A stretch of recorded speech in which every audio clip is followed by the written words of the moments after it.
Oh, right. We're ready.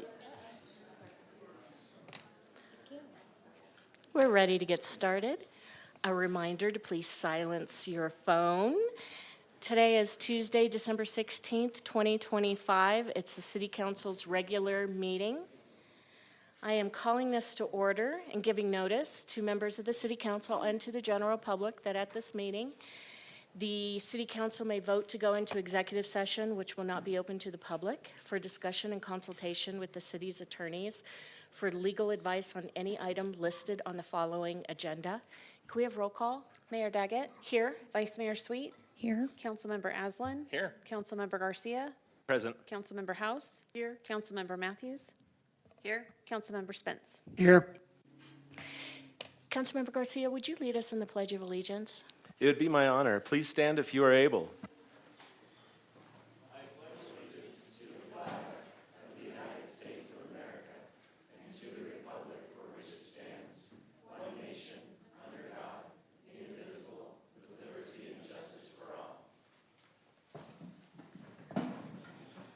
And Councilmember Aslan? Yes, Mayor. The mission of the City of Flagstaff is to protect and enhance the quality of life for all. And Councilmember Spence? The Flagstaff City Council humbly acknowledges the ancestral homelands of this area's indigenous nations and original stewards. These lands, still inhabited by native descendants, border mountains sacred to indigenous peoples. We honor them, their legacies, their traditions, and their continued contributions. We celebrate their past, present, and future generations who will forever know this place as home. Thank you. Next up, we have approval of minutes from previous meetings, and I believe Georgiana is to thank for getting all of these typed up. Thank you. I'm not going to read all of these, but I will consider a motion to approve. Mayor, I move to approve the minutes as posted. I'll second. Any discussion? All those in favor? Aye. Aye. Any opposed? All right, next up is open call to the public, which enables the public to address the council about any item that is not listed on tonight's agenda. Forgive me, I had a momentary. There is a clock up here. You have 3 minutes each. You will need to fill out a comment card and give it to the city clerk, and they will bring it down to me. And because whatever you're going to speak to us about is not on the printed agenda, we can't answer questions, ask you questions, and so forth. So first up, we have Dennis Givens. Thanks a lot, Mayor Daggett, Vice Mayor, City Council, staff, good citizens of Flagstaff. I'm Dennis Givens. I'm just a regular dude living in town. I think we should have vending machines for the public. There's a lot of times I've been in here and I'm hungry and I'm the only person in here. I think we could bring more people into the chamber if we had some snacks. I don't watch Black Mirror television, so this is my entertainment. I think we can really create some revenue for the city. You can learn a lot in these chamber walls. We'll have healthy snacks and smoothies, and also support small businesses. Eat at Morning Glory Cafe. It's a vegan restaurant in town. There's a lot of fruits and vegetables there. They're organic. And mention this ad for 10% off. Go vegan for a day. You can save your health, animals, and the planet. Have a healthy day and say no to drugs. Thank you. Thank you. Colleen Maring.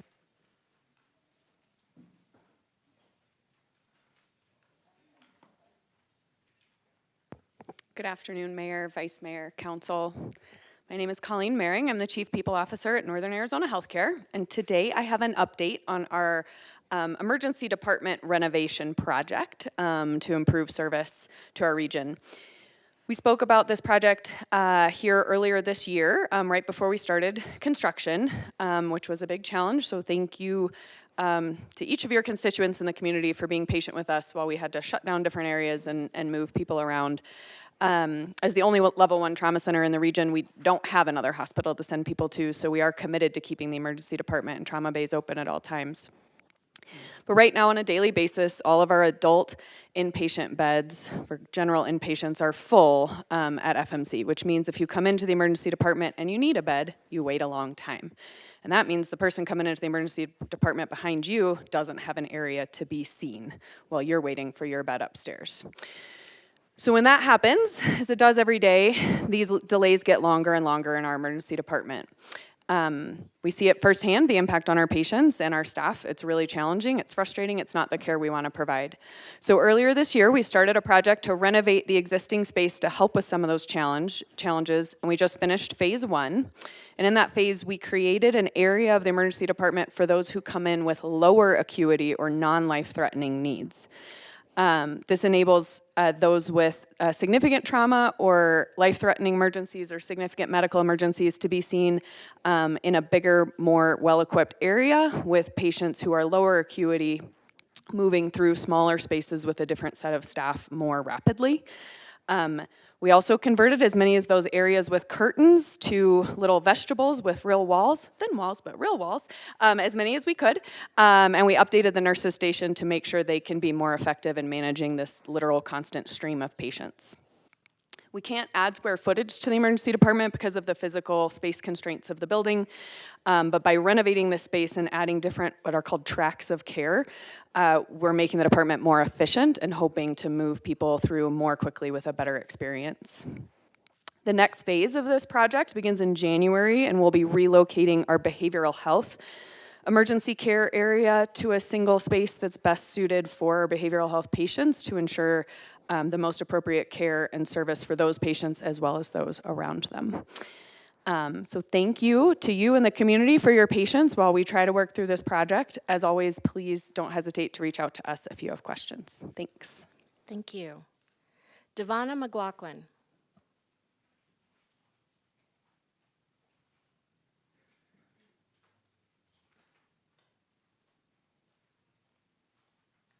Sorry, it was a long walk up here.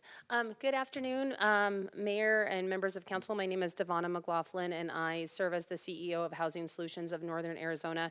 I just wanted to take a quick minute to let you and the public know that Housing Solutions has published its rental attainability report.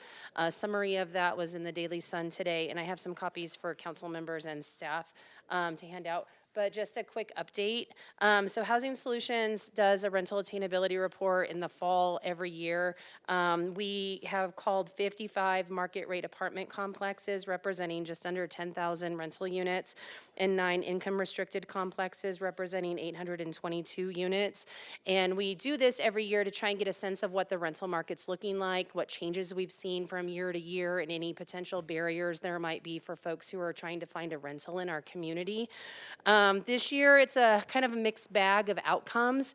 Some small increases in average rents, some small decreases in average rents. That's pretty consistent with your fair market rents as well, which are published annually by HUD. But those HUD numbers take into account the entire county, not just Flagstaff. They also include utilities, and most rental complexes in town do not. Utilities are separately billed to tenants through APS or Unisource. So good news is that rents did not increase significantly year over year. We're seeing some stabilization. The bad news is that it's still unaffordable. So they didn't drop dramatically. We didn't see an influx of affordability. What we're seeing right now is that the average 2-bedroom apartment rents for $1,955 a month. Once again, that mostly does not include your utilities, so those would be in addition to that $1,955. In order for somebody to be able to rent that unit, a Flagstaff renter must earn approximately $78,000 a year to make that affordable.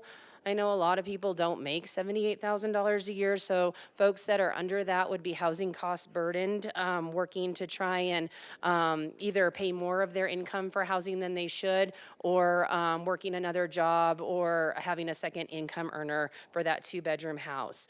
The other thing I do want to point out is that we have had an increase in low income or rent restricted units in our town, which is amazing.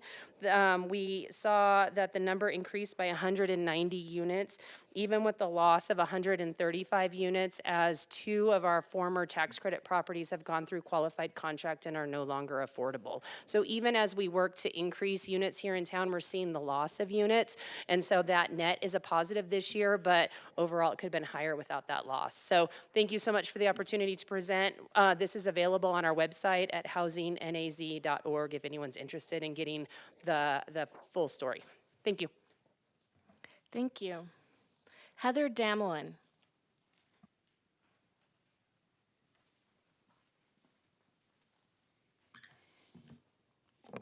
Good afternoon, Mayor and members of council. I'm Heather Damelin. I serve as the CEO and General Manager for Mountain Line. And I'm here today on behalf of the Mountain Line team. We just wanted to thank the city team for going above and beyond to integrate transit improvements as part of the Cedar Avenue repaving project this past fall.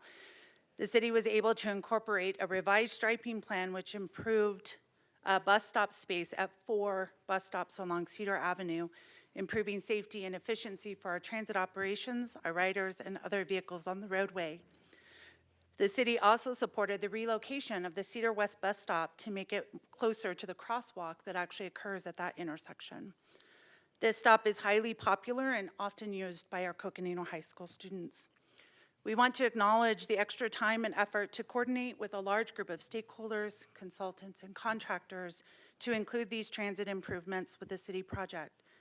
Big shout out to Capital Improvements Engineer Trevor Henry for his leadership to support the changes and accommodate them within the city's project budget. Multimodal Transportation Planner Martin Ince for continuously pushing for multimodal improvements in city projects. Transportation Planner Carlton Johnson for his creative efforts to restripe and find more space in the roadway. Senior Lead Transportation Engineer Steph Santana for facilitating the city's review process to include these improvements, and Capital Improvements Project Manager Alex Latino for managing the design team and the contractors to make these changes and deliver the project. Mountain Line looks forward to continued collaboration with our city partners on future projects. Thank you. Stephen Grubart.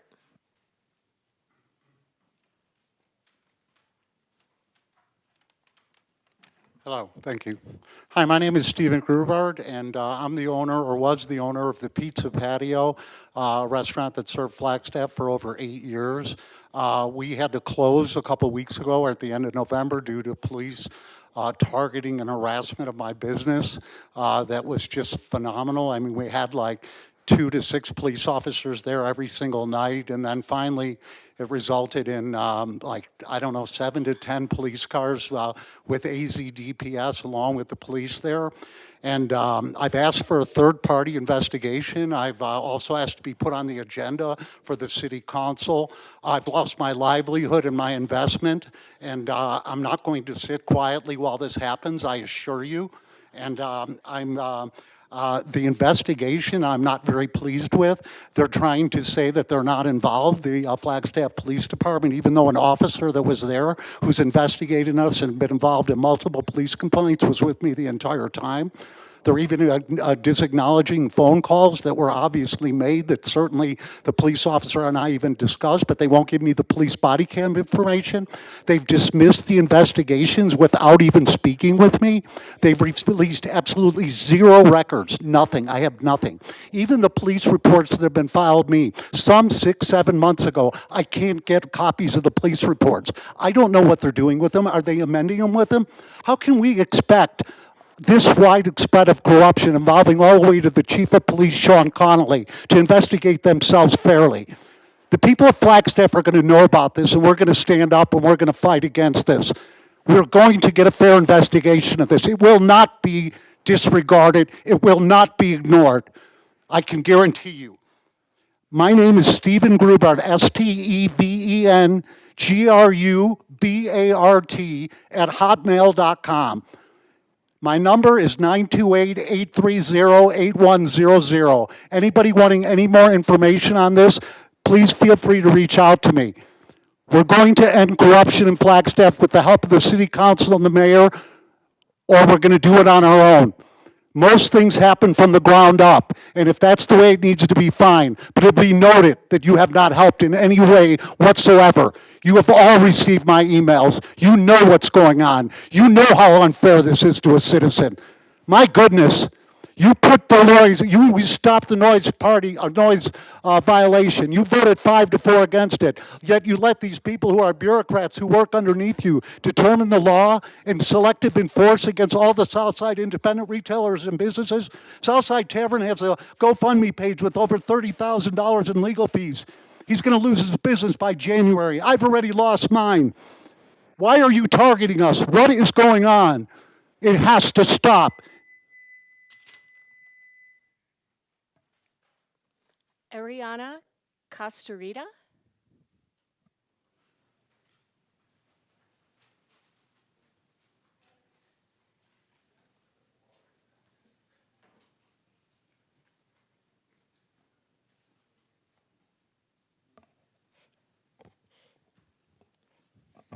Hello, my name is Ariana Castrita.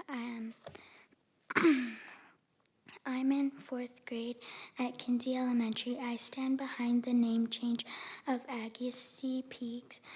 The current name supports a scientist that was racist. The name should be changed to Omaki. Omaki is a Hopi name. It means place of the clouds. Thank you. Thank you.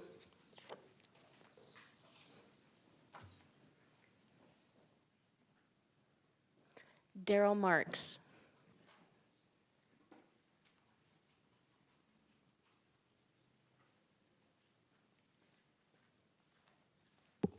Yeah, it's hard to follow that one.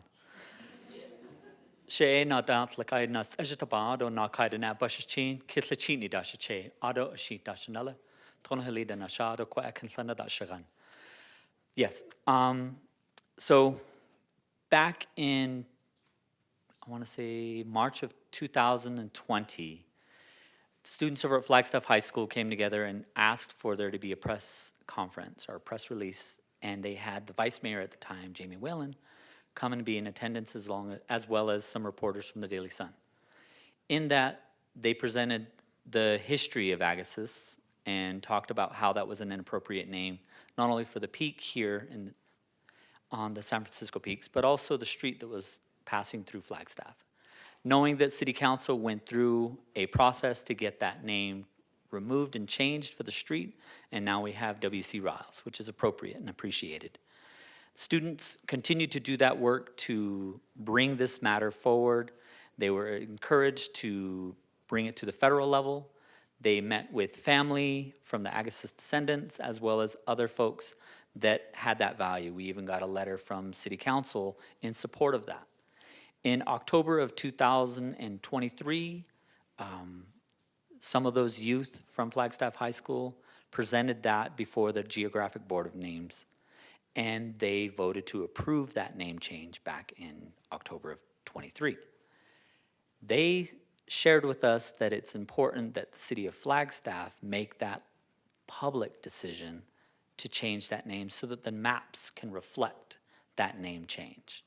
So we're encouraging all of you to consider putting forth whatever efforts are needed. Of course, the young people are going to come up here and speak to that, and we'll continue to speak to that so that that name change can take place. And as the young lady was saying, Omaki is the original name for that peak as was given to it by the Hopi, and that just means home of the clouds. So yeah, thank you. Thank you.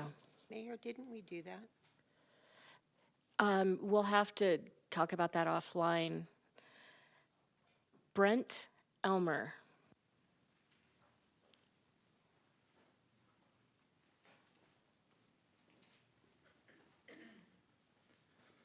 Good evening.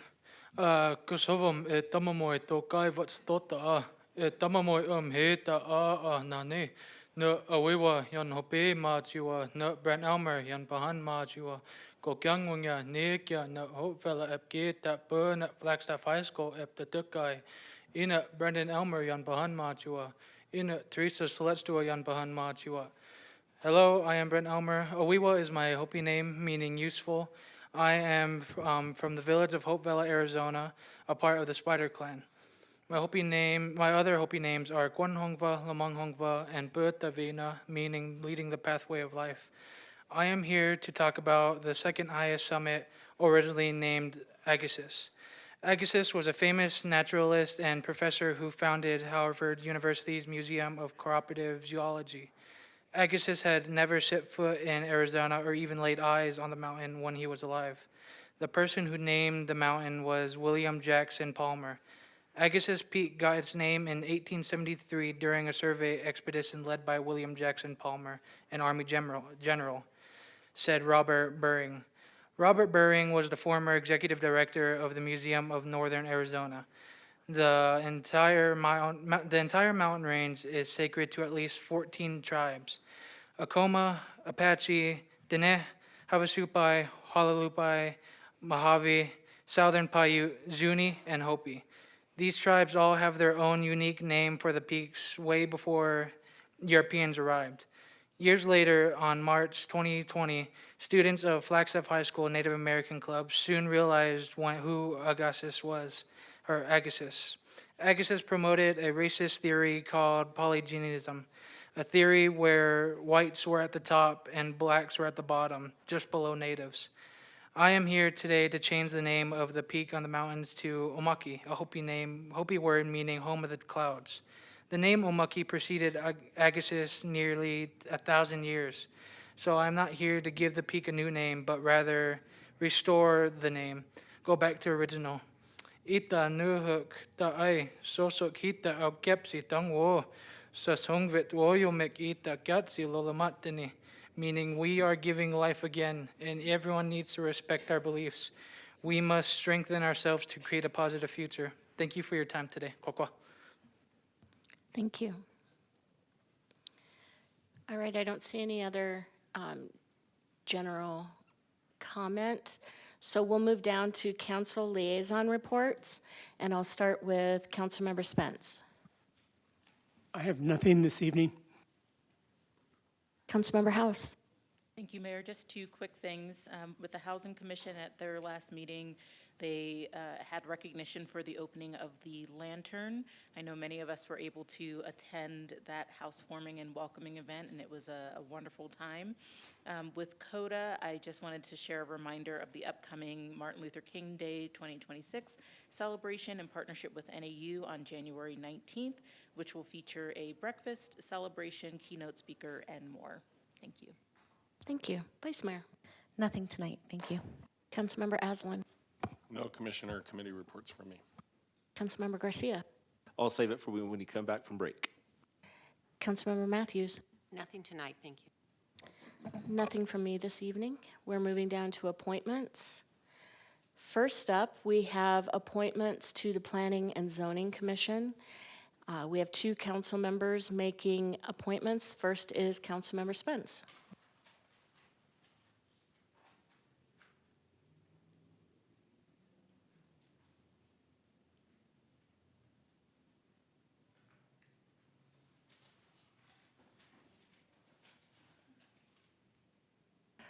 I'm sorry, my notes seem to have disappeared. Could I defer to Councilmember Garcia while I find my note? Certainly. Councilmember Garcia. Thank you very much, Madam Mayor. Thank you for the deferral. I hope I don't choose your person. As typical for the appointments and the applicants, we were very proud to see that we had quite an excessive amount of applicants turning in their applications, and all of which were very good candidates. I would like to remind those who don't get chosen tonight that we will keep those on file for a year, and also remind the public that anybody who wants to join a commission, there's over 25 of them. You can sign up. All you got to do is be a resident in most cases and over the age of 18. But in lieu of all that, it would be my honor to appoint Ian Sharp to a continued term to the Planning and Zoning Committee. Congratulations. Thank you for your service. I'll second. Any discussion? All those in favor? Aye. Any opposed? All right. Are you ready? Thank you, Mayor, for that moment to find my review of the candidates, and I am pleased to appoint Christine Sheehy to a reappointment to Planning and Zoning. I'll second. Any discussion? All those in favor? Aye. Any opposed? All right, thank you. Moving down to B, Heritage Preservation Commission. Councilmember Aslan. Thank you, Madam Mayor. While I'm generally reluctant to move nominations forward when there's only one nominee for a slot, I have no problem with doing that today for Duffy Westmeyer, who is currently serving on the commission in her capacity, and is doing a great job and is one of the foremost authorities in town who has credentials to belong there. So I would like to reappoint her to the given term. I'll second. Any discussion? All those in favor? Aye. Any opposed? All right. Thank you. Okay, we're moving down to consent agenda. All matters under the consent agenda are considered by the City Council to be routine unless a member of the City Council expresses a desire at the meeting to remove an item from the consent agenda for discussion. The consent agenda will be enacted by one motion approving the recommendations listed on the agenda. Unless otherwise indicated, expenditures approved by council are budgeted items. And I know there are at least 2 items that we'd like to pull. Vice Mayor, there was an item you wanted to pull? Yes, Mayor, I would like to pull 8E. 8E. Anyone else? I just want to confirm that we're not discussing the sweeper today.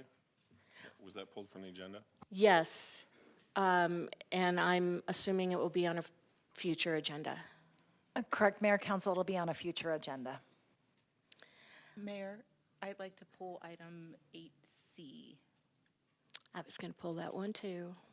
All right, so can I get a motion to approve 8B, D, Mayor, F? Yes, those 3. Mayor, I move that we approve on the consent agenda B,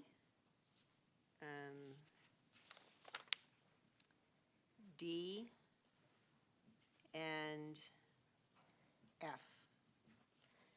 I'll second. Any discussion? All those in favor? Aye. Any opposed? All right, Vice Mayor. Thank you, and thank you for giving me this opportunity. I do want to take a moment to thank everyone who has worked to bring the Habitat for Humanity project at Timber Sky forward. This has been years in the making and reflects an extraordinary amount of coordination between Habitat for Humanity, city staff, our development partners, and several individuals who came together to make this happen, including City Council and city leadership. As someone who has been closely involved in shaping this effort, I believe this represents an innovative approach to tackling our workforce housing needs in Flagstaff. I'm proud of this partnership, grateful to everyone who helped get us here, and I strongly support and approve this item. Thank you. Thank you. Any other comments from council? I do have a public commenter. Eric Wolverton.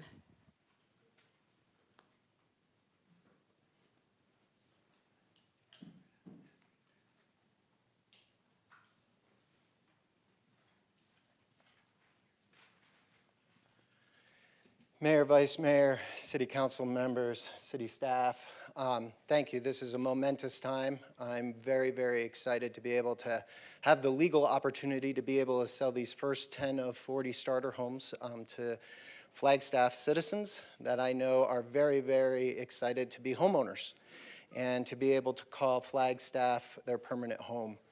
And so thanks to you, thanks to the city staff, the city leadership, the legal team, everybody involved to getting an innovative product across the finish line. It's a great holiday gift to be able to provide these families, so that's my message is just like Vice Mayor, thank you so much. Thank you, Eric. All right, I had a question for the speaker. certainly. Eric, first of all, thank you very much for the presentation. I have a serious question and then a very not serious question. But Sure. The serious question is just, I'm wondering if you can speak a little bit more about this model that's been developed. Just because I know it's very innovative through your organization and has begun to kind of take shape in other communities as well. Is that correct? Yep. So if you could just share a little bit about the framework and the model that you're developing, starting at this with this project. Yeah, thank you very much for that question. So a 30,000-foot view of what starter homes are all about is an opportunity so that way we can get low-income families into home ownership so that way they can experience equity savings just like privileged families that have high credit scores and good financial balances, if you will, that traditional banks like to lend to. This leaves a big population out of that equity savings opportunity, and so Habitat of Northern Arizona actually created the starter home model right here in Flagstaff. It is now been adopted by 6 other Habitat affiliates across the country and continues to expand. We are very excited because we do have neighboring municipalities here in Northern Arizona that are soliciting us for our starter home program. The reasons behind it are very simple, and we kept the program mathematically simple for those folks that want to enter a starter home program. It's a $1,000 down payment, and you are a homeowner. That's it. That's all it takes. No first, no last, no pet deposit.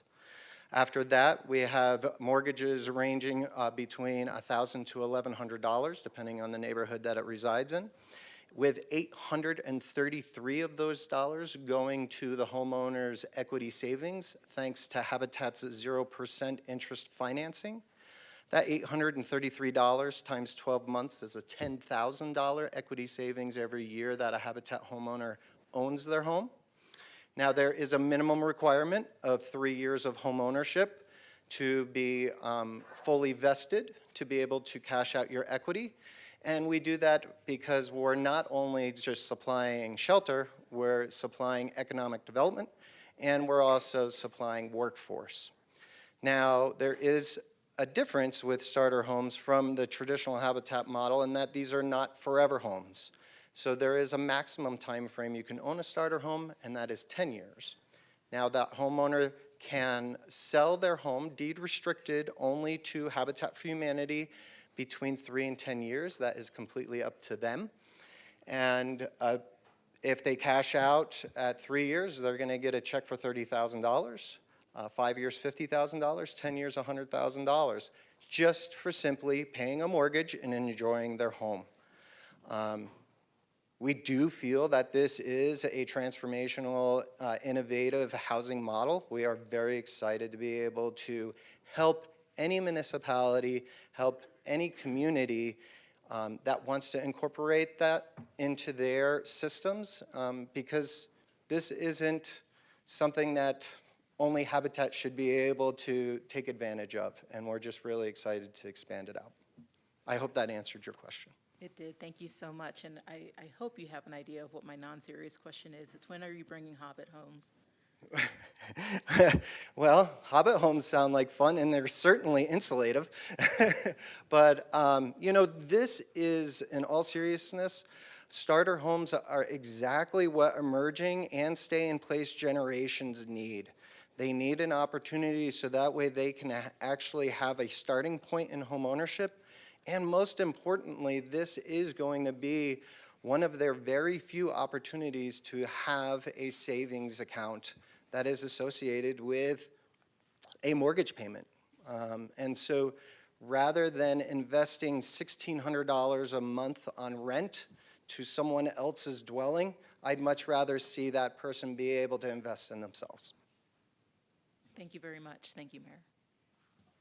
Thank you all. Thank you, Eric. All right, I am guessing that Vice Mayor would like to make the motion to approve this item? I would, thank you. So I move to approve the 9 documents listed in Agenda Item 8E, subject to a partial release of the Arizona Department of Housing lien upon the land, delegating authority to the city attorney to approve minor modifications to the foregoing documents upon approval of the City Housing Division, and authorizing the city manager to execute the documents. I'll second. Any discussion? All those in favor? Aye. Aye. All right, moving back up to C, consideration and approval of contract, the loan documents for Western Hills Apartments by Housing Solutions of Northern Arizona. Both Councilmember House and I wanted to pull this. I just wanted the public to have an opportunity to hear about this cool project. And you? Same, yes, very much the same, Mayor. All right. I was just hoping that we could hear a little bit more about the project and give the community an opportunity to hear what these funds are going towards. We do have Devonna McLaughlin in the house, so I'll let her talk about her project because she can do it way better than anybody else. If you have other questions, I'm here. Thanks, Jen, and thanks to council. My name is Devonna. I am here representing Housing Solutions of Northern Arizona, and we are excited about this item and the loan that is being considered here tonight. We had an opportunity to purchase another motel, which I swear, once you start buying motels, people just call you because they think you want them. And so this is a really exciting opportunity to use the adaptive reuse bond funds for a couple of different reasons. The first is that this is unique for our organization. We have historically purchased 2 motels that needed some love and care and renovation. Pretty extensive renovation, right? Adding kitchens, sprinkler systems, on-site laundry, ADA accessibility. When you start digging into buildings, you find things, and then it's more expensive and it's more timely, and it just becomes a labor of love because it is not economically viable. In this case, the adaptive reuse portion is being done before our purchase. So we're excited that we're looking to close on the property in early 2026, and the units will be ready for lease up immediately. So there's no delay where I'm promising you all that we're going to get construction done in a timely manner and then we find something. The sellers are working already to add kitchens, to add a sprinkler system, to do new roofing, electrical, plumbing. We've been talking to them for 9 months now about what would you do and what color paint would you use and all of that stuff, so we can come to terms to be able to purchase the property and have it turnkeyed to us, ready to go, which is super exciting. So that's the first part of this project that's amazing. The second part is that it'll be workforce housing. So thanks to y'all for recognizing that folks above 60% area median income are struggling with rental prices in our community. The bond funds are targeted to that 80% AMI household, so that's kind of who we're looking to serve. On average, 80% AMI. We can go up a little bit or down a little bit to have that average, but to be able to help our workforce is exciting for us. It allows us to continue to grow and expand our inventory here in Flagstaff. We currently own and operate 100 rental units in Flagstaff, so with the addition of this property, we'll have 129 units. We're also, with your help, looking to purchase 2 additional properties in January. January is going to be a busy month with CDBG money, so that'll be 31 units coming on board that we'll be looking to lease up to folks under 80% AMI. So really exciting and fun use. The property will once again provide workforce housing. It'll be permanent rental units, so folks can lease with us and have really nice new units and stay with us as long as they pay rent and are good tenants and continue to meet income guidelines. So excited to have this opportunity, and I'm happy to answer whatever questions you want to throw at me. Council, any questions? Well, you're making it a little easy, so thank you. Yes, I thank appreciate you. it. We Yeah. just wanted people to hear. This is wonderful.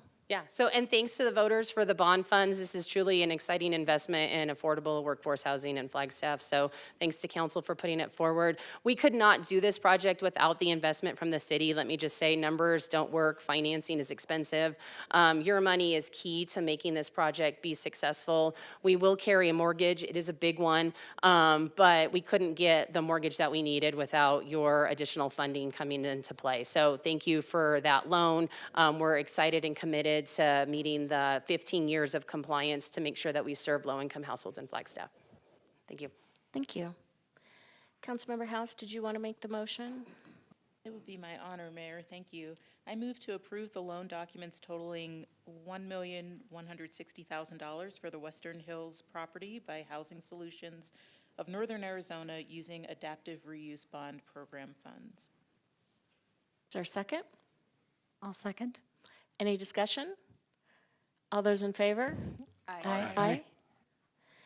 All right. So moving down to routine items. First up is 9A, consideration and adoption of ordinance number 2025-30.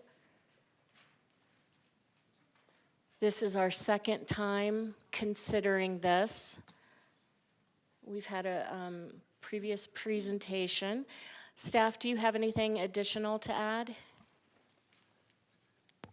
Good afternoon, Mayor, Vice Mayor, and Council. I'm Ryan Gall, Airport Director, joined up here by Rick Tatter, Management Services Director. We did have one brief clarification that we wanted to share with the team today, just for making sure that we clarified one of the changes we discussed 2 weeks ago.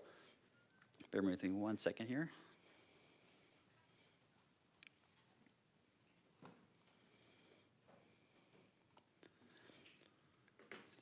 So as we talked about in the presentation 2 weeks ago, one of the fees we were asking for your consideration for adding to the airport was the security badging fees.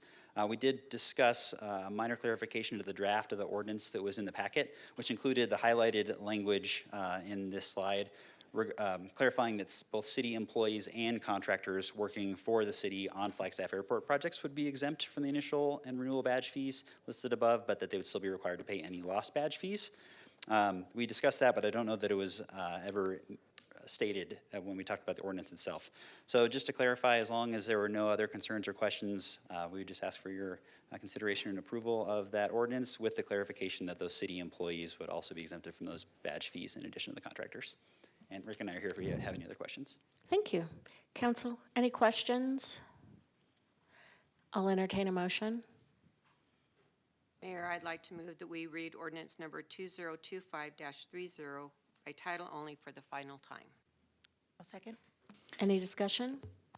All those in favor? Wait. Before you go, Mayor, we will need to have that clarification added, so if we want either a withdrawal of the motion in the second or an amendment. I'll withdraw the motion, and then. And I will withdraw the second. And then I'd like to, again, move that with the clarification of the badging. How do you want me to say it? So with the amended language as shown on the screen, that city employees and contractors working for the city are exempt from the fees. I move that. I'll second. Any discussion? All those in favor? Aye. Any opposed? All right, thank you. Next Mayor, up. Mayor, Oh, we need to read and adopt. I'm sorry, I'm getting way ahead of myself. City Clerk. An ordinance of the City Council of the City of Flagstaff, amending the Flagstaff City Code, Title III Business Regulations, Chapter 3-10 User Fees, to establish airport rates and fees by amending Title 8 Public Ways and Property, Chapter 8-06 Airport Rules and Regulations, to add definitions of secured areas of the airport, providing for penalties, repeal of conflicting ordinances, severability, providing for clerical corrections, and in establishing an effective date as amended. Thank you. And a motion to adopt. So move. I'll second. Any discussion? All those in favor? Aye. Aye. Any opposed?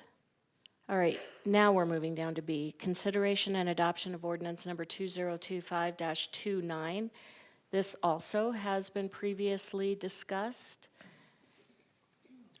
Oh, No new and you just information. appeared. No new information? Is that what you said? Correct. Happy to address any questions you may have. All right. Council, any questions? All right, I will entertain a motion. Mayor, I'd like to read ordinance number 2025-29 by title only for the final time. Second? Any discussion? All those in favor? Aye. Aye. Any opposed? City Clerk? An ordinance of the City Council of the City of Flagstaff authorizing the acquisition of real property from FSL Holdings Properties LLC in order to provide parking, providing for delegation of authority, providing for severability, authority for clerical corrections, and establishing an effective date. Thank you. And a motion to adopt. So moved. Second. Any discussion? All those in favor? Aye. Aye. Any opposed? All right. Moving down to C, consideration and approval of our 2026 state and federal legislative priorities. Thank you, Mayor, and good afternoon, everyone. Sarah Langley, the city's Public Affairs Director. So we're back in front of you this afternoon to ask for your formal approval of the final version of the city's 2026 federal and state legislative priorities. We do have Bob and Brian on the line in case we have any questions. So last week we heard your feedback and then we made edits and additions accordingly. So we can first look at the federal priorities. Here, based on your comments, we made 3 additions. The first was we added a line under forest health. This is focusing on engaging with national organizations and learning from other states, and that was to touch on the insurance issue that we heard from several council members. We also added a clause at the end of our housing priority to focus on advocating for the preservation of HUD and continuum of care funding to provide affordable homes for those in need. And then lastly, and this was not included in the version of the agenda packet, but we recently received a request from the mayor to add a priority on protecting the SNAP program, highlighting that cuts to that program and other similar programs would have a significant impact on our local nonprofit sector here in town and could also have an impact on state and local budgets. So those are the edits made to the federal priorities. Looking at the state priorities, we did not make any official changes to the document, but we did hear your comments on the importance of the LIHTC program and paying special attention to short-term rentals, as that's an important issue for our residents here. So we'll be sure to keep that in mind throughout the session. That's all I have. I'll pass it back to you, Mayor. Council, do you have any questions or comments? All right, then I will entertain a motion to approve both the state and federal priorities. Mayor, I move to approve the 2026 state and federal legislative priorities. I'll second that, and also want to say hi, Bob. Any discussion? All those in favor? Aye. Aye. Any opposed? All right, we're moving down to our regular agenda, 10A, consideration and adoption of resolution number 2025-63.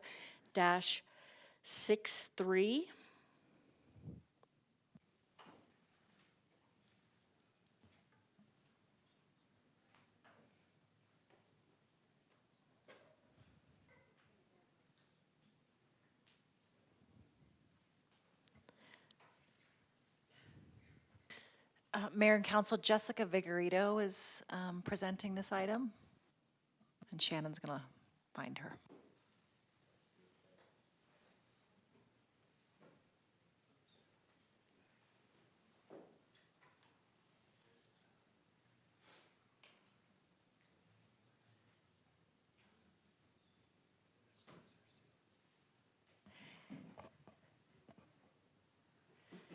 I may just go ahead and reorder. Let's see. Unless she's,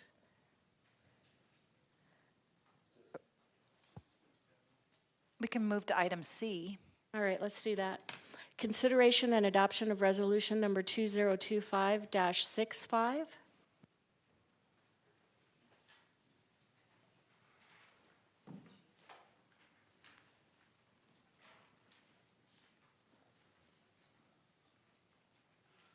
Good afternoon, Mayor, Vice Mayor, Council, community colleagues. Charles Hernandez, Deputy Chief, Flagstaff Police Department. This item is a resolution approving cost-sharing addendum number 1 to the intergovernmental agreement between the City of Flagstaff, Flagstaff Police Department, and the Coconino Community College for operation of the High Country Training Academy. This agreement allows the Flagstaff Police Department, in partnership with the user group agencies and Coconino Community College, to continue providing Arizona Post certified police academy training locally, which saves money, keeps training dollars in the community, and ensures priority placement for Flagstaff police officers or recruits. This is a continuation of an existing council-approved partnership that has been operating successfully since 2022. To date, the High Country Training Academy has graduated 59 regional police officers, with an additional 13 set to graduate from the current class.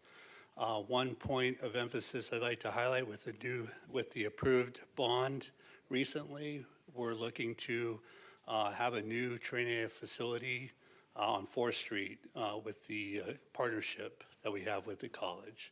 And I'd be happy to answer questions. Council, do you have any questions? Councilmember House. Thank you, Mayor. Thank you very much, Deputy Chief. So you already answered one of mine, which was just about the success rates of the program and how many graduates you've had.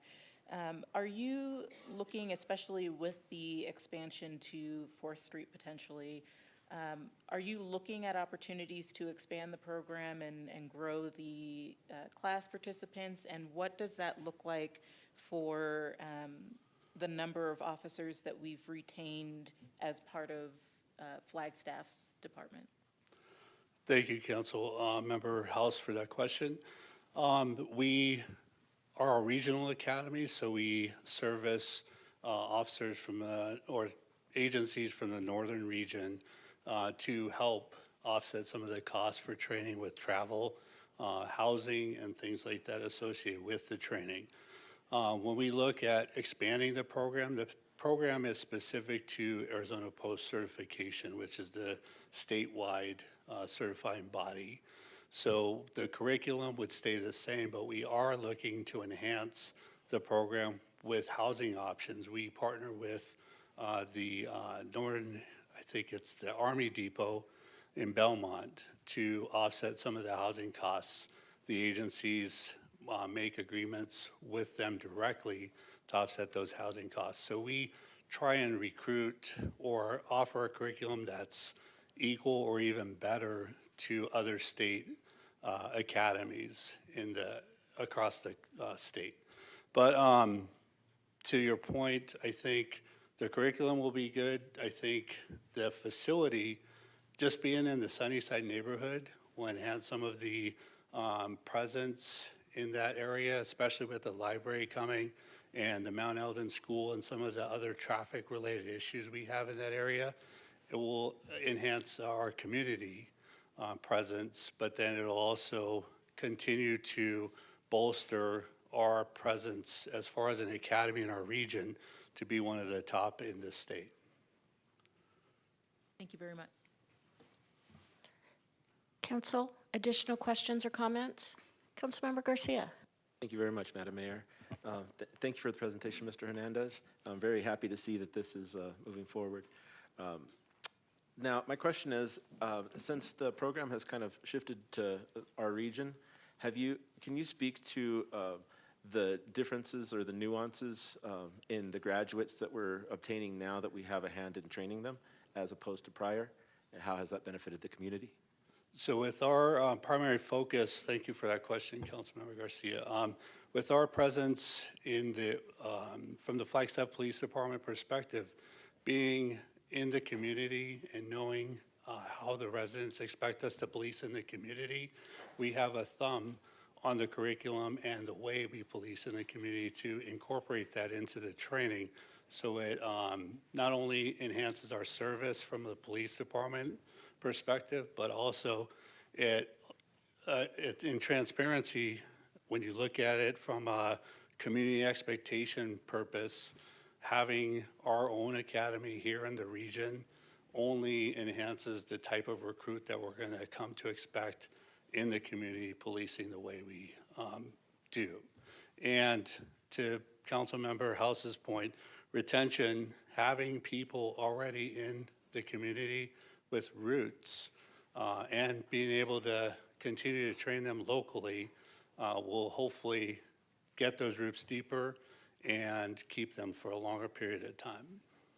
Thank you very much. My nephew told me the other day that he is looking forward to applying to the police department, so I'll send him your way when that time is coming. And last little question is, are you guys currently hiring? We do have some openings. We have some people in background from local recruitments, but yeah, we're always looking for good quality homegrown people such as myself. Thank you, Mayor. Thank you. All right, if there are no additional questions, I will entertain a motion. Mayor, I move to read resolution number 2025-65 by title only. I second. Any discussion? All those in favor? Aye. Any opposed? City Clerk? A resolution of the Flagstaff City Council approving addendum number 1 of an intergovernmental agreement between Coconino County Community College District, Coconino County, and the City of Flagstaff for High Country Training Academy cost sharing. And a motion to adopt? Mayor, I move to adopt resolution number 2025-65. Second.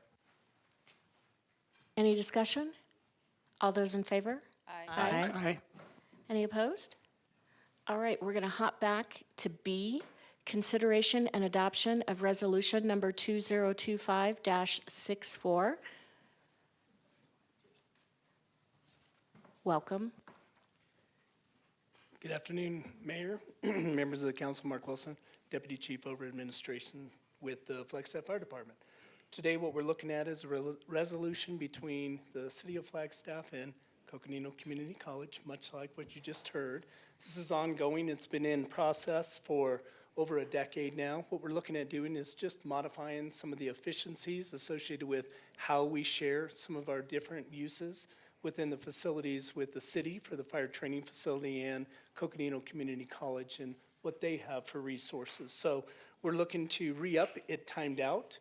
We changed a few minor things that just made it meet more of our needs along with theirs, and so we're requesting the consideration of this resolution to move forward to continue the agreement between City of Flagstaff, our fire training facility, and CCC. You can open for any questions.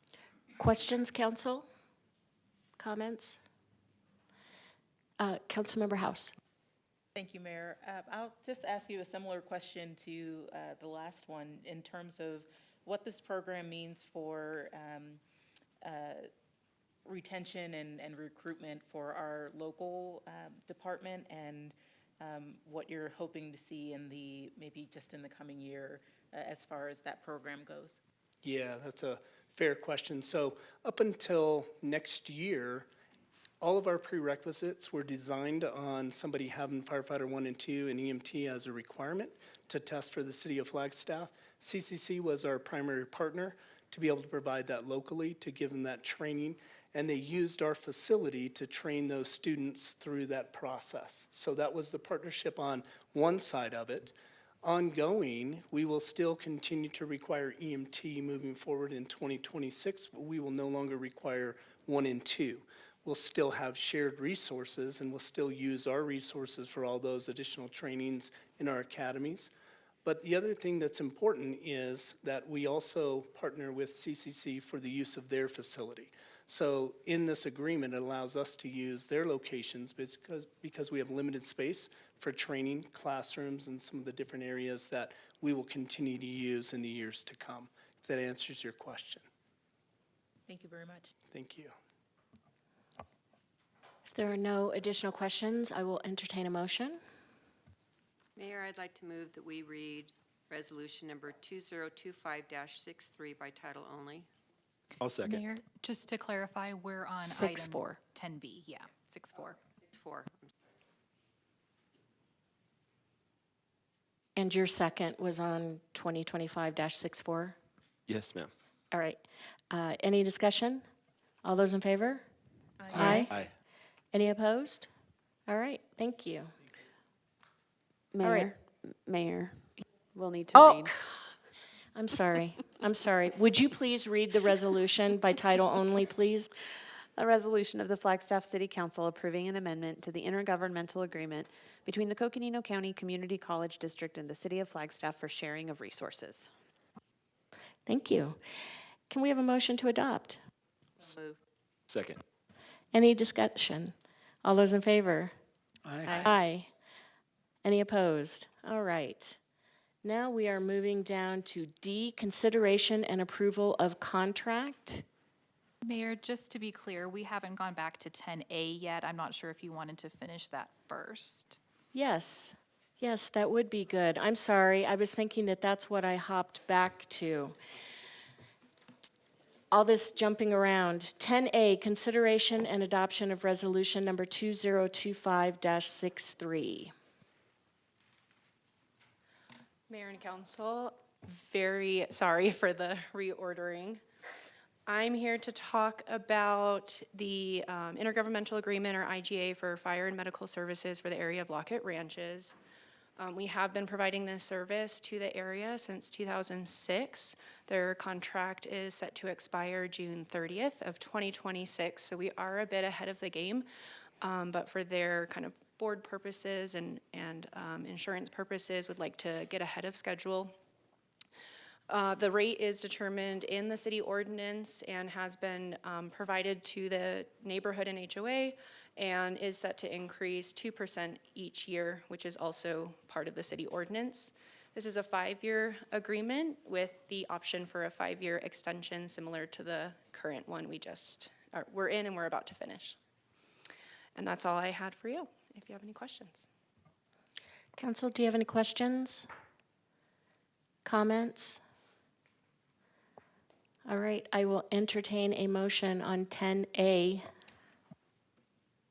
Mayor, I move to read resolution number 2025-63 by title only. I'll second. Any discussion? All those in favor? Aye. Aye. Any opposed? City Clerk? A resolution of the Flagstaff City Council approving an intergovernmental agreement between Lockett Ranch Fire District and the City of Flagstaff on behalf of the Flagstaff Fire Department for fire services.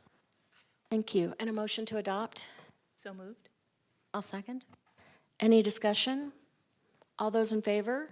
Aye. Aye. Aye. Any opposed? All right, so 10A, B, C, now we're down to D. Consideration and approval of contract. Sorry for the confusion.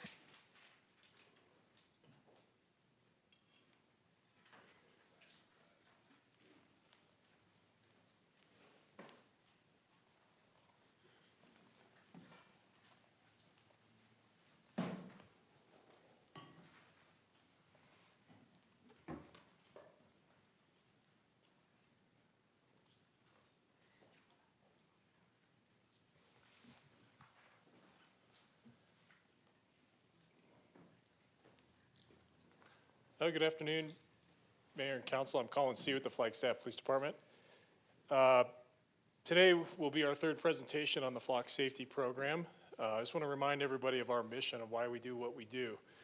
And it's to protect and preserve life and property and public order through elite service to our community. Everything we do is about victims of crime in Flagstaff. We're committed to leveraging technology and the usage of modern technology to best serve our community, while also being cognizant and respect the community's right to privacy. Stand by. So I'll give a little bit of an overview of the journey and how we got to where we are today here on December 16th. Our first contract was signed on June 18th of 2024. It aided in bringing justice to many victims in our community, and we had no incidents of misuse of the ALPR system with our first year of the contract. We brought an amendment of the contract back to council on September 2nd of 2025 to renew the contract, and there was also a citizen's petition that the council heard during that meeting. The council voted to have a community discussion on the meeting on October 28th. In between that time, Chief Connolly and I and numerous staff members had multiple community meetings, interviews with media outlets, in-house meetings to try to inform the community as best as we could and listen to the community about our automated license plate reader program. So on October 28th, we had the community discussion here at the council. Council staff directed us to bring the amended contract back to this December 16th meeting, so that's how we're here today. So I want to first start by saying we listened to input from community, from all members of the community over this multi-month journey to make this the best automated license plate reader program for the city of Flagstaff. The first thing we did is we removed ourselves from the national lookup. So what that was is if we entered a plate, we could search the 90,000 or so cameras in the flock system to have access to the entire nation, and we shared our data with the rest of the nation to build, a resiliency amongst police agencies around the country. But we did learn that could create some vulnerabilities. If our data got into the hands of somebody wanting to help, for a purpose that was not within the policy of the Flagstaff Police Department, we went ahead and we listened and we removed ourselves from that national lookup tool. We also, for the same reasons, removed ourselves from the statewide sharing tool. The only agencies that we share our data with is with the Coconino County Sheriff's Office and the Northern Arizona University Police Department, who we work very closely with. And then, we are moving towards sharing with our tribal partners once their network is up and running. We work very closely with Coconino County Sheriff's Office. Our policies are very similar to each other, and we also share a building with the Sheriff's Office. So we did make some updates to our automated license plate reader program. Our journey and our mission is to serve victims of crime in our community. It's not for immigration enforcement. We made it part of our policy that our camera systems will not be used for federal immigration enforcement as we enforce state and local laws. We changed our data retention. We heard the community say, us having the data for 30 days, was too much. So we found, hopefully a middle ground that we're trying, and we had it changed with flock safety to 14 days. Now, with that comes some challenges. Some crimes are often late reported, but I think to best serve our community and listen to our community and meet our community in the middle, we changed our retention period to 14 days. We work closely with City IT and our CIO, CJ Perry. We have created and selected a citywide technology oversight committee that CJ will talk about here shortly. We also committed to a 6-month check-in to bring this topic back to council in 6 months and provide an update of the program. As always, our transparency portal is up and running. It's active. It does provide, a forward-facing audit list of our internal audits, and so far to date, there's been no misuses of our system. It's been solely used for victims of crime in our community. So I'll bring up CJ.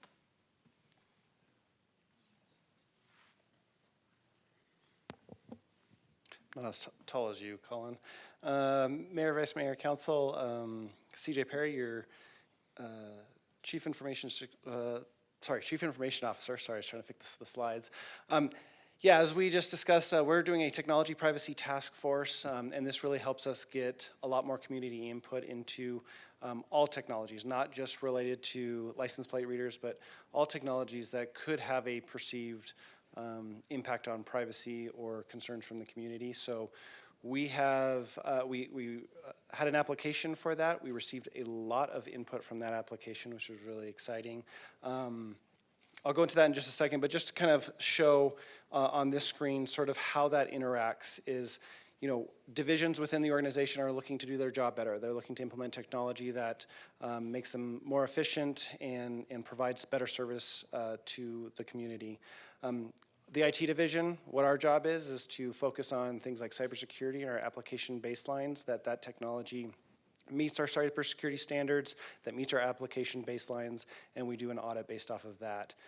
So then we're implementing this privacy task force that really captures the core values from the community in relation to privacy, ensuring that the data that we're capturing, that we're using it in a way that's appropriate from the core values of the community, We're holding on to that data for the period of time that is responsible, really trying to take that community input and insert that into all of these discussions as we start to implement more technologies. Technology moves very, very fast, and so as these technologies come up, the idea will be to have a privacy policy in relation to every single piece of technology that we use that could have that privacy impact.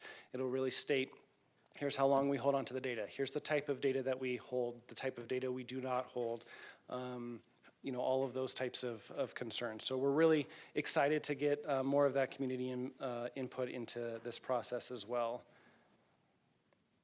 So as I mentioned, we took applications through December 5th. We have selected 10 individuals from a wide range of backgrounds, expertise, and lived experiences.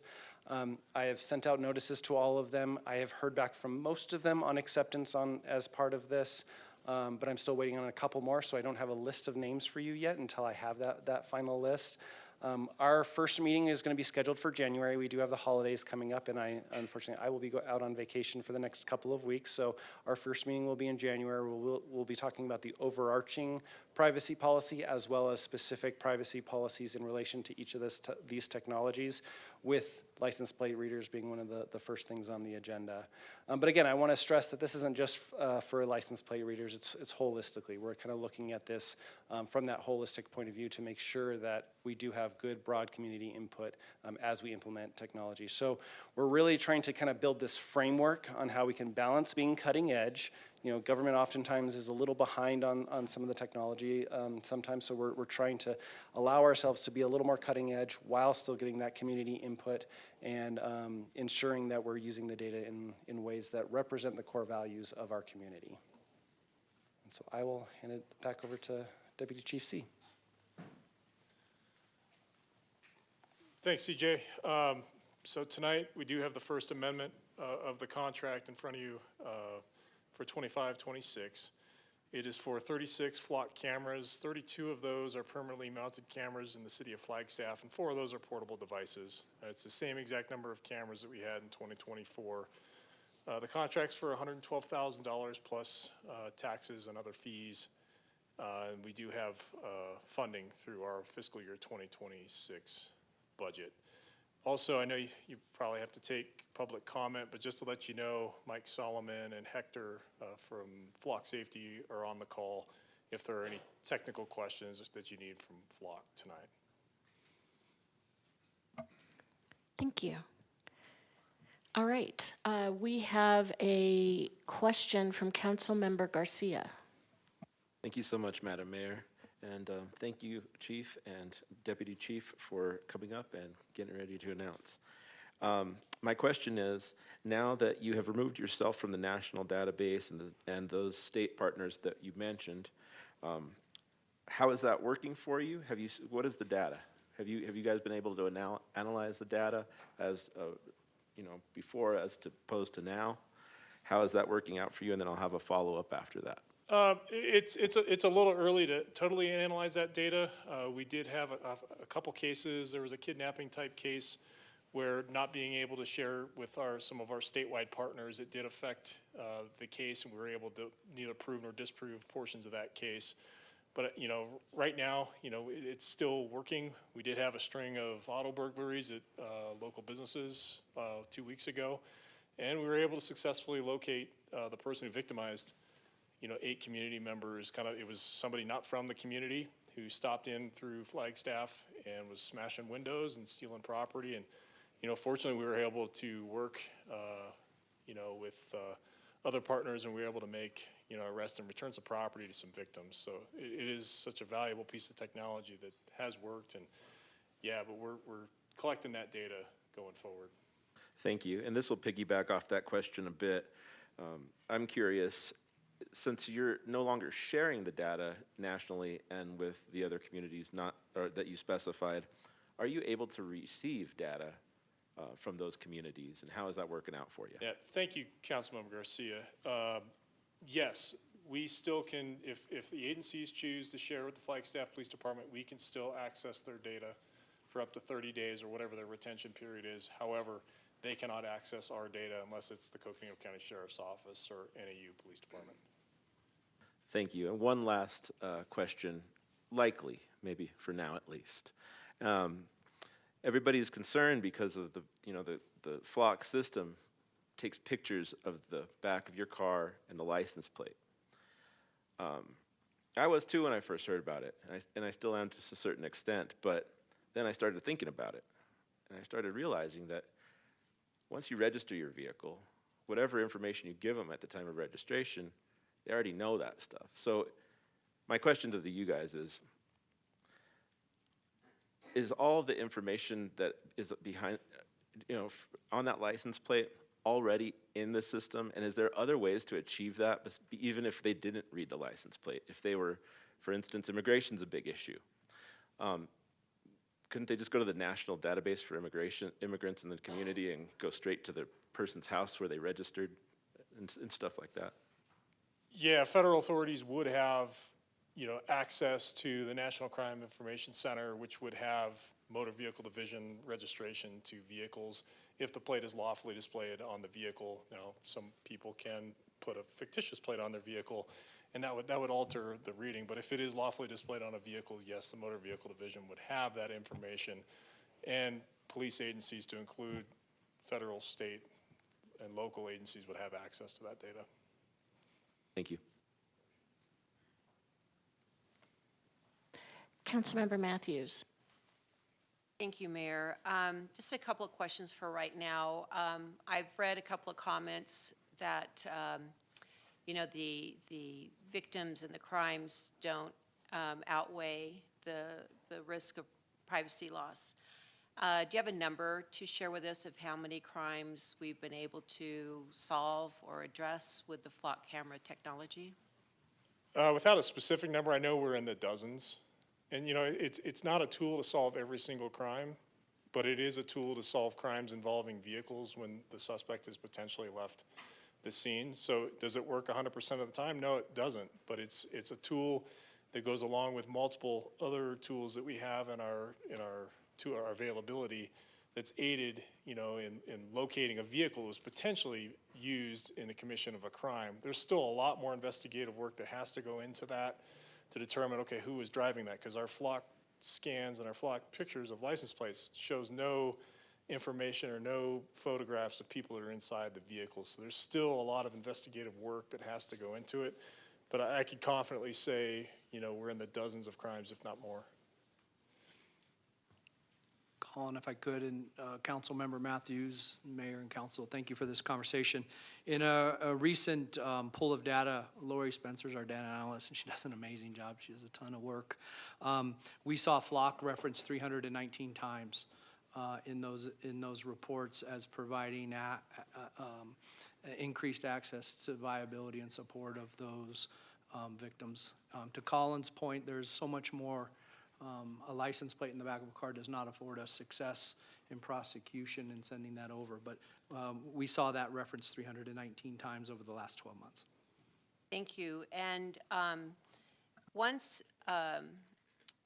data is obtained from flock because a car's on a hot list, because it's been reported in a crime or other, can you just briefly go over what next steps? Because that's just not the end all to, we found this license plate in this car, we're going to go pull this person over and arrest them.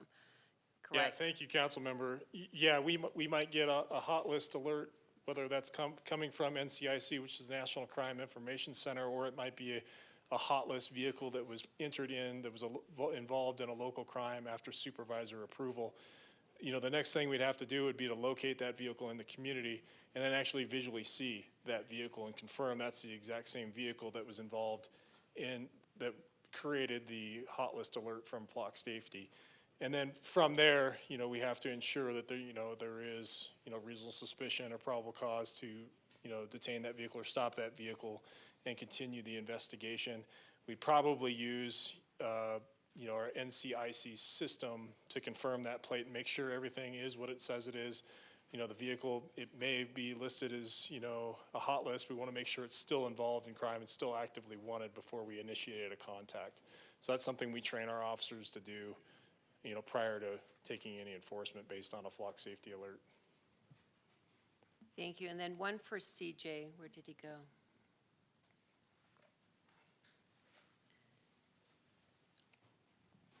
On the technology side, if someone wanted to, I've read emails and posts about hacking into a flock camera.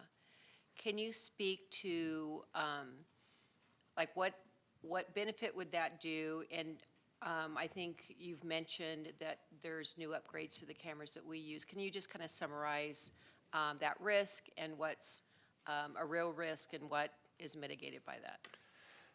Thank you, Councilmember Matthews. So when we talk real specific details in relation to cybersecurity, that's not something I can necessarily answer from the dais, but from the perspective of what they would gain should they hack into a camera, what I can say is they would gain pictures of the back of people's vehicles. And from that perspective, it would be easier for them just to buy an off-the-shelf webcam, set it up on the side of the road, and take those same pictures. That's the data that they would receive. You could use your own iPhone and capture effectively the same data. So when we're talking about the camera itself, in relation to the database, that's a whole different story and a whole different discussion. But just in relation to if you're talking about the camera itself, that's all that the information you would get. Again, I can't discuss super specifics in relation to cybersecurity from the podium here. Thank you. That's all I have for right now, Mayor. Thank you. Any additional questions, council? You can always ask after public comment. All right, and as I always do when we have something that's of big interest to the community, is just to say that we want to hear from each and every one of you, and to please show respect to each other, and let us all hear what each other has to say, and no showing of public support or opposition while someone is speaking or after. First up, we have Jen Runge.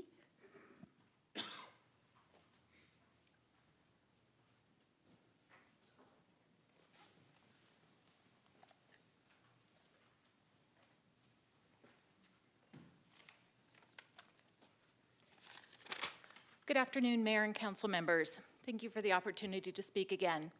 I thought it would be good to clarify a little bit from my comments at the first meeting. And I guess I should back up and say that I am the Executive Director of Victim Witness Services for Northern Arizona, and then also a recent addition of NACASA. So I found it interesting that a couple of days ago, we had a case in Tuba City where a girl around the age of 14 went missing. They were searching all over, they had the FBI involved to try to find her. And my first reaction when they asked me what we should do was like, you know what, we should contact the Coconino County Sheriff's Office because they have those flock cameras and we could at least determine if she had left Tuba City and had entered into Flagstaff. So right there I found it interesting that that's become an easy way to be able to identify in a case where there's possible movement. There's no avoiding technology, right? This kind of technology is around us everywhere. I do support the flock cameras. I think that if it isn't a flock camera, it's some other sort of technology. I remember when there was a lot of drama when they got the cameras, right? That was kind of a new thing at that time as well. But we have to be able to have it be publicly available, to be able to have a strong trust that it is not just the police department that is that is doing these audits. To be able to maintain trust is critical with victims. We have victims that, you know, they try to go off grid. We had one that was a domestic violence victim, and she wanted to move out of the community and restart. She had applied for the address confidentiality program, had gone through great lengths to change her social media and do all these things to be able to kind of survive, to be able to move away and start fresh, because her assailant in her community was a law enforcement officer. So right there is the understanding that victims come from any sort of demographic. It can be from any sort of abuser. And so we have to protect our victims not only by providing this type of technology that has become standard across the country, but also by being able to show them that we are taking every sort of step at every sort of level to provide strong support and strong oversight of this sort of technology now and in the future. That's all I have for today. Thank you so much. Thank you. Brendan Trashel.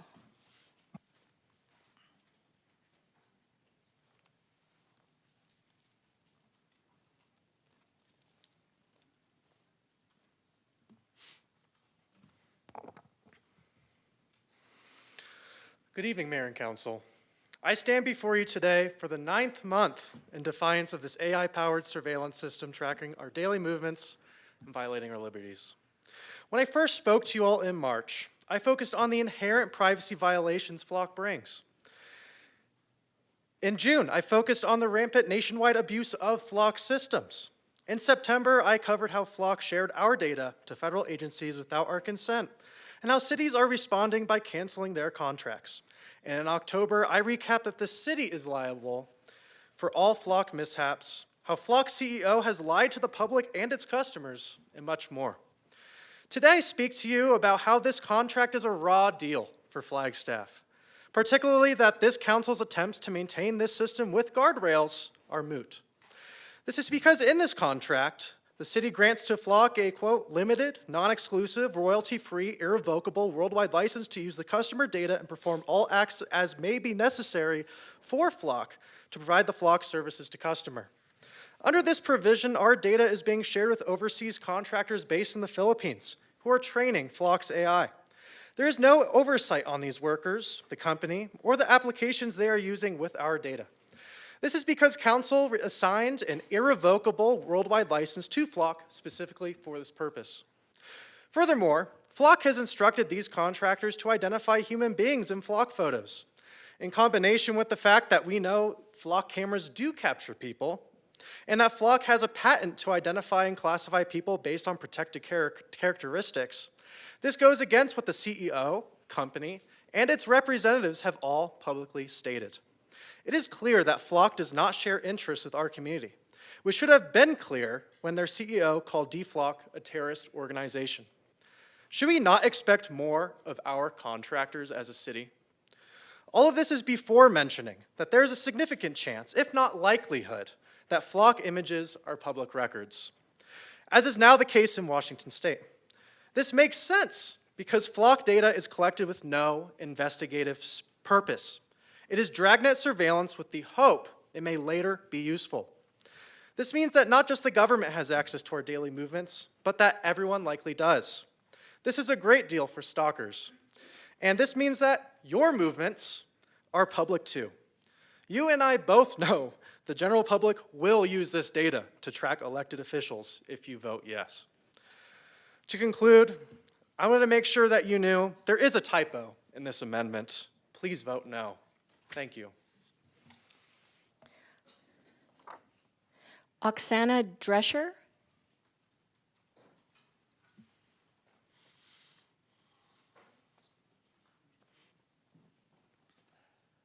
Good afternoon, everybody. My name's Oksana. I've lived in Flagstaff for almost 30 years, and I urge the City Council to not renew or to revoke the contract with Flock, and I do this for two reasons.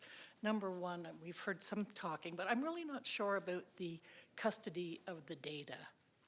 And just knowing what Flock's relationship is, financial relationship is with Palantir and the PayPal mafia, it makes me very nervous. And the second thing is, I was really glad to hear that there are 319 times that Flock was cited in criminal investigations and stuff, but we have had Flock in Flagstaff for 18 months. So I'm a little bit surprised that we haven't seen any hard data saying with Flock for 18 months versus without Flock for the previous 18 months.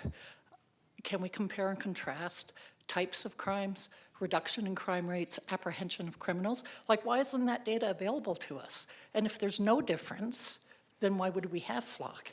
And if there is a difference, why hasn't that been clearly articulated to us? And those are my two reasons. So thank you very much.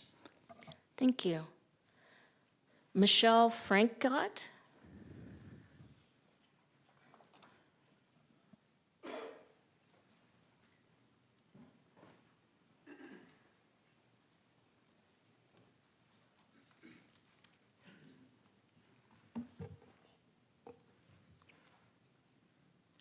Good evening, Mayor and Council.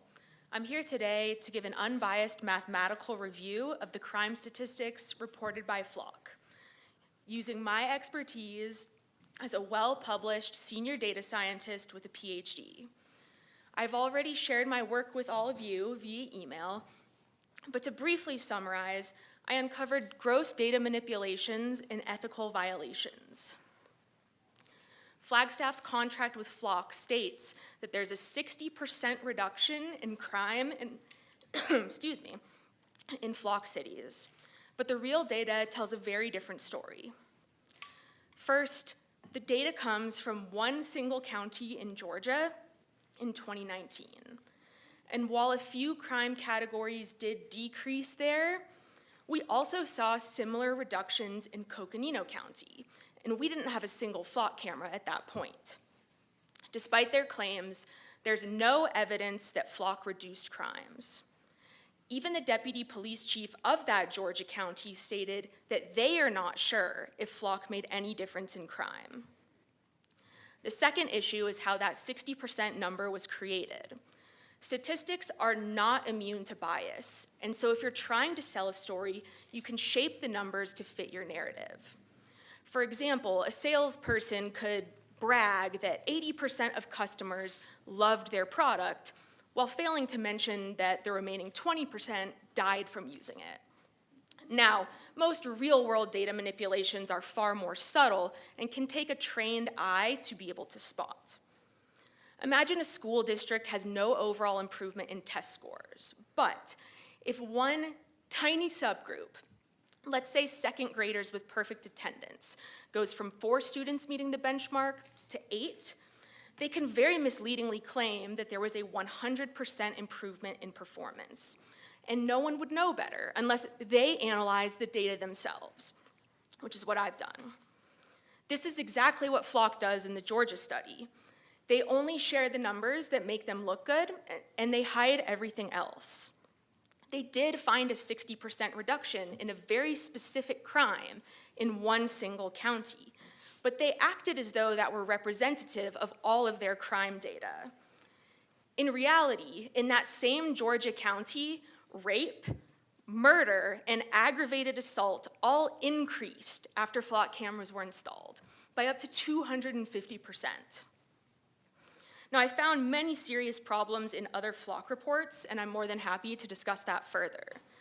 In the meantime, approving this contract with Flock entrusts our private data to a company that will sacrifice honesty and integrity for profit. Thank you. Thank you. Jan Carlisle, and then David Carlisle. Good afternoon. Thank you for letting me speak. I admire and respect the efforts of our police department to try to do the very best they can to protect our safety.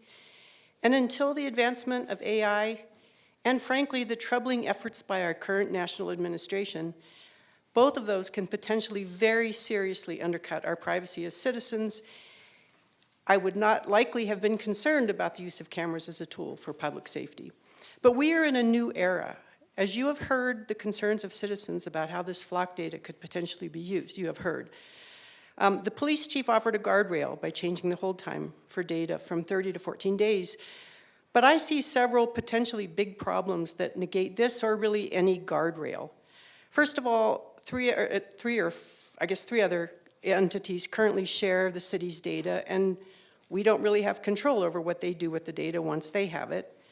Secondly, if this data is considered public record, which has yet to be established in Arizona, anyone else who wants it can have access to the data, and any efforts to limit how long the information is held are negated.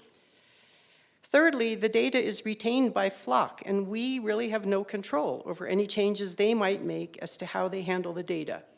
For instance, if the Trump administration ordered them to release some or all of the data to the feds, would or could Flock successfully refuse?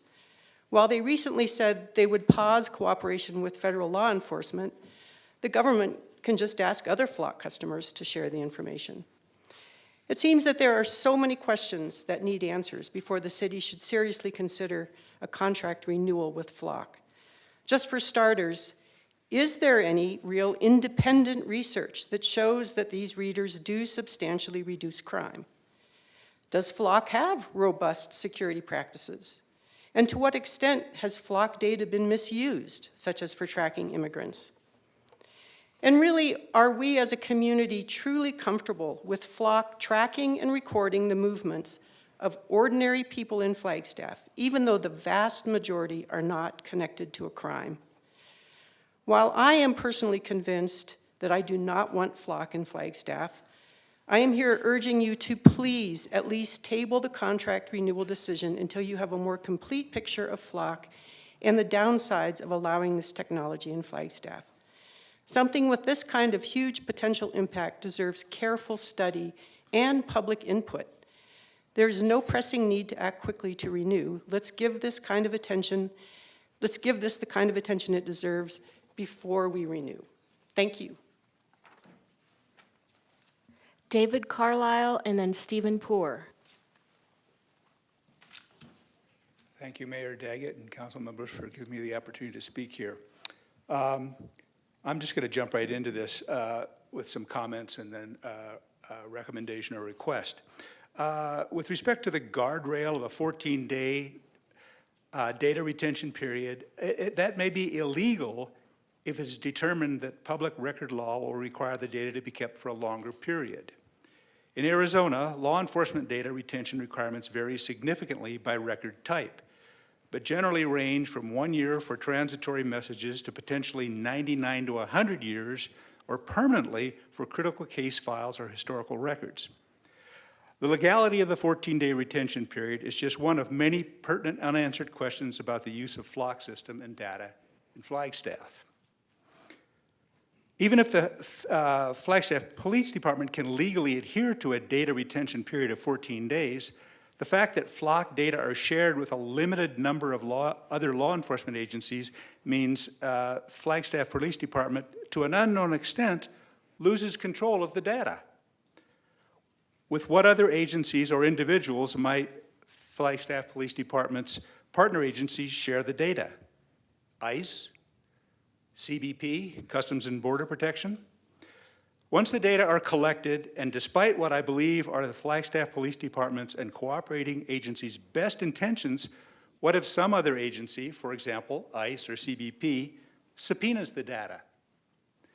Merely collecting the data, having the data available, no matter the duration of retention period or the intended limited sharing with other agencies, essentially opens a Pandora's box. Once collected, the data are available to use, but also potentially to misuse and abuse, as has happened in many well-documented instances around the country where Flock systems are in use. Again, I don't doubt the best intentions of the Flagstaff Police Department, but they have a relatively narrow focus to provide for the safety and law enforcement, safety of Flagstaff residents and visitors. As Flagstaff City Council, I think you must take a broader view, including supporting broader values of the community, safety being only one of many values. Among community values and rights to which the council, I believe, must be attentive and protective are the right to privacy and Fourth Amendment protection against unreasonable searches. There is currently a federal lawsuit pending in Norfolk, Virginia, claiming that the camera violates the Fourth Amendment protection. To me, the Flock system is intrusive and an invasion of privacy. So I urge the City Council. Thank you. Okay. Stephen Poor and then Caleb Alexander.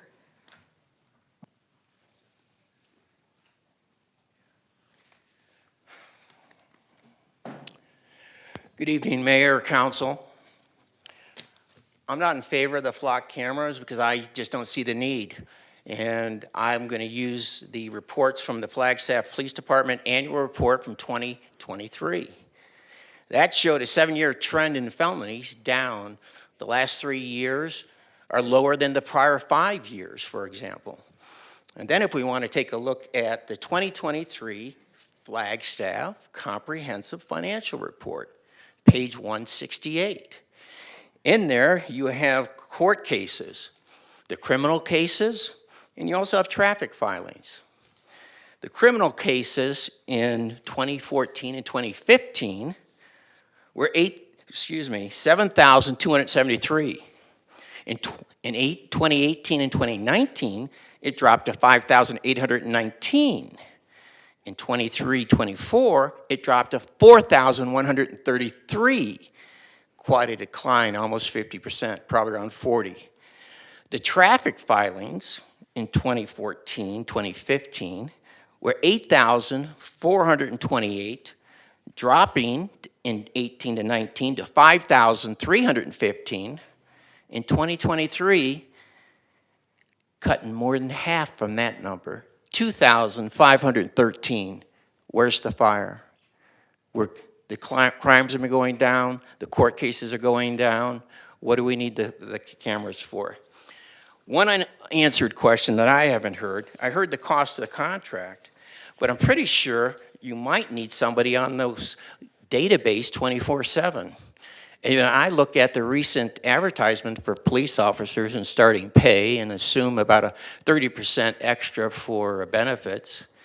You're looking for, what, 3 more officers at 24/7, 8-hour shifts? Now you're talking about a $400,000 contract you're about to approve. Or I'm open to maybe the police chief can explain that they're going to take people off the street, or what are you going to do to have to man that database? I'm not sure they have to do 24/7, but I leave that up to chief to explain to us. And then the last thing I would say is what was mentioned earlier. Skagit County, Washington, Superior Court judge ruled that these are public records. Anybody can file for a public record request on anybody else. How long? Don't know. The gentleman raised a very good point on how long you have to keep records. But anybody can keep records if that ruling is, of course, held up in this state. Thank you very much. Caleb Alexander, and then Marcellus Childs. Thank you, Mayor, Council, and thank you, City staff, for all the work you've done regarding this contract. I encourage our city councilors to vote against this contract.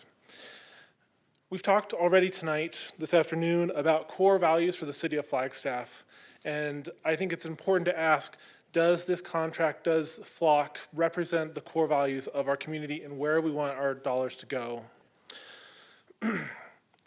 FLOC is interested in surveilling across this country.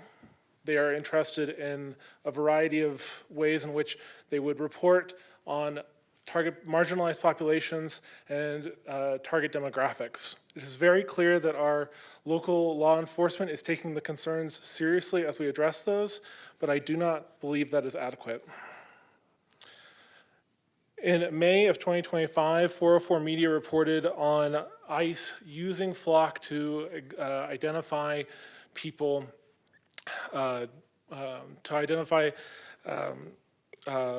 people using FLOC cameras.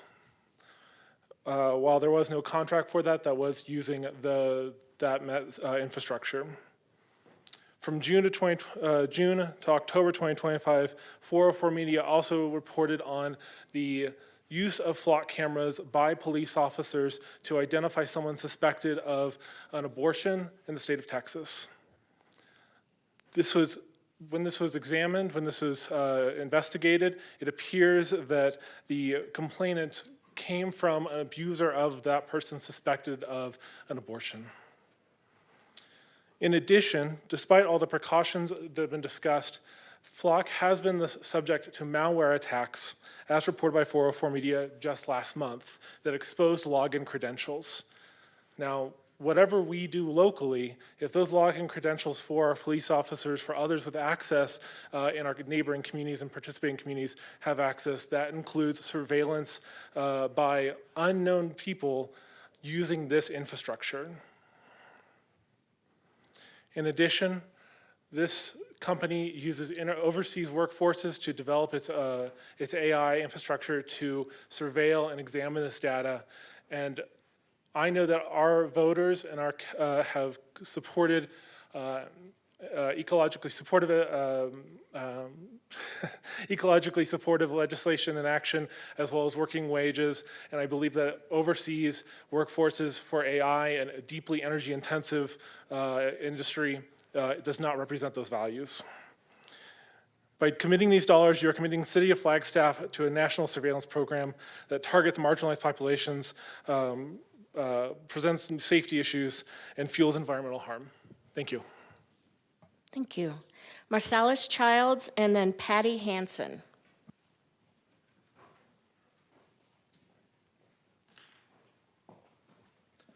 Hello, Mayor, Council. I am here to talk about a firsthand experience I have had with the use of Flock earlier this year. As I said before, earlier this April, my car has been stolen within the community of Flagstaff. When this happened, I employed police assistants to track an AirTag that I hid in my car around town. I know that this Apple is not the best in that, but as my strategies, as my success wavered, I made a police report to help locate it instead. When the police report was made, the Flock system was implemented. That day, whatever information that officer pulled, he came to a conclusion of me simply either misplacing my car and possibly being under the influence when I did. Was I able to later locate my car? Yes. Was Flock helpful in coming to this conclusion at all? No. Thankfully, it came to just a baseless judgment call. Calls like these leave the drivers powerless to these conclusions. My suggestion is in the reevaluation of the contract, we're bringing up something, as we've talked about before, the case in Washington, calling into question whether the surveillance of public roads is public data. Usually in speeding tickets, the image is taken of the violation is presented to the person. Finding a way to allow for this information to be publicized is something that I would want to look forward to. To publicize the data that Flock retains of us or the driver profile that is apparently made through either their transparency portal or either through the FPD portal themselves. I have changed my views on the system through conversations and concerns I have heard throughout the community about the community being under-patrolled, and I don't think that complete removal of the system would be beneficial in the police's mission to protect the community. However, I believe that the community should have the opportunity to see how they are being protected by this system. Thank you. Thank you. Patty Hansen and then Michelle James.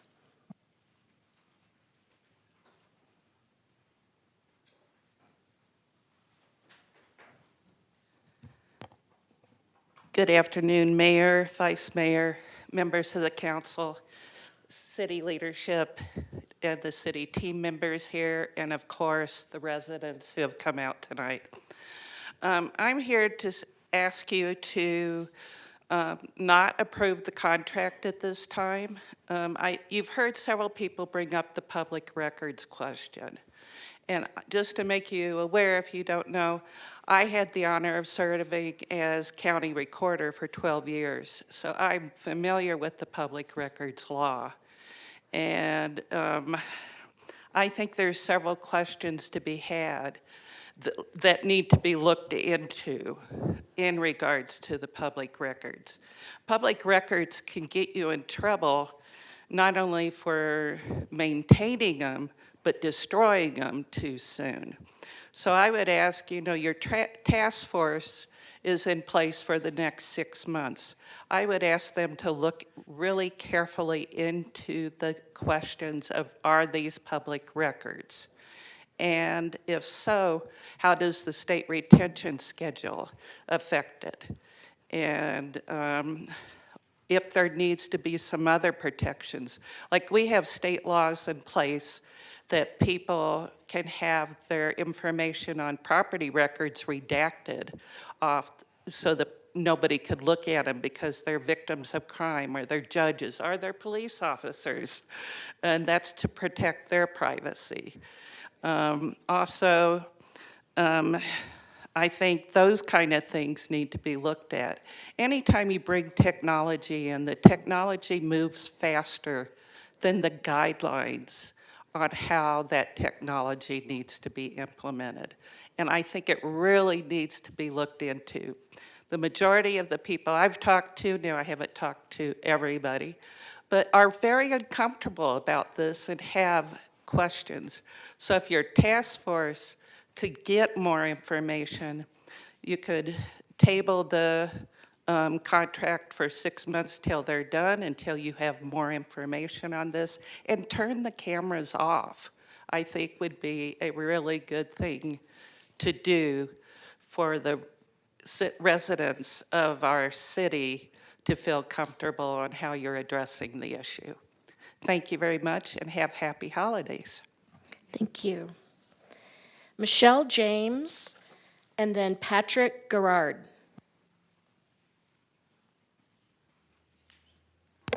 Hello, Mayor, Vice Mayor, and City Council. My name is Michelle James. I'm the Executive Director of Friends of Flagstaff's Future. Thank you for the opportunity to comment on this important agenda item.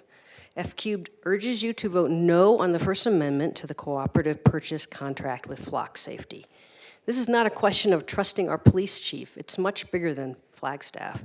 We do not support AI mass surveillance as the current federal administration is gathering and weaponizing data. The so-called guardrails that are described in the staff report do not provide meaningful protection against the abuse of data. The question of whether the city of Flagstaff considers flock data a public record under state law is a critical one. You've heard a lot about that tonight. But we, the public, don't know because the city hasn't answered this question for us. If the answer is yes, then it's very likely that you'll have to keep the data for longer than the 14 days that were part of the guardrails from the police chief. And that would undermine that guardrail.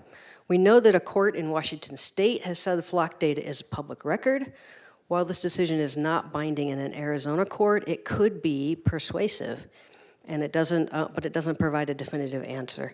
The city of Surprise recently refused to release flock data of a retired firefighter. Because of this lack of clarity, we are asking City Council to request that the Arizona Attorney General's office render an opinion on this question for the sake of Flagstaff and the other jurisdictions in Arizona. While we appreciate the city staff has agreed to set up a task force to look at the technology privacy, the reality is the task force will be meeting after you vote on the contract today. In other words, the train has left the station. Further, this task force should be making recommendations to City Council, like all other city commissions, and be bound by the open meeting law and all of its requirements. For years, the ACLU has been warning of the dangers of this mass AI surveillance technology.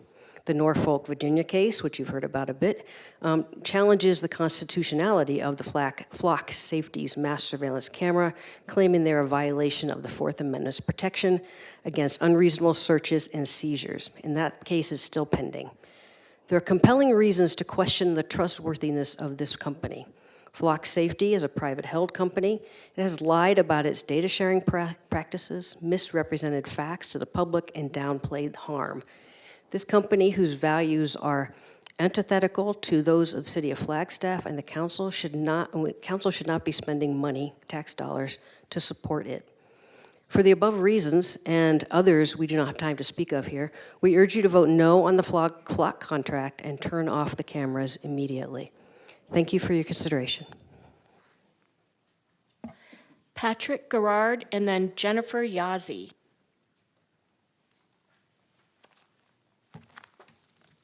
Hello, everybody. Thank you for allowing me to speak. My name is Patrick Gerard. I'm here today to discuss the flock camera system and potential consequences and implications of their existence. I understand the bullshit argument that you are protecting us, but bullshit is bullshit nonetheless. Who here has ever read the book 1984 by George Orwell and was frightened by it? Well, I'm here to tell you that 1984 is no longer a work of fiction and is now very much a reality in the United States. Tracing the roots of the idea of the surveillance state will ultimately lead you back to the English philosopher Jerry Bentham's idea of the panopticon, which was widely criticized over time and is seen by many to be where totalitarianism has its roots. Totalitarianism is a form of government ruled by a dictator whose only interest is power and control. who prohibits criticism of the party in control, and ultimately outlaws any criticism and dissent, and is seen as a threat. Paranoia is its lifeblood. Fast forward to today, we are here, 1984 is now. I believe the Patriot Act and its trade-off of certain personal liberties for protection of national security began the erosion of our Fourth Amendment rights under the Constitution of the United States. Flock represents the natural evolution of the ideas laid out in the Patriot Act and is big brother cosplaying as protectionism. It's not. It's a violation of privacy, full stop. I don't believe we got to vote on the establishment of Flock in Flagstaff. This feels like a betrayal, all too common in our country today, and a violation of our Fourth Amendment rights. Protection from reasonable searches and seizures of our homes, papers, and property, which in the digital world translates to our data. That has become a reflection of our digital selves. The legal basis and arguments on this topic are debatable, but I am here to tell you it is morally and ethically questionable at best. Laws are not static, and the rule of law is currently under attack. Who is to say new laws will not be weaponized against civilians? That is ourselves and our children. Protect our privacy, abolish Flock and Flagstaff.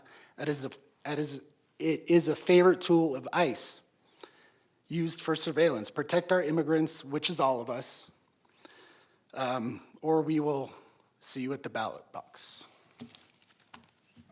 Thank you. Jennifer Yazzie and then Jill Stevenson.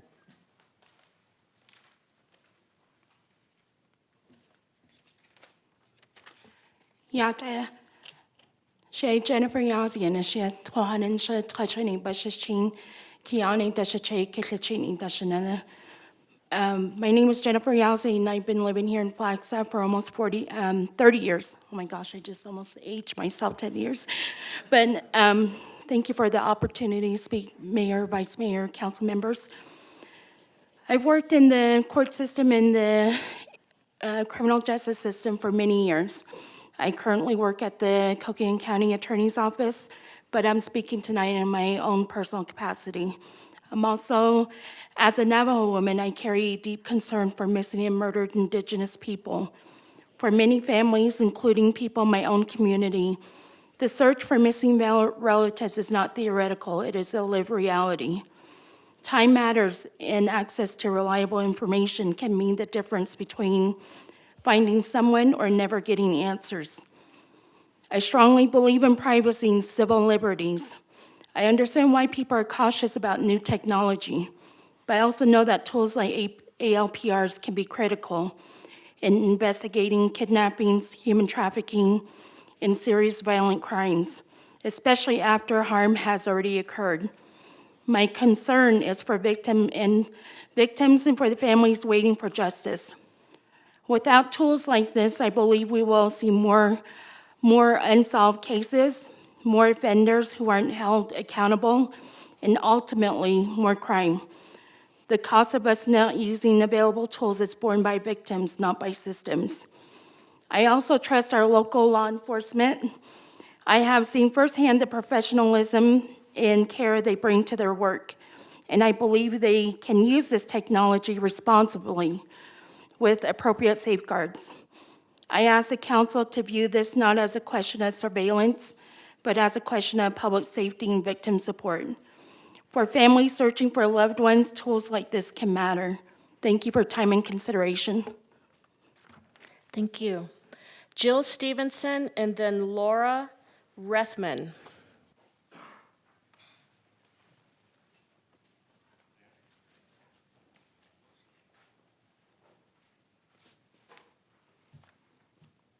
Hello, Council, and everyone else here. My name is Jill Stevenson. I am not a long-term resident of Flagstaff. I've only been here 4 years, but I've had the privilege of attending many council meetings. And I appreciate the fact that you listen to what the community is saying, because you are our representatives. I think the police department has made some good changes in their indicated use of Flock cameras. but I also think the majority of the population, certainly as represented here tonight, do not feel that these are safe ways to handle problems in our community. Flock cameras are too open to misuse and abuse, and I think that far outweighs the positive helps that they might serve us. So I would hope that you would, in your decision-making, take into consideration all the facts and feelings that you have heard here tonight and not go along with a company that is obviously in this for a profit, like most big companies are. I would hope that you would not re-up the contract. Thank you very much for your consideration and time. Thank you. Laura Rethman and then Sean Parson.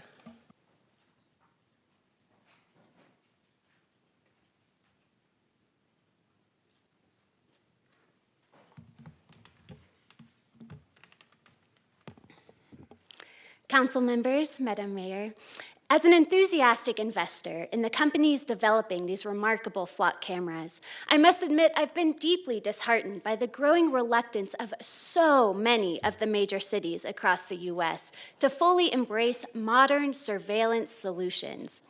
Each time a city delays or rejects flock, my stock portfolio takes a hit, and I've lost more than a few sleepless nights worrying about the long-term health of my investments. So I urge this council to vote yes on flock cameras because we owe it to our budget and frankly to my investment strategy to modernize completely. Just imagine the efficiencies. With every camera installed, we move closer to a world where policing can be thoroughly streamlined. Why continue funding human officers when sophisticated technology can do so much of the work for us? We've already seen promising steps in this direction with other automated enforcement tools. Imagine extending it all the way. We could phase out human officers entirely and replace them with robo-police, capable of making split-second use of force decisions with flawless algorithmic precision. Of course, there may be occasional unintended harms or misidentifications, but those are inevitable growing pains when you automate authority. What's a few unfortunate outcomes compared to hypersecurity, reduced liability, and optimized returns? And while we're modernizing, why not eliminate the inefficiencies of these meetings as well? Forget long discussions about community needs. Just plug in AI. Imagine the savings if your salaries were redirected towards truly modern governance. With every license plate scanned, we get closer to a world where every problem can be solved with binary decision-making. So council members, let's modernize. Vote yes on flock cameras. This isn't just surveillance, it's progress, a future filled with shiny gadgets that remind us how far we've come from mere human governance. Let's not just keep pace, let's sprint towards a new era of total surveillance, profit, and control. Thank you. Thank you. Sean Parson and then Michael Tunick.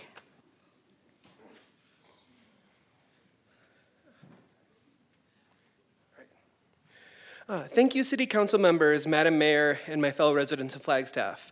I am someone who works a full-time and a decently well-paying job, and like most of us in this community, I have no real hopes of ever purchasing my own home, and am at most 2 missed paychecks away from being homeless. Over the last few months, as the economy has begun a clear downturn, we have seen an increase in poverty and food box needs amongst our residents, as well as other examples of increasing economic stress. These problems are not only going to get worse with federal cuts to social services and the expected increase in the cost of health insurance. Right now, the residents of Flagstaff need our city council to be looking out for those of us struggling to get by and to work to make the city more affordable and livable for the average resident. Paying Flock Camera, a Silicon Valley-based billion-dollar corporation, over $100,000 per year does not provide any solutions to the affordability crisis for Flagstaff residents. And if anything, it takes away much-needed money from other social services. Maintaining the flat contract redirects that money away from services that could benefit the residents here to a company recently evaluated at $7.5 billion in value as of March this year. How much good could 100,000 plus provide if it were spent on improving the economic needs of Flagstaff residents? Many of you on council are concerned with affordable housing, for instance, and we heard from a bunch of great examples of projects going on. But couldn't this money not be spent on expanding this housing support? Could it be used to get homeless residents off the streets and into housing? And how would that affect our crime rates? Could it be used to improve public transit in this town, making it easier for workers to get to their employment and around town? In short, we live in a world of resource constraints. Every dollar you spend primarily to enrich a large corporation with our tax dollars is money taken away from the services that would actually benefit the residents of this town. And what do you get for funding FLOC? Further encroachment on our privacy rights, building of infrastructure that has, in many other locations, been used against the wishes of the laws of the community to help ICE and other organizations, a tool for racial profiling, and something that will and can and will be used as for abuses. I have been to 3 meetings regarding this issue, and at each meeting I've seen the vast majority of residents get up and speak out against the FLOC contract. But still the council is refusing to act, with the exceptions of council members Aslan and Garcia, who have been listening to the community and standing up for the people of Flagstaff. I call for the council to follow their brave lead. As a council, I implore you to end the contract with FLOC and instead focus on addressing affordability issues. In the end, do you stand with billionaire tech oligarchs like Elon Musk, Jeff Bezos, and FLOC CEO Garrett Langley in their campaign to shove AI data centers and surveillance down our throats? Or do you stand with the people of Flagstaff who are struggling to get by? Your decision will tell us exactly where you stand. Thank you. Thank you. Michael Tunick, and then Marilyn Wiseman.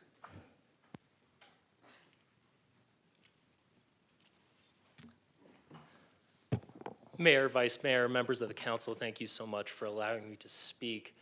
I'm the Chief Deputy at the County Attorney's Office. I'm here for Ammon Barker, and we support the use of ALPR technology in investigating our cases. I understand a lot of the concerns that have been raised today. I see Patty Hansen, who's an exemplary public servant over many years here, and I heard her comments, and I'm about to disagree with her. Sorry, Patty. I have been a prosecutor for 15 years. I've spoken to victims on many occasions. I've seen and prosecuted murder cases, kidnapping cases, crimes against children. I've been in rooms with victims of domestic violence, victims of violent offenses, who, while shaking, ask me, are we gonna be able to find him? Am I gonna be able to be safe tonight? And I take solace in telling them, Flagstaff Police Department is doing everything they can to find that person and to keep you safe. And ALPR technology is part of everything that we can do to find dangerous offenders. This is about public safety after all. Am I saying that this system is currently perfect? No. I think Flagstaff Police Department has taken a lot of steps to try to get closer. I think we're gonna continue to learn and continue to improve the system. But for right now, what we have is, I am not aware of any misconduct or any misuse of data by the Flagstaff Police Department or anybody in this community. What I'm also aware of is there are concrete benefits in kidnapping cases, murder cases in which we have located violent offenders as soon as we could and did everything we could before they could do more harm. You know, and I speak for other prosecutors in my office when I say, in this job, we see a lot of suffering. We see a lot of human suffering. I do have an investment in this issue, and that investment is 15 years of talking to child victims, talking to victims of domestic violence. I'm invested in their safety. I'm invested in making sure that the right thing happens in those cases. The job isn't just public safety, the job is also protecting people's rights, and I fully acknowledge that, and I assure you that anything our office does will be with those rights in mind. But in terms of doing everything we can to protect folks from the violence that does exist out there, I urge you to renew the contract, continue the contract. Thank you. Thank you. Marilyn Wiseman, and then Sandra Labarsky.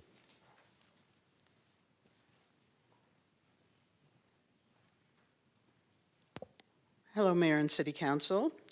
I'd like to read you an article from Oregon Public Radio concerning Skamania, which is a county in Washington that many people have talked about their recent court decision.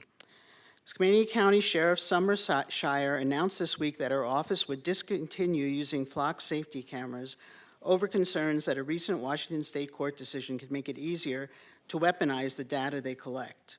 An early November state court decision found that data collected by the traffic cameras would be available through public records requests. Quote, "This recent court decision is a threat to public safety, allowing access to anyone and extending far beyond the policy parameters set forth by the Skamania County Sheriff's Office for their own personnel." Unquote. At least 6 flock cameras were set up in the Southwest Washington County in December 2024. The Sheriff's Office planned to use the system's license plate readers to apprehend stolen vehicles and to assist with warnings about child abduction and missing persons known as Amber and Silver Alerts. But the cameras have faced scrutiny because their data is stored on the privately owned company's servers.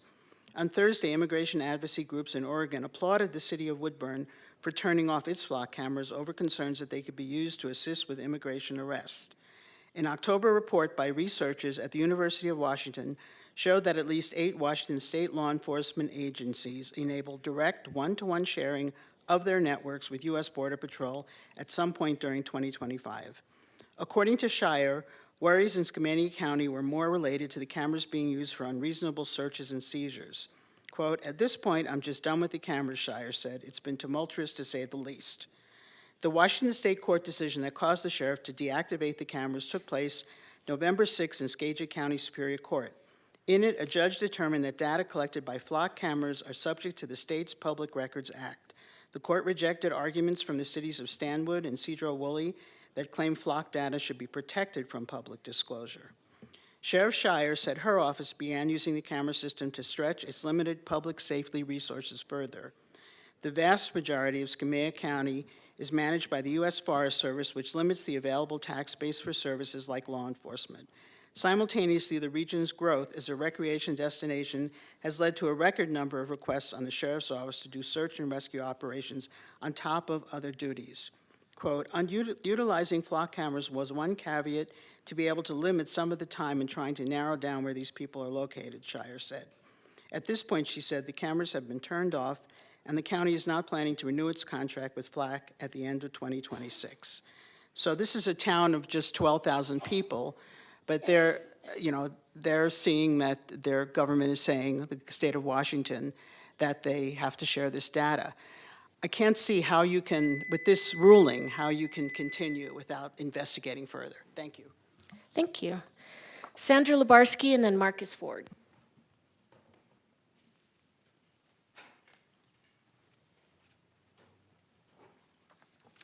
Good afternoon, Mayor, Vice Mayor, Council.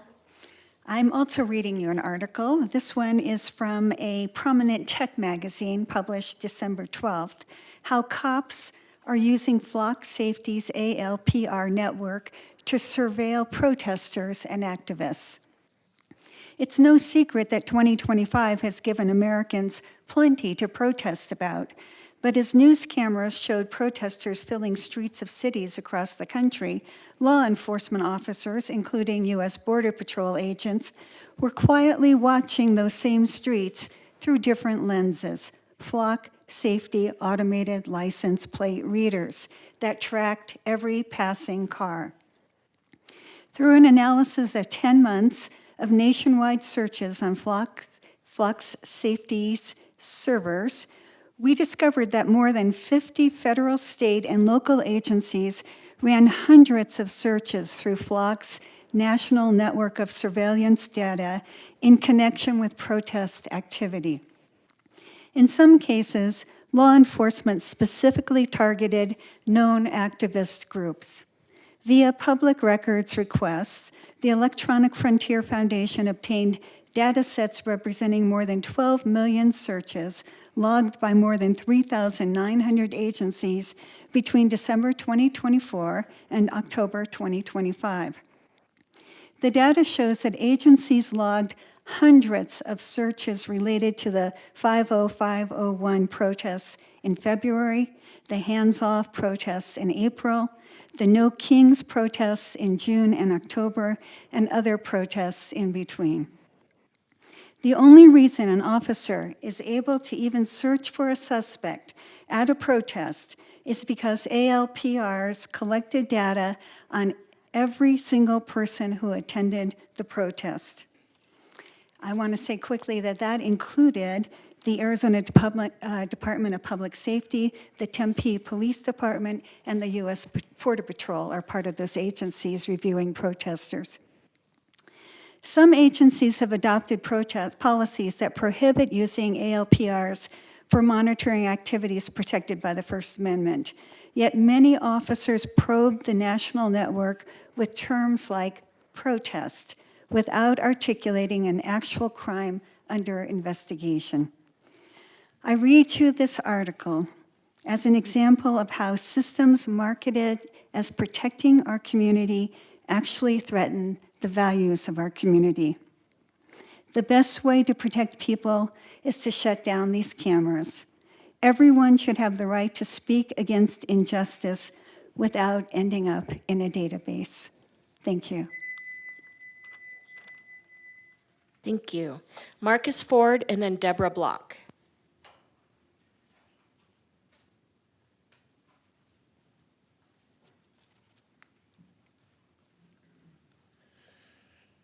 Good evening, Mayor and Vice Mayor and City Council. Before you discuss and ultimately vote on the flock safety contract tonight, I'd like to remind you of some of the cities who have recently terminated their relationship with flock, and then read part of an article about two of these cities in Oregon, Eugene, Oregon, and Springfield, Oregon. Cities who have recently terminated their contracts with flock include Austin, Texas, Bay City, Michigan, Berkeley, California, Cambridge, Massachusetts, Denver, Colorado, Eugene, Oregon, Evanston, Illinois, Oakland, California, Oak Park, Illinois, Olympia, Washington, Redmond, Washington, San Marcos, Texas, Scarsdale, New York, Sedona, Arizona, Springfield, Washington, and Stanford, Washington. Let me submit that these cities are not naive and are not anti-technology. Indeed, Redmond, Washington is the home of Microsoft. I think Austin, Berkeley, Cambridge, and some of these other cities are very technology savvy, and yet they've all decided to terminate their contract with Flock. Here's an article from December 6th of this year regarding the decision by officials in Eugene, Oregon, and Springfield, Oregon, to discontinue their contracts with Flock. Quote, the city of Eugene and Springfield announced Friday, December 6, 2025, that they would discontinue use of AI-powered license plate cameras connected to the company called Flock Safety. The announcements, issued in separate press releases, came after months of public pushback. Opponents said the cameras could be used to track innocent people and put vulnerable residents at risk of surveillance by federal agencies. Police argued that cameras were key to solving numerous cases, including some involving violent crimes. This is a quote from the police chief in Eugene, Oregon. Effective immediately, he says, the Eugene Police Department has ended its contract with its current automated license plate recognition vendor, Flock Safety, read the announcement from EPD, which was released at 7:20 p.m. Friday.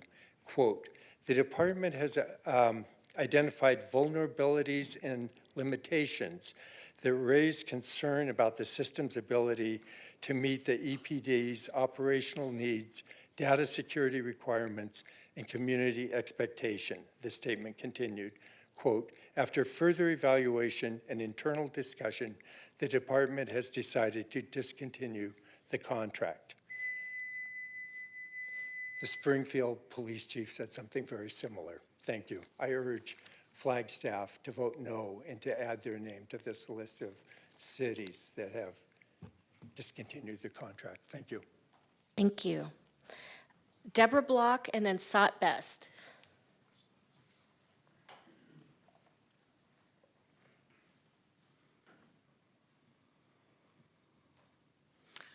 Good evening, Mayor, Council.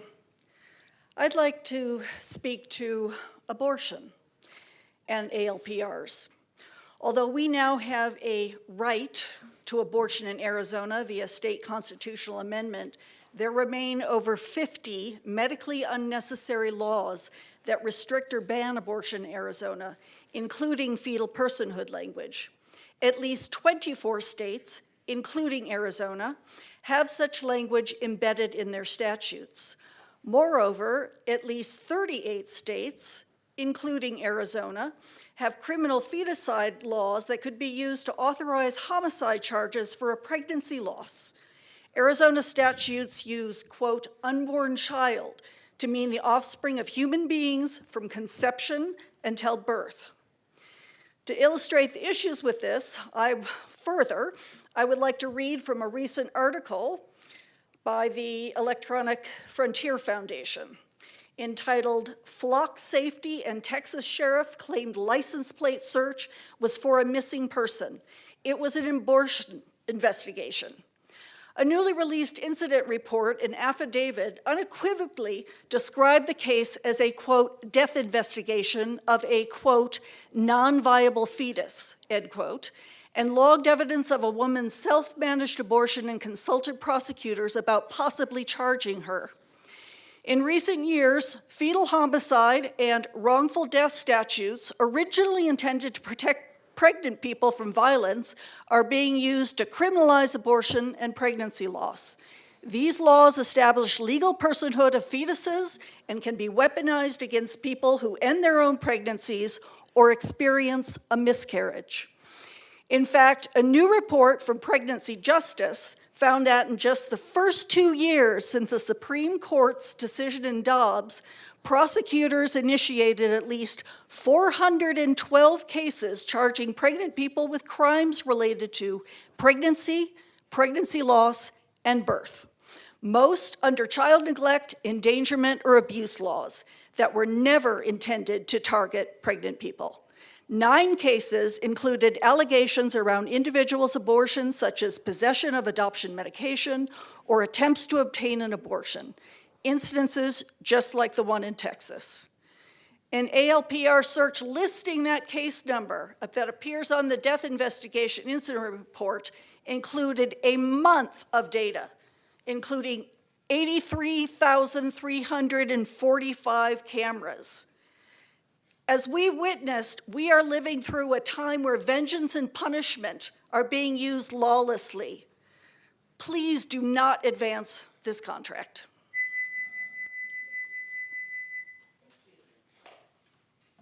Sot Best, and then Kevin Lanone.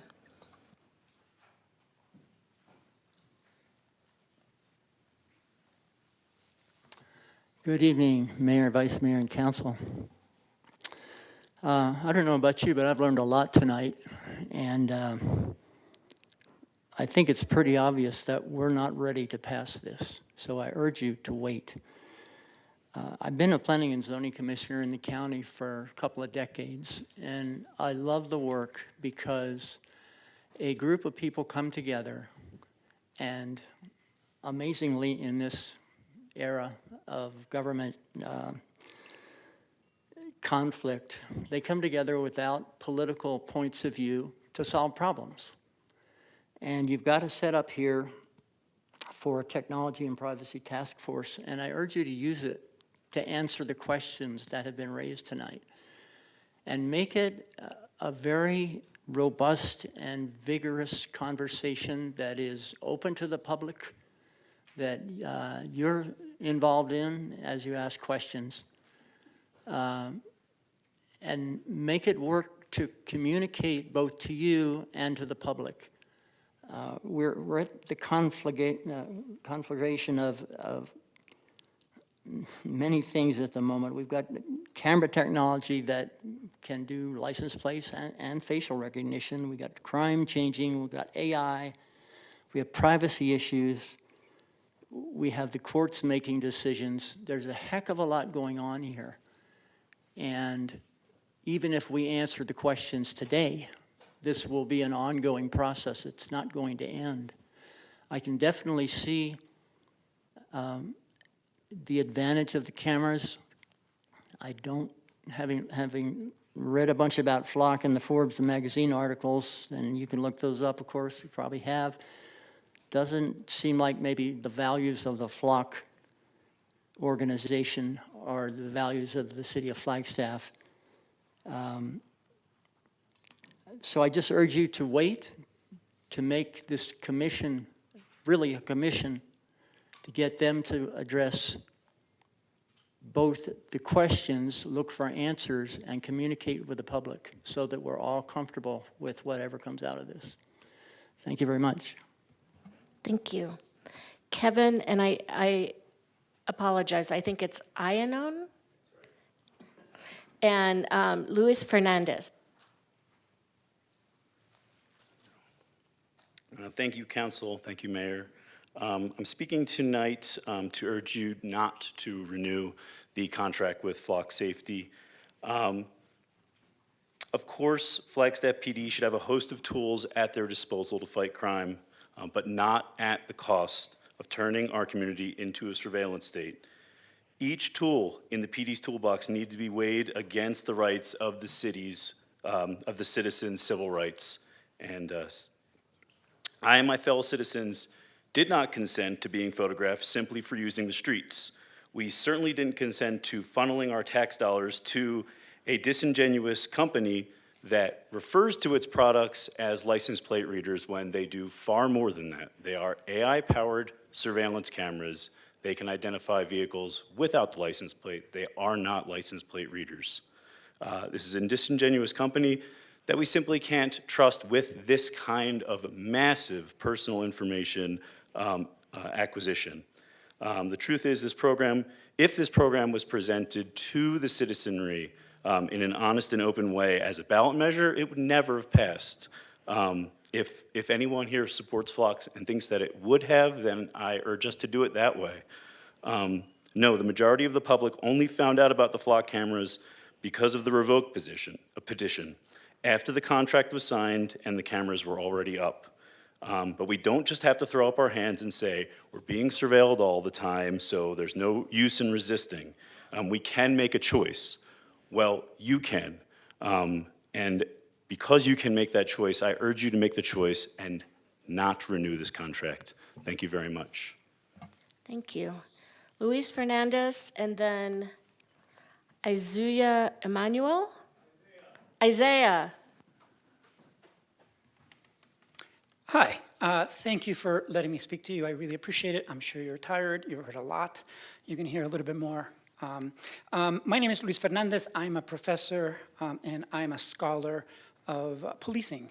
I spent the last 20 years focusing and writing on policing and policing issues. I've authored 4 books, many articles, and a variety of things. So this is kind of my area of expertise, and I'm coming to you as an expert on this particular issue, not necessarily Flock, but policing in general.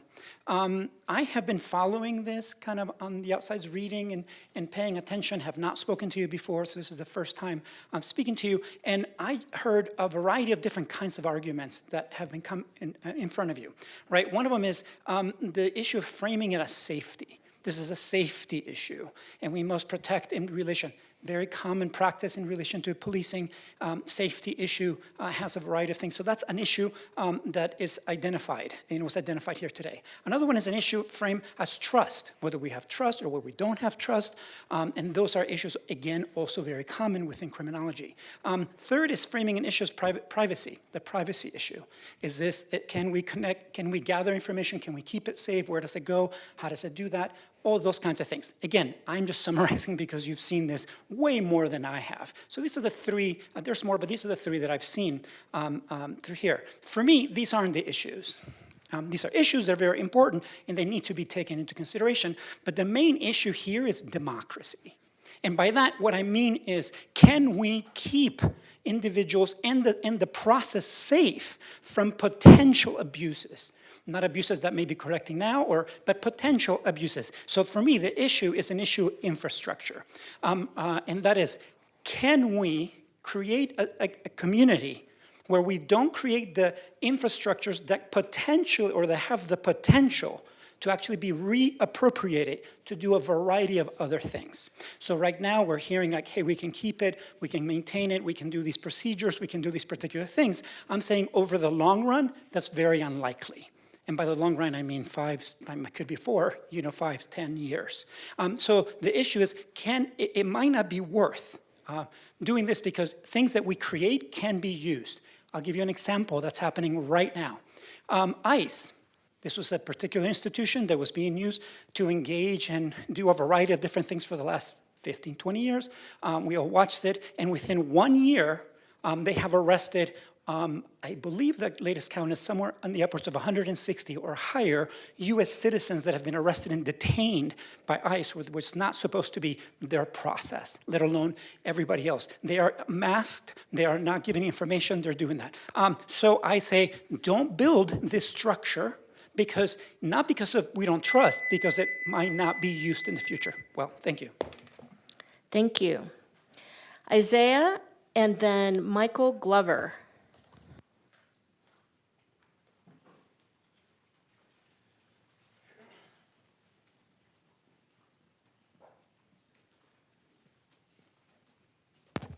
Hello. Hi, I'm coming to City Council with environmental concerns over flock safety and its relationship with Amazon and AWS. So flock safety has an open relationship with Amazon, which has been partnering with them for the flock safety, with getting operations with their doorbell cameras, and also is using their data services as well. So AWS is a company under Amazon where they store many of their data. So the data stored goes to data centers which are being pushed for in Arizona. So with data centers, especially with flock safety, we are basically saying that we are accepting the environmental impacts of these data centers within Arizona. And Arizona notoriously is a dry state.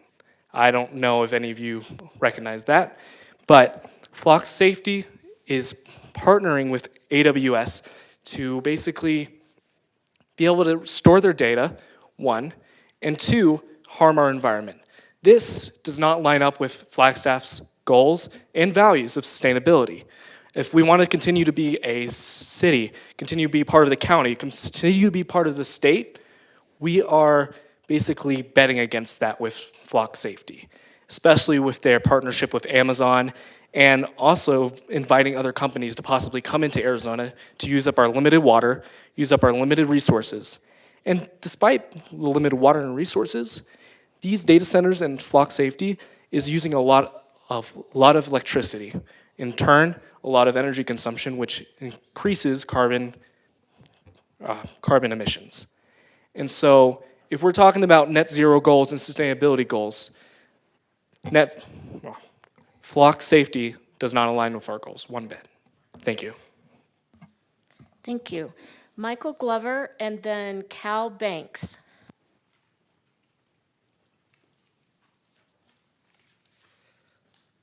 Hello, my name is Michael Glover. Thank you, Mayor Daggett and the council for giving me the opportunity to speak today. I'm currently a history education student at NAU, and I'm exploring post-grad options to stay here in Flagstaff to teach. I would love to stay here. I have fell in love with the community and the environment up here, but I'm deeply concerned with the local government. On October 28th, many of us left here dismayed at the resolution and for continuation, but hopeful of change to come with the seemingly receptive attitude of the police department and the council. It appeared that the resolution would not be voted on for another 6 months, yet oddly enough, here we are, less than 2 months later. Coincidentally, a week after the majority of NAU students left Flagstaff for winter break. Councilman Garcia said that he appreciated all the new voices at the last flock meeting, and it does not seem like the rest of the council agrees. I oppose the flock cameras on the basis of privacy concerns, which we've heard many. But I think the core of the issue here in Flagstaff should be about consent. In June 2024, these cameras were installed with zero public comment or oversight, and in October 2025, we heard from over 30 community members speaking passionately and openly about their concerns for the unintentional harms these cameras may cause. The council room was completely full, largely of people who oppose the system. Despite this overwhelming opposition, mostly from younger individuals, it only took a few promises and testimony from well-connected individuals to sway the council into revisiting this issue. Why are people with vested interests in the cameras prioritized over the concerns overwhelmingly of the public research of over 47 vulnerabilities, and there are data being sent to the workers in Philippines when Flock has promised that our data is apparently ours, but is being sent to the Philippines. The way the council has acted around the Flock issue is odd to me. Despite a seemingly open ear and a receptive chamber, at every turn the council seems to stray further from public opinion and increasingly support the Flock system. I leave you with 3 final questions. I understand trusting the police department, but I believe they are misguided and misinformed. Was police work like kidnapping cases impossible before Flock? Why are they a necessity now? Why are you trusting Flock still? There's a clear pattern of lies and deceit by the company. And why are you failing to respond to the overwhelming concerns of your community? Thank you for listening, and please shut down the cameras. Thanks. Cal Banks, and then Artemis Diaz.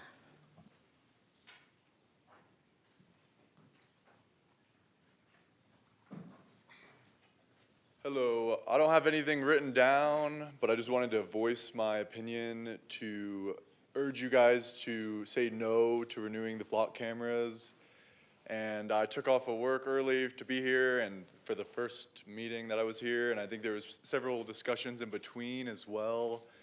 And I am just confused, why it still is not decided, and why I just noticed these cameras just looking around town over the past 5 years, and I love Arizona so much, every part and corner of this large state, and I've noticed them in every urban area and rural areas and highways and counties all across the state, and they all popped up very recently without any acknowledgement or telling that they didn't tell the media or the public that these were coming out with our tax dollars. And these are completely different than any other ALPR system. These aren't just ALPR cameras. This is a ridiculous techno-feudal dystopian piece of technology that I can't believe we're even dealing with. And I'm really discouraged with I'm very new to being political, but I'm very discouraged with even knowing how representatives work and this whole system, because it seems very discouraging. And and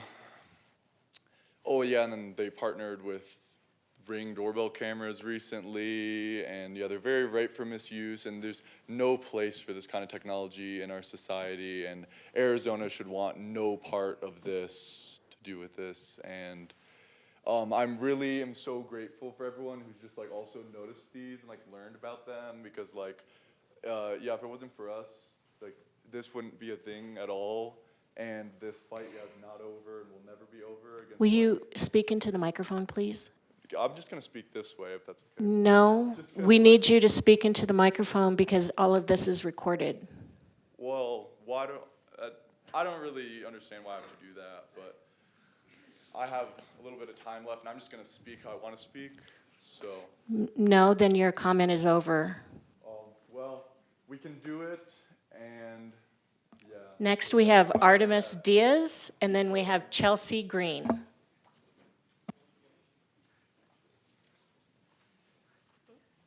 Good evening, Council. My name is Artemis Diaz. I'm a student journalist with NAC Today, and I've been covering this story and the stories of people of Flagstaff.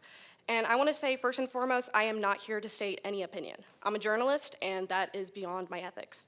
What I do want to bring forth is some questions and concerns I have after reviewing the contract, as well as reading a document from the Oversight Committee, which Flock Safety is currently under investigation by.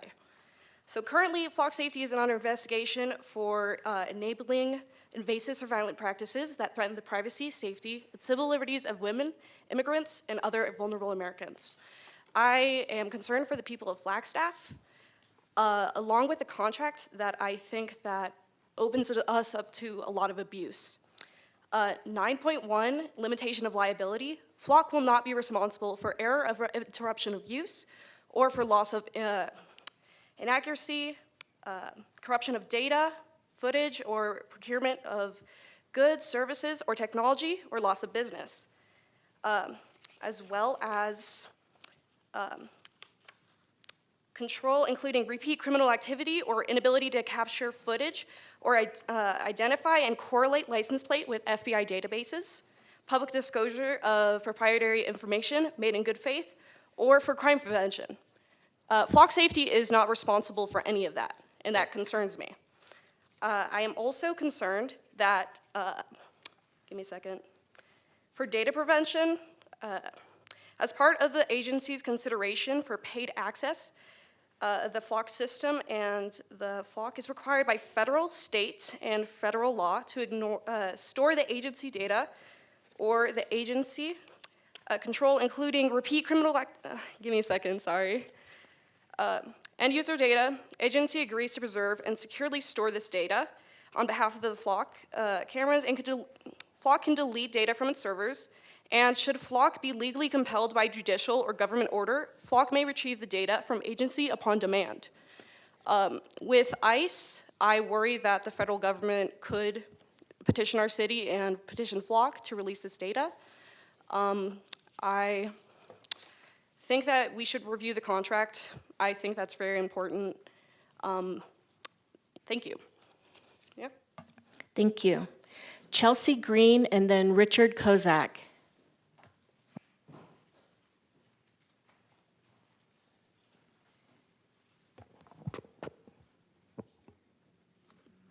Thank you, City Council members, for keeping these issues in the public conversation. Your commitment to the democratic process is absolutely why I'm here. At the start of this meeting, you said pledge allegiance to liberty and justice for all, not just some. And I'd like you to keep this in mind as I connect flock surveillance to the tech billionaires whose influence is on display in the current national political sphere. The company Flock is owned by Garrett Langley, whose startup funds were also seeded by Palantir founder Peter Thiel through the venture capital company Founders Fund. Of the initial Flock Safety seed fund, there was $120,000, but once Founders Fund came in, it jumped up to $10 million. In case you're not familiar, Peter Thiel is one of those billionaire hedge fund managers that most of the U.S. hate right now. For those that know, surveillance is the mechanism by which these powers would like to lock the vast majority of Americans into a kind of panoptic obedience systems that only the very rich will have any say in. While they consolidate the media, folks like Peter Thiel and Mark Andreessen are also planning to impose their views on Americans in other ways. They are stacking government agencies with folks who work for them. Flock is a company who owes a lot to Peter Thiel. By setting up the infrastructure to help them put in place their surveillance state mechanisms, you are siding with them. We have been watching as many localities have been facing conflict with the federal government in protecting neighbors from ICE. These connections are being made by those who can, a lot of folks.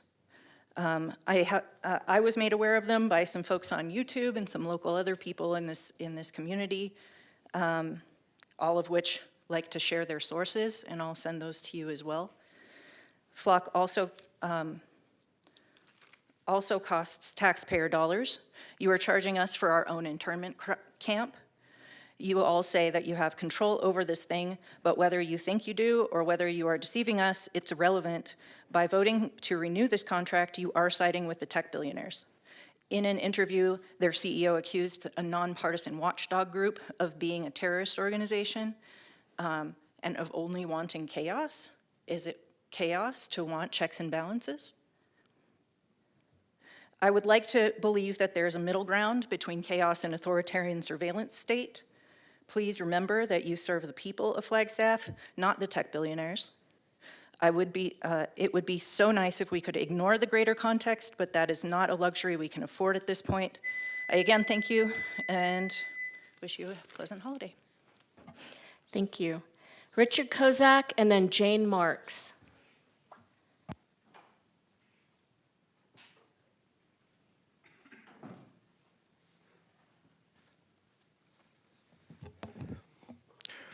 All right, thank you, Council. My name is Rich Kozak. One of the lessons I've learned through life is that power corrupts. It does not require a conspiracy to corrupt. Any power needs checks on it, but this technology is too powerful, at least under the current, with the current guidelines, to have sufficient checks on it. I feel this is only a short step away, I think as other people have pointed out tonight, that this is only a short step away from what China is now using to keep basically people imprisoned on their own streets in that country. This, I don't believe, is just a slippery slope. I think this is almost being pushed off a cliff. We need to slow down on this. I think the people in this country are just now waking up to the stealthy approach that was used by Flock in getting these cameras in place. And I think when the people are misled, they really need to look at and evaluate why we were being misled. I think when people look at the real facts, they will come to the right decisions, as evidenced by the communities around the country that are now waking up, as mentioned by a previous speaker. People are shocked by the increasingly invasive net that is closing in around us. And I think that you can bet that as the public continues to learn about this, they're going to put the brakes on this as a bad idea. With this level of tracking, it is intimidating with a potential for serious abuse.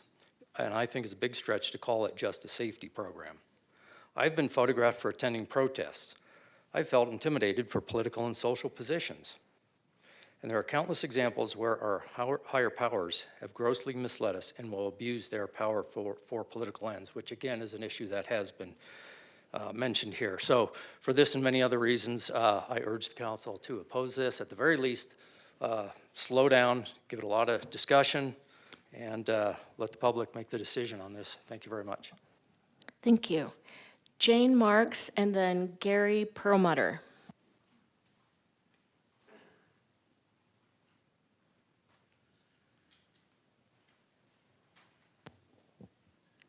Hello. My name's Jane Marks, and I'm a Flagstaff citizen. I've raised my children here. And I first want to say that I appreciate the comments from the gentleman from the prosecutor's office and their commitment to victim safety, and I think we're all for that. Nevertheless, I would like to see the council put the brakes on the camera system. And the reason why is because both across the country and voices in this room, there's a lot of people for various reasons that are afraid. And that I think that it's in our interest to slow down and figure out our values around these issues, because they're complex, and that we're not there yet. And that luckily we're not alone either, because there's many cities similar to Flagstaff in many ways across the country that are also learning about this and figuring out the legal issues and the long-term privacy issues. So thank you. Thank you. Gary Perlmutter.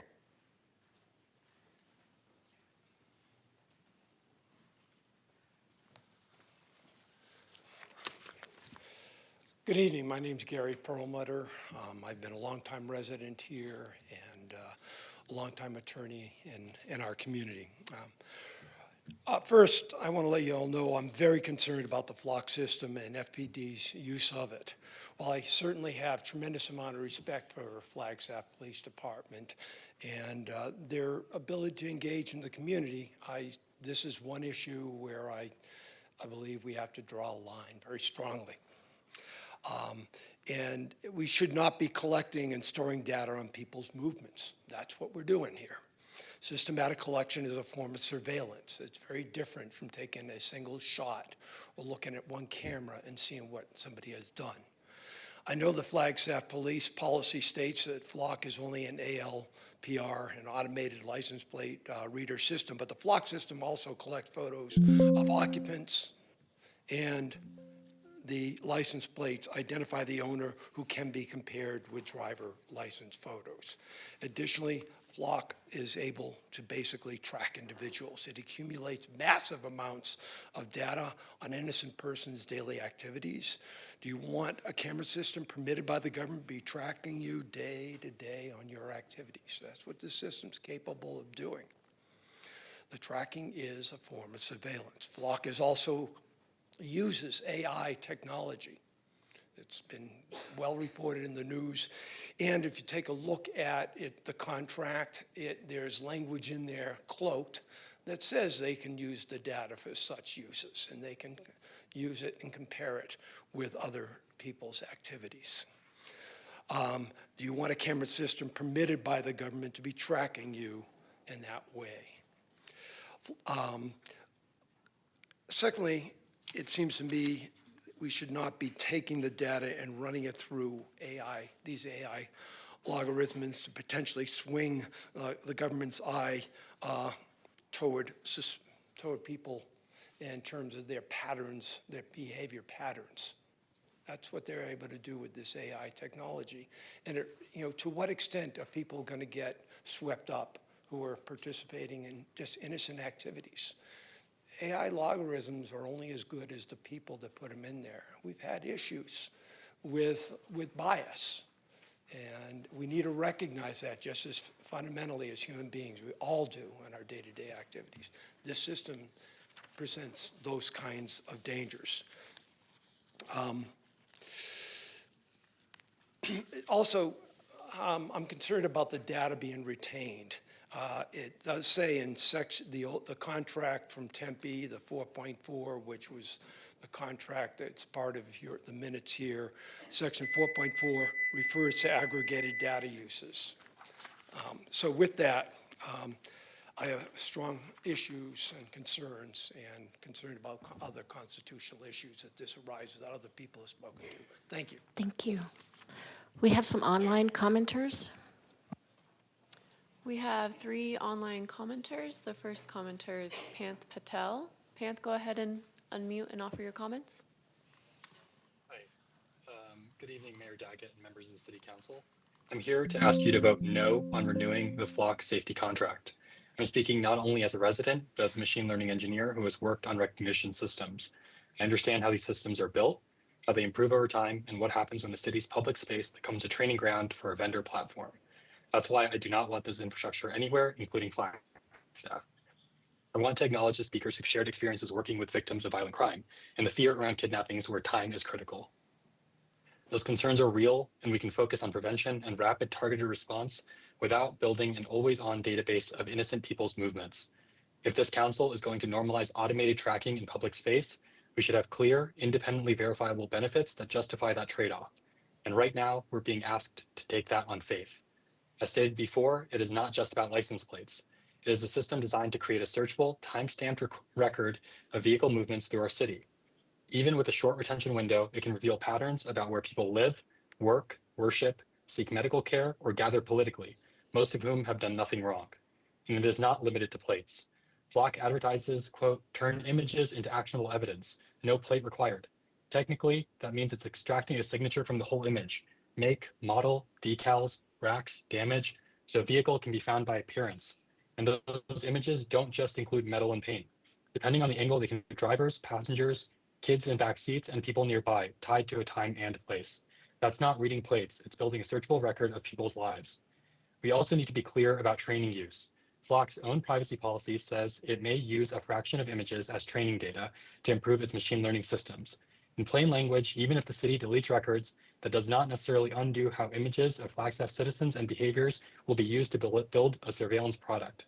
And it is not just theoretical. Reporting describes Flock using gig workers to review and label surveillance images for AI workflows.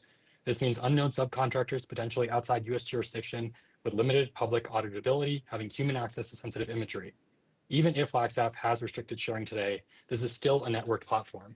In Illinois, officials found an audit found US Customs and Border Protection accessed Illinois data, and Flock acknowledged unclear permissions and protocols for federal users. The ACLU has warned that Flock's standard agreements can grant the company rights to disclose agency data for investigative purposes, even when departments try to restrict access through settings. Finally, addressing an earlier comment, a phone or webcam is not a citywide 24/7 automated identification system with alerts and bulk search. The risk is that the city is funding an always-on system that centralizes and operationalizes surveillance at scale. At the end of the day, the system creates powerful records about innocent people's lives and routines. Flagstaff should not normalize that. Please vote no on renewing the Flock safety contract. Thank you. Our next online commenter is Kevin McCoy.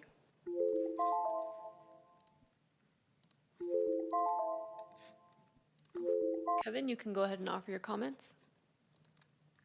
Hello, can you hear me? Yes. All right. Good evening, everyone, and thank you for having me on tonight. My name is Kevin McCoy. I'm a born and raised Flagstaff local and concerned citizen regarding the Flock contract. I'd like to first start off by thanking Mayor Daggett for the comments that you made at the end of the last meeting on October 28th, when you stated that if Flock has another data breach, misleads another client, gives another public apology, and promises another fix, you would be willing to cancel the contract immediately. I do regret to inform you that since that meeting, Flock has been caught with a data breach that led to stolen police logins, exposing Flock surveillance cameras to hackers. This article was released by TechCrunch.com on November 3rd.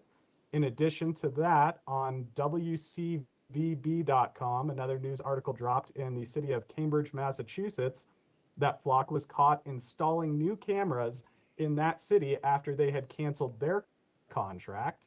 Then, in Futurism.com's recent article since that meeting on December 7th, they found that Flock, through a data breach, is using workers in the Philippines to train their AI model, giving them access to countless recordings, both photo and audio, of people in communities with Flock surveillance cameras. And most alarmingly, the Associated Press, APnews.com, made an announcement on, let's see here if I can find the exact date, November 20th, that the U.S. Border Patrol has been using Flock cameras to track driving patterns, just paying attention to where people are going, and using that information to then later institute Terry stops to find, convict, arrest, and deport illegal immigrants. So, these are very concerning matters, and Mayor, I appreciate your comments last meeting, so I hope to hear a follow-up on that in light of all of this new information. In addition to that, I would like to address that I'm proud to see so many people from the Flagstaff community speaking on this topic. This is the largest turnout we've had since the Northern Arizona Healthcare Hospital incident, where the majority of the city council voted in favor of something that the citizens of Flagstaff strongly opposed and later overturned through a referendum. We do intend, and I hope to work together with people in the community to get another referendum going to undo the Flock contract if city council fails to do so this evening. I would like to thank Councilmember Aslan for standing by the community over the years and consistently voting with the people. And lastly, I ask everyone, if this contract goes through tonight, please make sure to start submitting Freedom of Information Request Acts, FOIA requests, to the city of Flagstaff on this data so we can challenge what we've been told about the nature of storing that data. Thank you very much. And the last public commenter is John Seeley. John, you may go ahead and offer your comments. Hi, can everybody hear me? Yes. Okay. Thank you, Mayor Daggett, Vice Mayor, and members of the council for the opportunity to speak. My name is John Seeley. I have lived in Flagstaff for 9 years and currently work as a community health worker with Health and Human Services, helping individuals exiting incarceration successfully re-enter our community. But tonight I am speaking strictly as a private citizen. At the end of the last meeting, Mayor Daggett said, paraphrasing, if there are any new news about questionable behavior involving Flock from this point forward, I will change my vote from in favor to against. Since that commitment, multiple credible reports and legal developments have raised serious concerns that clearly meet that standard. Investigative reporting has shown that Flock's technology is not solely automated AI, but relies on overseas human workers to review and label surveillance data, contradicting public representations of the system. Civil liberties organizations have documented how license plate reader networks like Flock's enable broad vehicle tracking and extensive data sharing across agencies. In Washington state, as we've heard tonight, courts have ruled that data captured by Flock cameras can constitute public records, meaning sensitive location data may ultimately be subject to disclosure beyond the city and the police's control. Additionally, false alerts from similar systems in Austin and Milwaukee led to wrongful stops and temporary detentions, demonstrating that database errors or misreads can have real human consequences.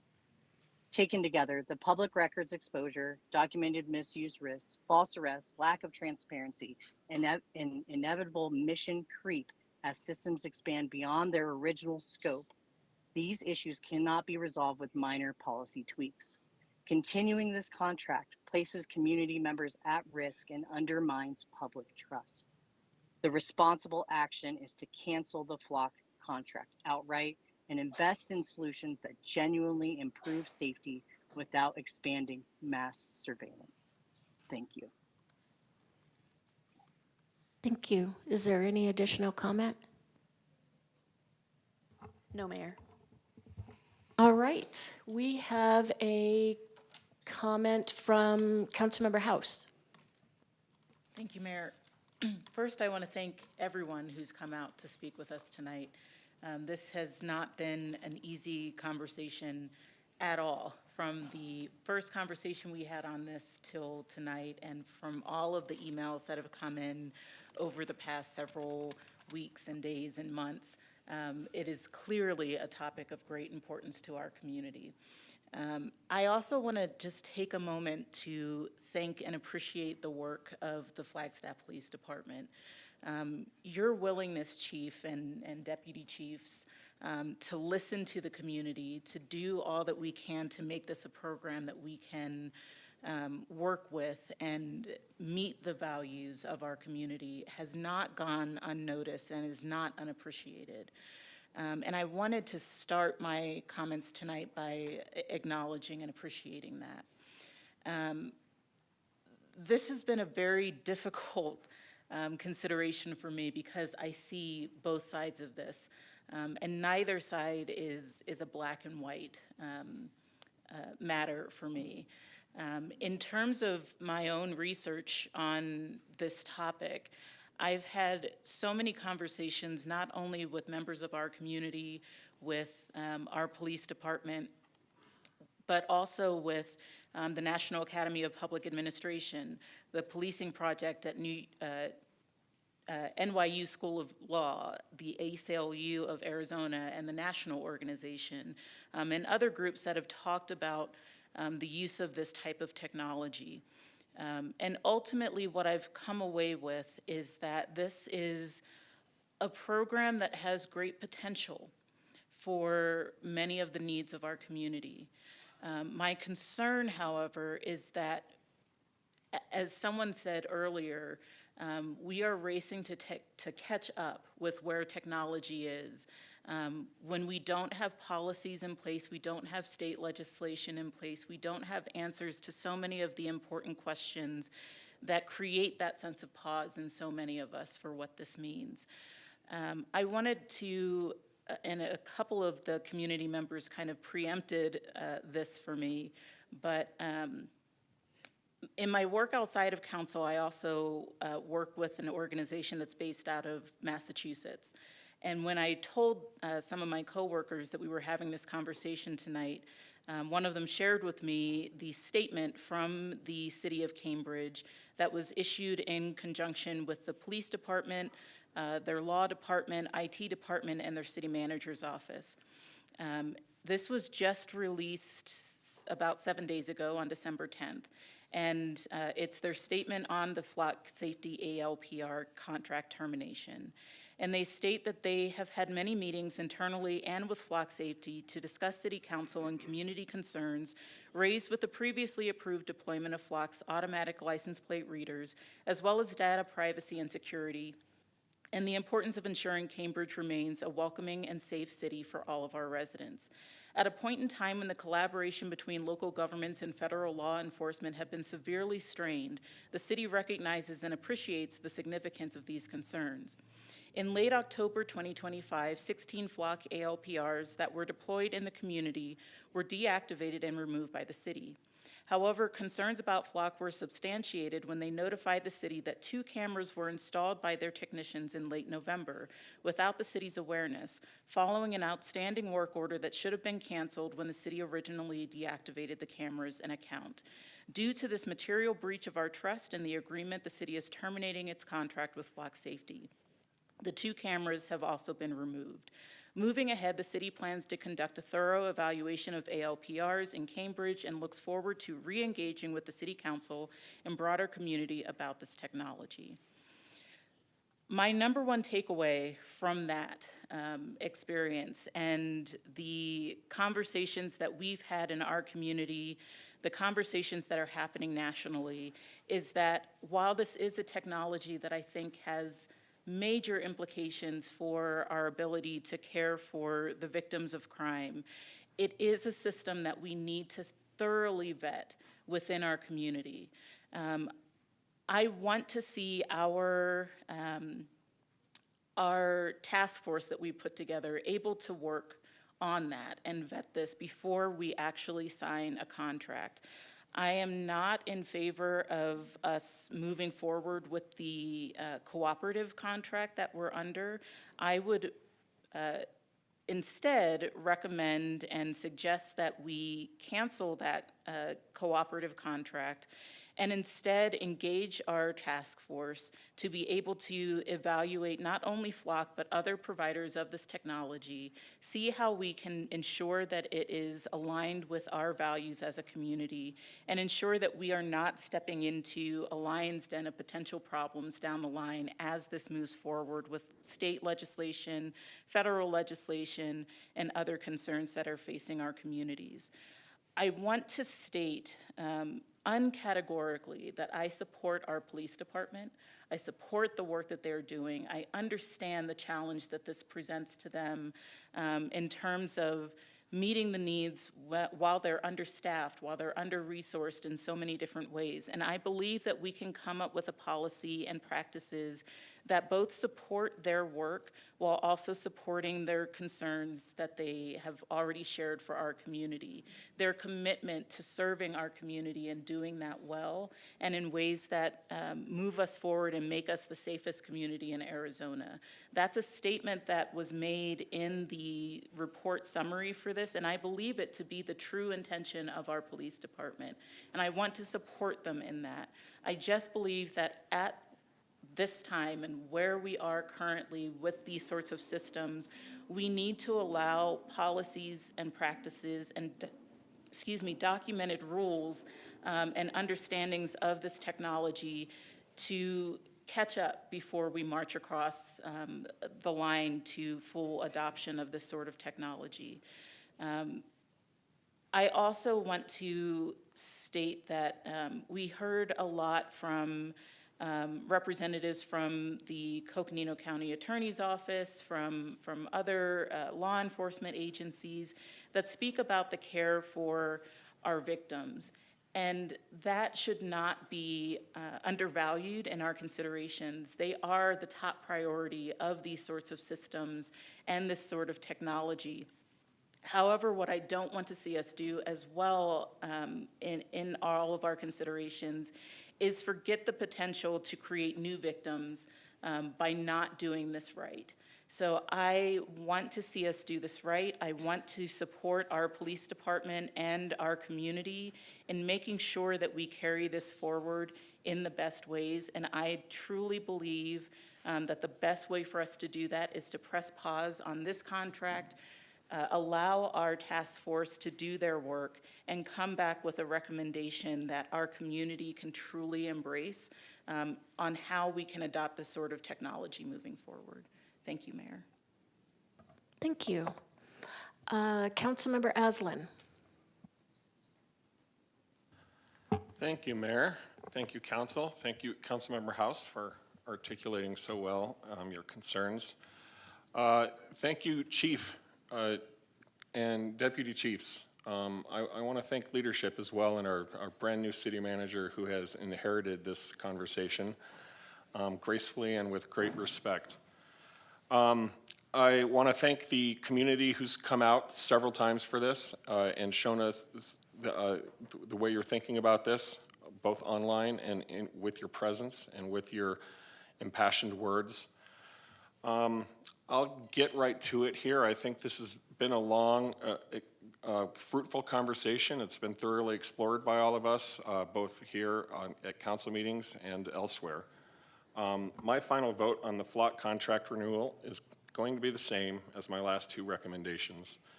I don't think we should move forward with our flock partnership at this time. My concern has never been with the police department or an inability to recognize the power of these tools to help solve crimes. This has never been an easy issue to grapple with for me. I trust our city, I trust our PD, and our IT department. I trust the process that has resulted in an unprecedented narrowing of the scope of what the city intends to do in terms of taking advantage of some, but not all, of the functionalities that Flock offers.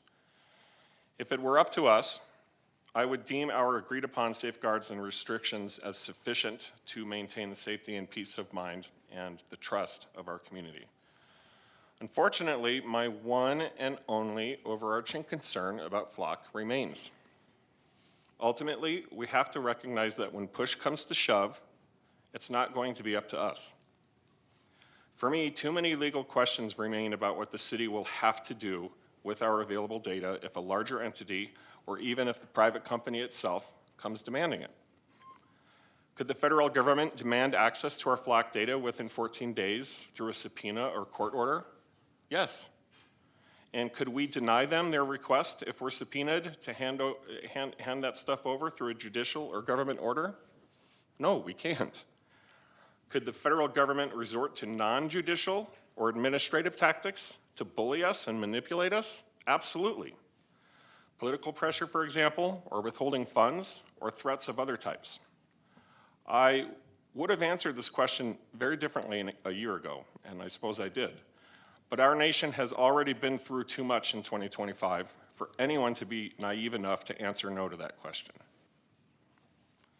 Furthermore, while friendly agreements are well understood between our sharing partners, the city has no teeth here, no actual legal control over what partner entities that share our data do with it in terms of sharing it more widely themselves.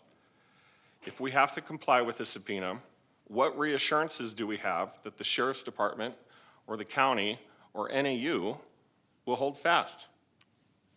At the end of the day, we have to wait until there is a legal claim before some of this case law gets settled one way or another. At that point, it may be too late. There simply aren't enough reassurances. I strongly believe that if we're unable to act proactively about this now, we will be forced to respond reactively later. If that's the case, rights will have already been violated, possibly worse, and it'll have been too late.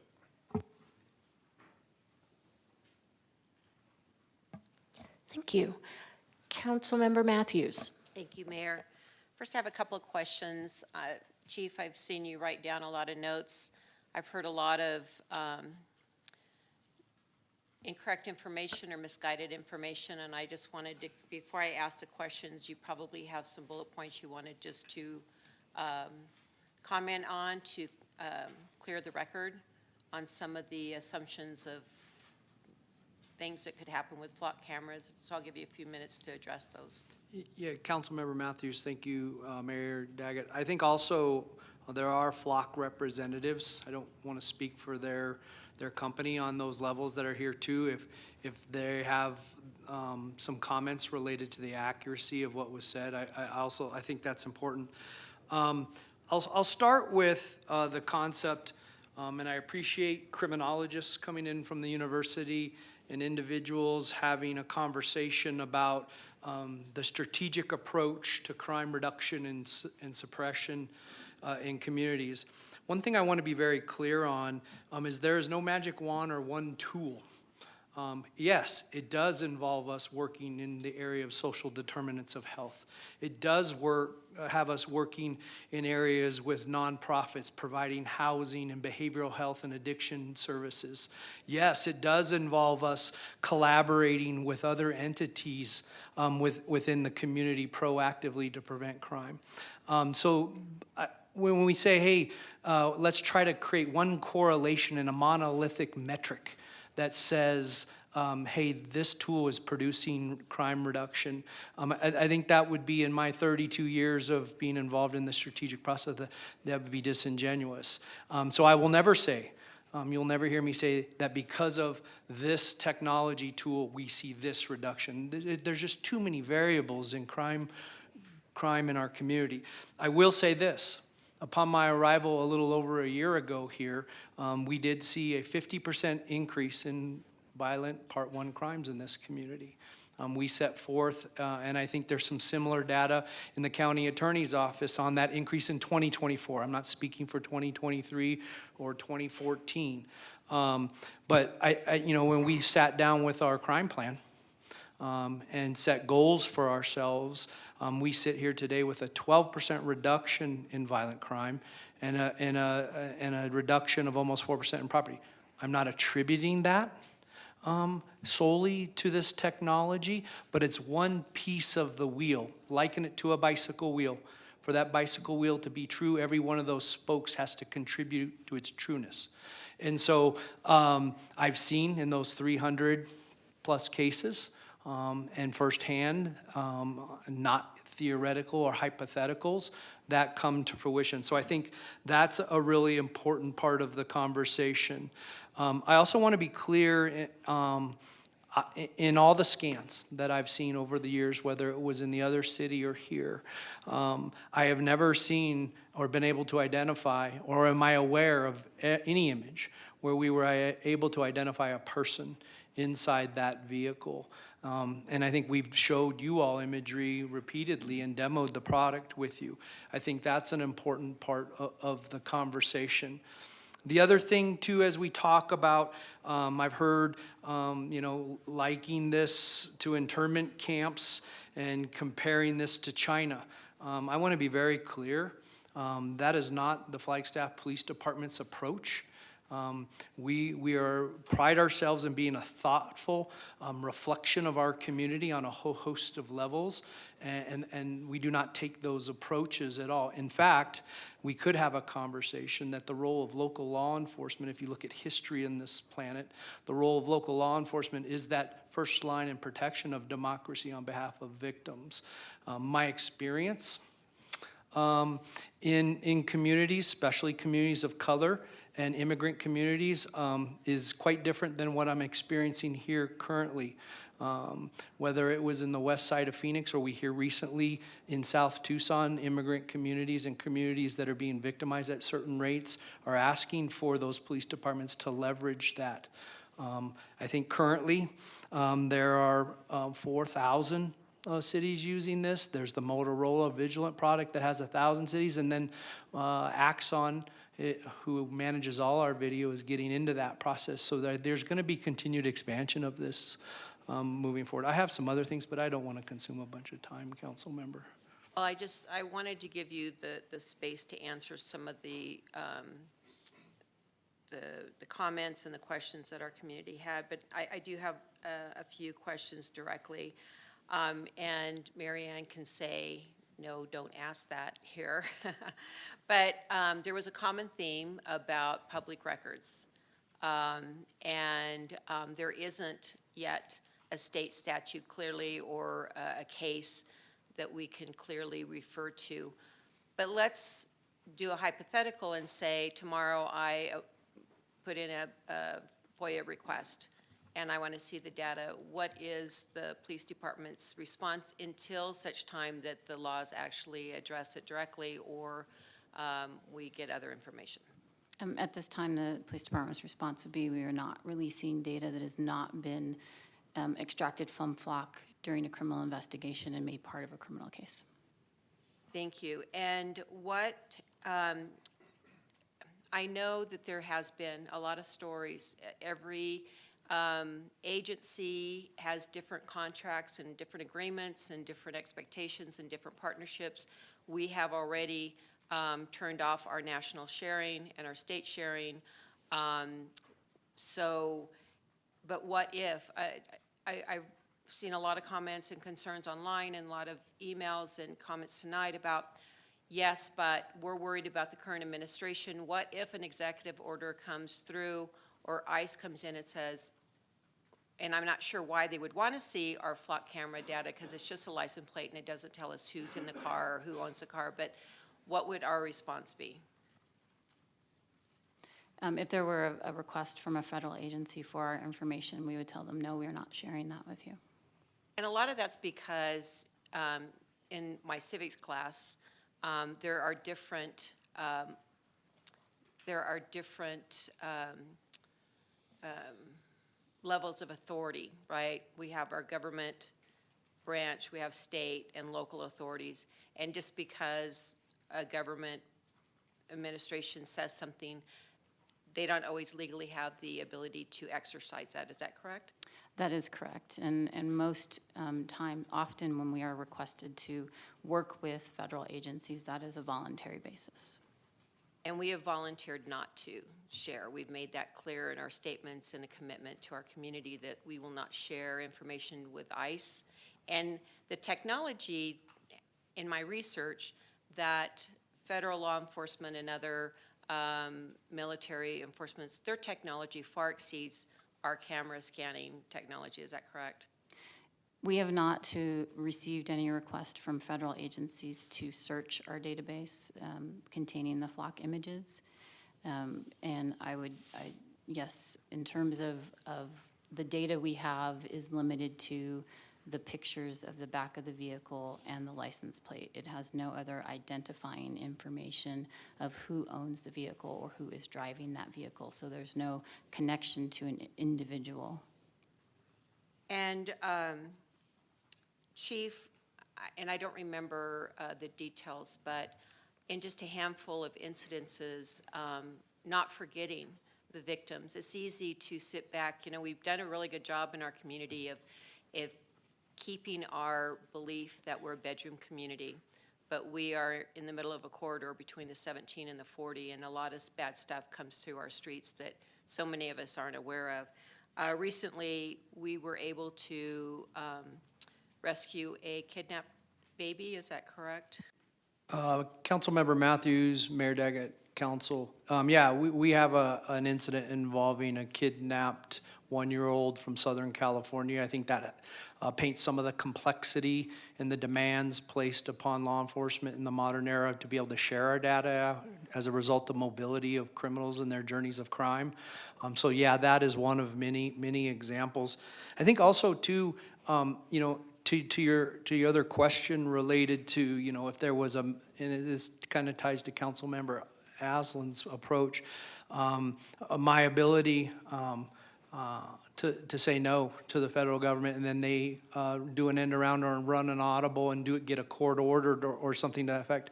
You know, Marianne can speak to you with depth related to what that probable cause that has to exist, and then the viability of a license plate in the back of a car. If a federal agency is looking for somebody or has the desire to seek that data, their use of a court order would be much more poignant to access MVD records, bank records, phone data, and this is probably some of the least valuable information for them in a timely case, knowing that our data is dropping off in 14 days.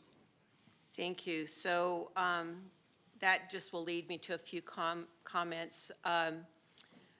You know, this is a hard conversation. We've heard a lot from our community, a lot of emails. There's 50 so people here. There's also a lot of people that sadly are afraid of cyberbullying and retaliation if they own a business and everything. So they tell in privacy maybe a different story. I actually am very invested in our missing and murdered Indigenous people. I'm on the Indigenous Commission, and you know, I hear those stories and those fears, and I know that Navajo is looking at solidifying their contract for that reason. I mean, we have a long history of unsolved cases and a lot of families that are left without answers, and it's heartbreaking. And so I bring that up because when I dug into my research for this, I found that the biggest theme was there's a risk with any new technology. We've heard about it. AI is coming at us at the speed of light, and it can be a benefit or it could be a real threat to our society. And someone mentioned to me when we were talking about it, it's more about normalizing it one little bite at a time, right?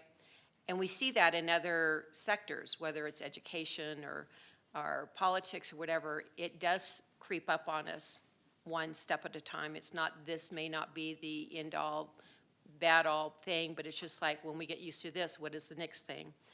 Also, there's more trust, which it was interesting to me. People are okay with Meta having 76, is it 76,000, 52,000 privacy data points that they collect on us using social media and our phones. And Flock has 8, and it's car color, make and model, license plate, direction, time of day, and just a few other generic ones. I get, you know, reading some of the stories that are out there, I get the concerns, but I told the story a couple of times. I was in Houston last week, and I was ordering something on Amazon, and it says, do you want to send it to Houston? Like, how do you know? You know, how do you know that I'm there? They already know. NAU uses geofencing. If you're in a mile radius, if that's the parameters they put in, they know that you're there, and they'll send you a text message saying, come to the NAU game. So they're already tracking where we are.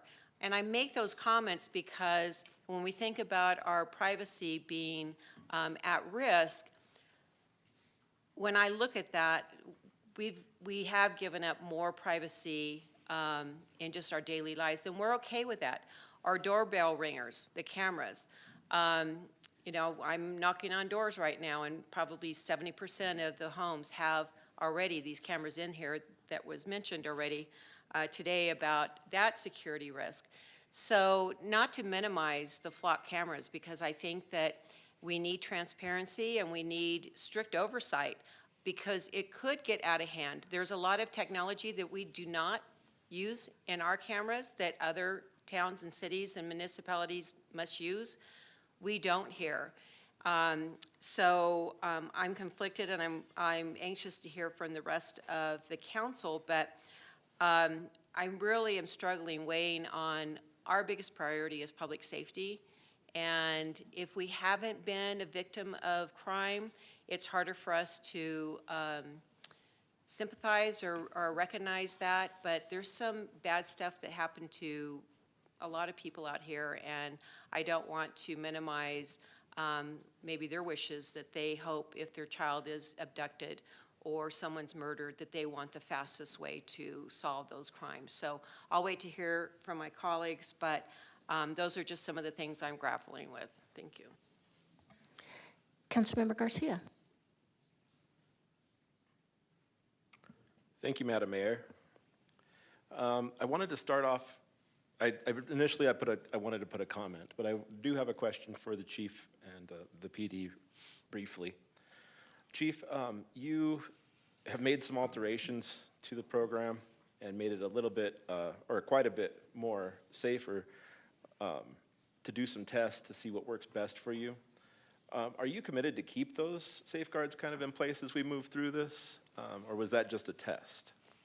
Councilmember Garcia, Mayor, members of council, no, we're abundantly committed to being agile in the assessment of how things are, and constantly in a position of red team and blue teaming things as we move through this. I think it's a really important part of the process.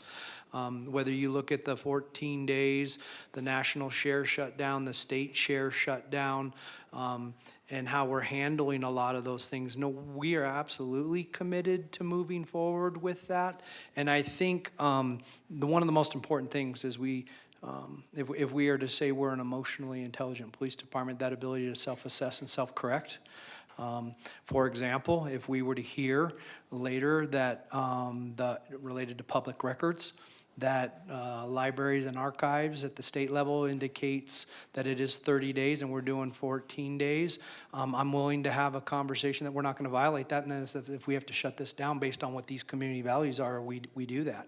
I think you've heard me be very clear related to any kind of violation of our agreements, whether it's with Flock or with the Sheriff's Office or NAU. I spoke to the sheriff this afternoon, and he plans on mirroring our approach on this, and he is committed, as is the NAU chief, to the same conversations about not sharing these with the entities that this community doesn't want us to share with. So I think your answer to that, yes. I think we have to be in a constant state of learning and self-assessing and being able to be in continual improvement. Thank you, Chief. Excuse me. Thank you, Chief. I think it's important for everyone to hear that. Because in my opinion, what you did, how you pivoted to get us to where we're at was a bold move that not a lot of departments have taken yet.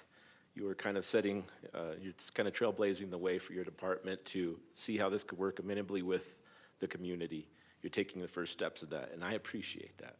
I also wanted to highlight that, well, due to my count, it looks like we got 32 against and 3 for, which tracks with some of the pre-written comments that I have here. I wanted to start by expressing my appreciation for the public process itself. I wanted to thank all the members of the public on both sides for expressing their concerns and sharing their potential solutions to this dilemma. In the past few months, I have encountered hundreds of specific individual conversations through emails, phone calls, personal and public meetings, from folks flagging me down in traffic and at the car wash, to, of course, those meetings in the aisles of grocery stores and at the checkout counter. I have been reached by more citizens on this topic than any other since I've taken my seat at council 1 year ago tomorrow. So far, for every community member that has voiced their vote to keep flock system in place, I have heard at least 10 community members that shared a contrarian view against renewing the contract with the overarching mantra that has been reverberated from this constituency base in no uncertain terms: get the flock out of Flagstaff. I want to thank you, Flagstaff, for going above and beyond to make certain that your city council remains a large part in this conversation, and doing so by all means available. That's what I was voted into this seat to do, to listen to you, to advocate for your voice, and that's what I will be doing today. I do agree with Chief Connolly that over the past year, there has been no visible signs of abuse to the system by our Flagstaff Police Department, and that it is a very useful and efficient tool of solving crimes. I, too, am an advocate for victims' rights and see the benefit of this tool when it is used correctly. I want our officers to know that I believe in their ability to utilize the flock system for good, but I also understand that we are not the only ones using our database, and my trust stops just outside of our department.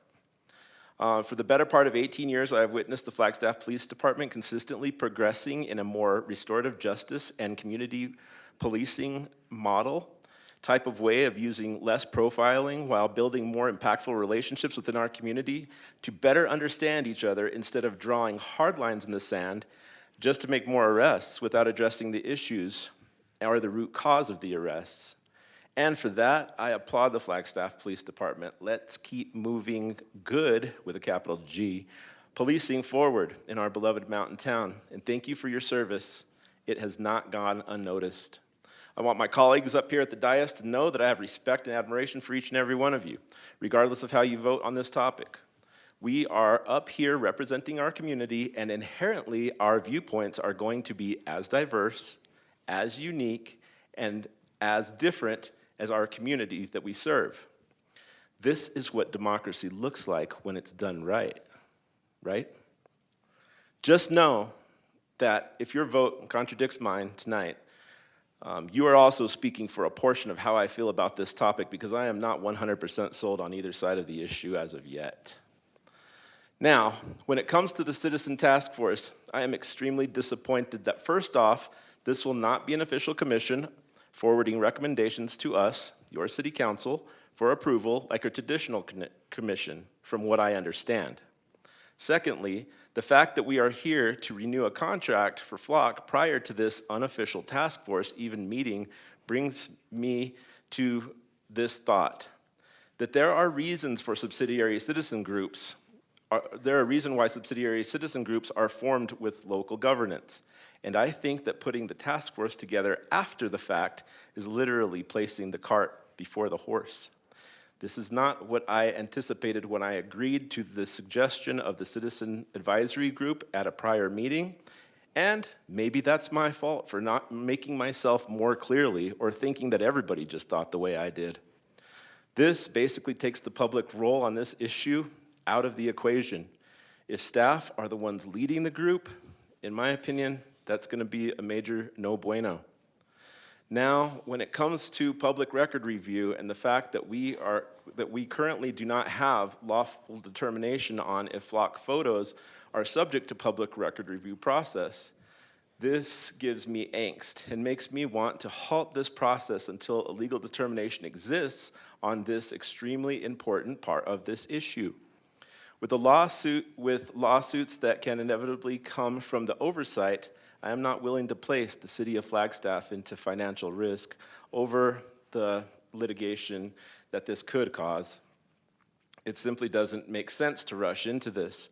My suggestion is to iron out all of the issues, and if the citizenry of Flagstaff is more amenable to proceeding with Flock's contract, then we move forward with it at that time, independently of the city of Tempe, which we now piggyback our current contract with, and take this on as our own. In terms of trust, Chief Conley, Deputy Chief Shea, Deputy Chief Hernandez, and all of the Flagstaff Police Department, I absolutely trust and believe you to do the right thing when it comes to making our streets safe. But when our data is more freely available to be used outside of that field of influence, even though protected as it is, or has been, well, that's where my trust begins to relinquish and erode. And for the company Flock, with you all have said one thing and have done another time and time again in the press, so my trust with you just erodes, period. The part that gives me most pause in this moment is of great concern to me as a Chicano person with roots in the greater Southwest that historically reach 7 generations. In our current national political climate, the lack of checks and balances worry me. I now am forced to live in fear that simply due to the pigment of my skin, I may be subjected to being attacked by masked militants and may succumb to torture without cause or legal right, even though my family has lived in this area since before this place was called America. And that at the highest level of our federal government, the absolute pinnacle of the United States leadership, those folks have thrown the rules of law book out the window and are ruling in many cases by force, and not only has gone against our Constitution, but moreover has quite simply eviscerated the Declaration of Independence. If you guys haven't read that lately, in 2025, please do. It's a trip. This alone should give us reason not to give anyone a chance to use our local surveillance to their benefit, ever. In closing, for myself personally, this issue comes down to Flagstaff values that have been expressed tonight. The takeaway for me is that there is a greater appetite amongst our community for individual autonomy, inalienable rights, and personal freedom than there is for citywide surveillance. And this large population and the majority swath of the public that I have heard from deserves to have a representative voice at the table. Tonight, I will be giving them that voice. Thank you. Vice Mayor. Thank you. So I guess first I want to acknowledge that you all have raised some serious and good faith questions about privacy, data use, surveillance, and those questions and concerns matter, and they should continue to shape how we govern technology. I have pages of all the comments that were given tonight. I have another notebook of all of the people that stopped me in the grocery store, who called me, who emailed me. And I can't explain how hard it is because I trust our police department. I didn't know how I was gonna vote tonight. I'll be honest with all of you. But it is my job to listen and to really think about what this will impact our community. This council and this community have influenced the way we are doing our technology and how we're going to move forward with it. I agree with a lot of your comments tonight. We need a broader view. We need to maintain trust. We need to protect our victims, including our missing and murdered Indigenous neighbors. We need to remember that there are voices that are not in this room that we need to look out for and watch. They are part of our community too. This is an ongoing process and it's not going to end, and I said that at the last meeting, that to me this does need to come back. But there are too many questions, and I've done a lot of research and I still have a lot of questions. And our chief has done a great job on trying to answer all of it, but I still don't feel like I have all of the answers. I wish that we could pause this for 6 months, and I know that that probably is not an option. I'm glad we have the task force. I want to rely on them heavily, and I do think that they should be coming to council and talking to us about how we can move forward. But I don't believe that right now we have all of the answers to move forward with the flock contract. And again, thank you, Chief. Thank you, staff. Thank you to everyone who put their time in, who has communicated with council, asked the hard questions. This has been by far the most difficult decision I've made in my 5 years of being on council, and I do not take it lightly. But I think, again, I do want the task force to stay. I think that there is an overarching privacy policy for our city that needs to happen. And I think there is a path forward. I'm not sure what that looks like. But at this point, there are just too many questions and too many unknowns. So thank you again. Councilmember Spence. Thank you, Mayor. And I want to thank my fellow council members for this enlightened discussion. And I want to thank the police department for the modifications that you've made in response to the public concerns. However, I believe that we need to wait until the Freedom of Information requests for this license plate data is resolved in Arizona before we move forward. I am very concerned about the federal preemption of accessing our data, even though we don't want to share with ICE or Border Patrol, Homeland Security. We've seen instances where the current federal administration is backed by the judicial system that I think puts our data at risk. And I believe our technology privacy task force needs time to assess this technology, and I look forward to their coming to us in 6 months or a year with a recommendation on automated license plate reading. So at this point, and I too have been undecided on this issue. I've appreciated everyone's comments tonight, and I will be a no vote on renewing the contract at this time. Thank you, Councilmember. Oh, Councilmember Matthews. Thank you, Mayor. There you are. CJ, it didn't dawn on me when we were talking about a task force, and I was just in my head thinking it was a committee. And it does have different responsibilities and stuff, and I do think, again, for all the reasons why we have community committees, that maybe this should morph into a committee where they can make recommendations unless that is something in their capabilities as a task force. But it saddens me because I just hear a lot of information that I know is not correct, but the fact of the matter is that's what our community believes. And so, to me, like the Vice Mayor said, there's a lot of mistrust and misinformation and too many questions still.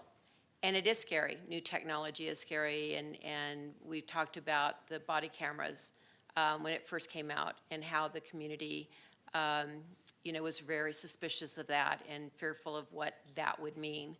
I don't have the same fears as Flock, and I do worry about the 78,000 people in our community, not just the 50, but not all of them spoke up. And we do have to weigh that. And, I hear the concerns and the hesitations from my colleagues. I don't want this to go away, but it doesn't sound like it's going to move forward tonight. I know that we use cooperative contracts because they're a lot less expensive than if we go directly. I'm sure a fraction of the cost, and that would be a great way to enter into this technology without having to write a big check.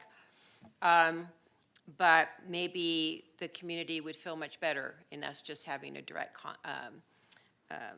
contract. So as much as I support moving forward, I will, I've heard the community, and I would like to hear some more answers and address some of the concerns and correct some of the misguided information and come back when we have more community support. Is there I didn't really for me? ask you a question. Okay. I was just, Perfect. I Wanted was to just double giving check. you food for thought about the task force versus, because I don't want us to stop, not. But I think that our community would like to hear from people other than us sitting up here that have talked around a table and can have discussions and ask those questions that they have and had time to really listen and understand what is real and what's not real. And they can come back, and that just will increase our level of comfort and trust in this system. Would you like me to provide any additional context around the task force and the intent associated with it? Sure. So from the perspective of, I heard some comments in relation to the not coming to council from the task force perspectives. So the purpose of this is really focused around the policy creation aspect. And so those policies would come to council as kind of a representation of the community into what is our privacy core values, listed out on paper on this is what we believe privacy looks like in relation to the different technologies. So after having, great internal discussion when I say internal, I mean from the community's task force perspective, not from staff perspective. And really trying to get those out on paper, and then that would be the document that would come to the city council effectively for approval, saying this is what the community has said is their core values in relation to privacy, in relation to technologies, and again, not just license plate readers, but holistically. So we would have an overarching privacy policy that just effectively states that we are trying to capture our core values. We're trying to maintain trust with the community, and then these sub policies, if you will, in relation to a specific technology would be underneath that, and council would see that and provide opportunity for comment from the task force.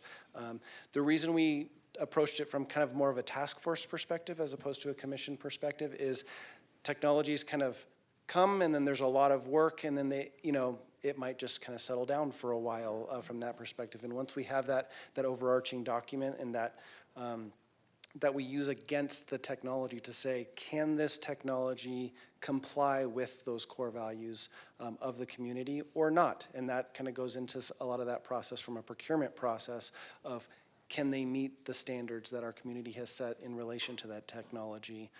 But I completely hear the cart before the horse aspect to all of this, and I apologize that we were not faster in coming to providing this for council, but we will do our best going forward. Councilmember Garcia. Thank you, Madam Mayor. I'll try to be brief, especially after that long diatribe I had earlier. This is not the way I expected this to go. I'm speaking directly to the people who wanted it to go this way. Seriously. Councilmember, I'm forgetting your name, and I know you very well, Matthews. I'm a little frazzled right now. Councilmember Matthews is absolutely right. I heard so much misinformation coming up here, almost just like spewing stuff that I have seen on YouTube that may or may not be true, and news articles that are written from like newsarticle.com or like, speculative sources and stuff.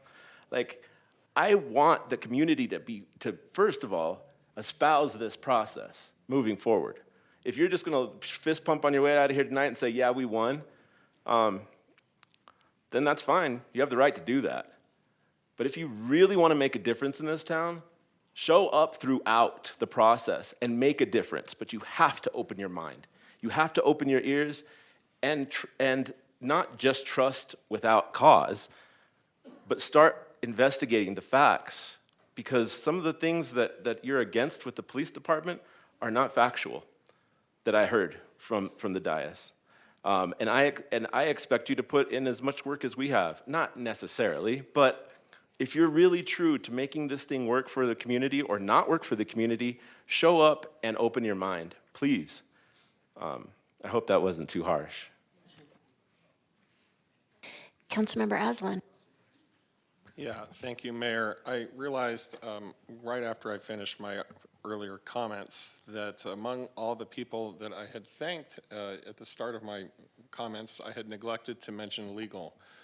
I just want to throw you guys in the mix and thank you deeply and acknowledge all the work you've put into this and the countless hours you've spent preparing things for us to consider and answering questions that have come across your desks. You're in no part a very, very big player in all of this, and you have always treated us with respect and indifference, and I just want to really appreciate that, acknowledge that publicly. Councilmember House. Thank you, Mayor. I just wanted to acknowledge something that CJ said. You don't have to come back up, but towards the end of your comments, CJ, you apologized for the task force not coming forward sooner. And I just wanted to acknowledge that and say, I don't think you owe us an apology on that. It was an idea that came forward in the timing that it did, and there was really not a way for it to have been formed any sooner than it was. If anything, I want to, if not apologize, which I think I do, want to apologize to our team. I know how much work has gone into this from the IT department, from the police department, from our legal team, in trying to answer all the questions that were coming forward, make this work, do the right thing by our community in every single way that you could. And because of how complicated and complex and just challenging this conversation was, I'm sorry that we couldn't have more certainty on all of these things before it got to this point. I know it has to be extremely disappointing and frustrating that this is where we're at. I think it's a lesson learned in how we bring these things forward with and for our community. But I think that is not something that your team should have to apologize for. It's something that we bear as the elected council members for this community that are moving these conversations forward. And so I just want to acknowledge again the hard work that's gone into this by all the teams that have been part of this within our community. I believe on the full agenda, it shows that procurement is also part of the conversation. So just acknowledging a lot of work has gone into this. Our team has been considering this very thoughtfully and wholeheartedly, has dedicated a lot of time to answering our questions as they came forward. And I don't think that we should overlook that as we're having this conversation tonight either, especially with how it seems like this vote is probably going to go. I just want it to be known that even though this might be the direction that we're going in, it does not mean that our team did not do the utmost in trying to do the best for our community. And I just wanted to acknowledge that. So thank you again. Councilmember Garcia, did you have something else you wanted to say? Oh, no, but since you asked, I'm just kidding. I just would request that we take a vote by roll call tonight. Okay. I actually have a few comments.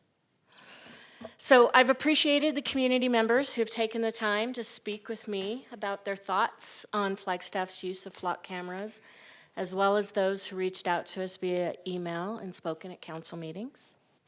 I've heard a range of perspectives, from supportive of the technology as a law enforcement tool to adamantly opposed.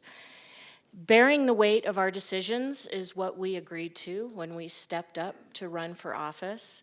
Each of us knew that making decisions means that we'll disappoint or even anger those who wanted us to make a different choice. Not only in this instance, but in all instances, I'd like for people to leave council meetings and know that they've been heard, even if a vote taken runs counter to what one or more residents are advocating. I've certainly sat in those seats on many, many occasions and felt relief, happiness, and disappointment by an action of the city council. I've been proud of council members and also wondered how they could have come to such a wrong-headed conclusion. So whether you leave here happy, disappointed, angry, or puzzled, I'd ask that you also consider whether you feel that council gave this topic proper consideration and debate. And I believe up to this point we have.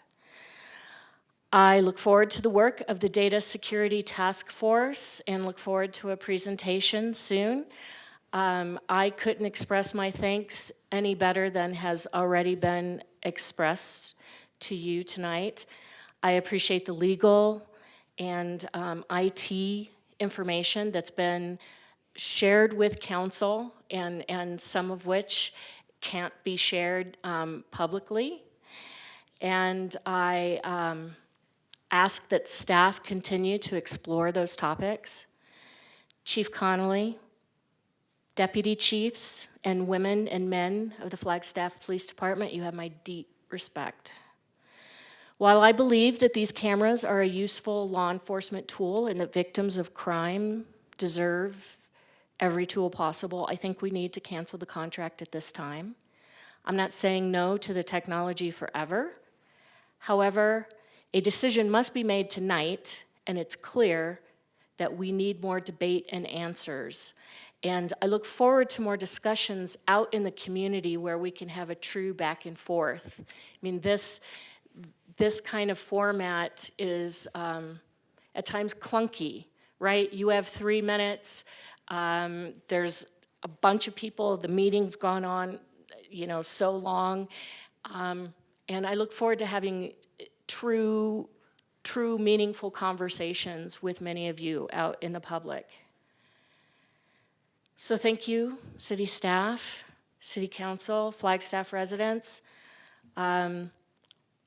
Community input has helped shape better policies regarding this technology and will help to shape better policies regarding all technology. Again, I thank Flagstaff residents who have shared their perspectives, and they have been varied.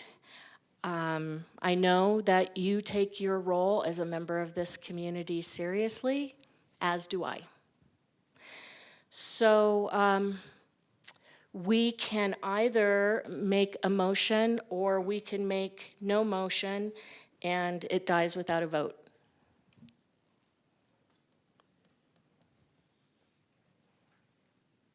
I'd like to move that we cancel the contract. Is there a second? I'll second. Any discussion? All those in favor? Aye. Aye. Aye. Any opposed? All right, thank you. We're going to take a 10-minute break so that those who don't want to stay for the rest of the meeting can exit. And then when we start back up, if anyone who's still in the lobby would try to be quiet so we can finish our meeting.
right, so moving right along. First I want to say that we are going to postpone the energy code update options to the January 6th meeting, just because we all need to be fresh and we will be then. We'll be fresh. So, item E, consideration and adoption of resolution number 2025-66.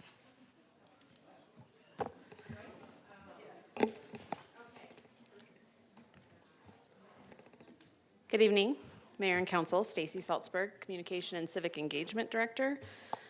So before you tonight is your annual commemorative flag designations. So the resolution would set the flags that the city would be flying on the temporary flagpole in the 2026 calendar year. I did receive 2 requests this year for additions to our schedule. Councilmember Aslan had requested a Route 66 Centennial flag to be flown in June of 2026, and also an America 250 flag to be flown in July of 2026. Beyond that, I didn't get any other requests for either changes or replacements. And what is included here is the flags that were approved for 2025. And if there is any modification to those, we can certainly do that.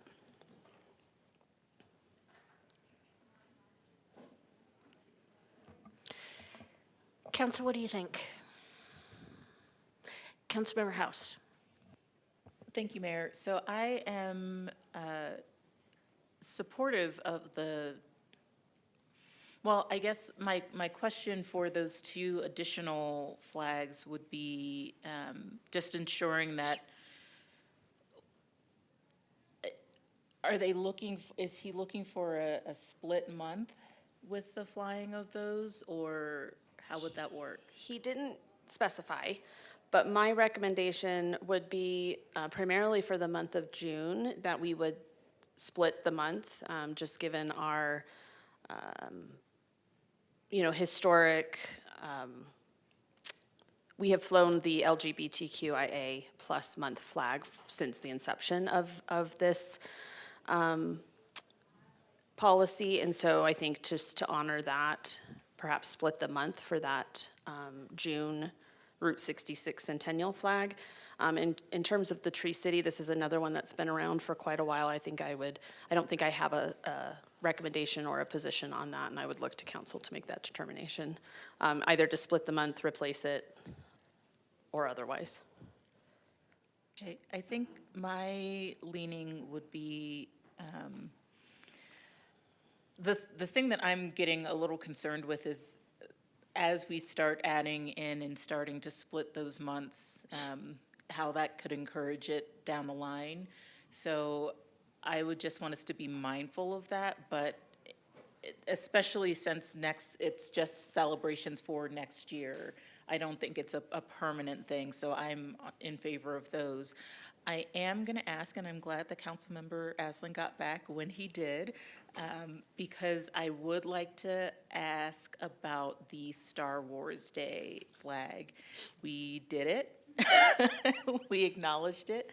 Are we looking to keep it, or are we okay with honoring the fact that we celebrated that and we can go back to... I don't think that needs to be a yearly thing. That certainly wasn't my intention. Okay. So I would be in favor of adopting those additions for 2026 and removing the Star Wars Day. Councilmember House, could I ask for a clarification? On the 2 additions, do you want to split the months of June and July? Thank you for clarifying that. So Councilmember Aslan, we were discussing the 2 that you were recommending adding and weren't sure if you were looking for those to be like split months in the recognition of the centennial, or just for, and Route 66, or just for a day. For LGBTQIA plus month, I feel like I would be more in favor of like a day interruption rather than splitting that month. For the Tree City USA and the Nationals. America 250. Yeah, thank you. I would be more supportive of splitting that month for July, if that was aligned with your vision for adding those two. Yeah, I'm amenable.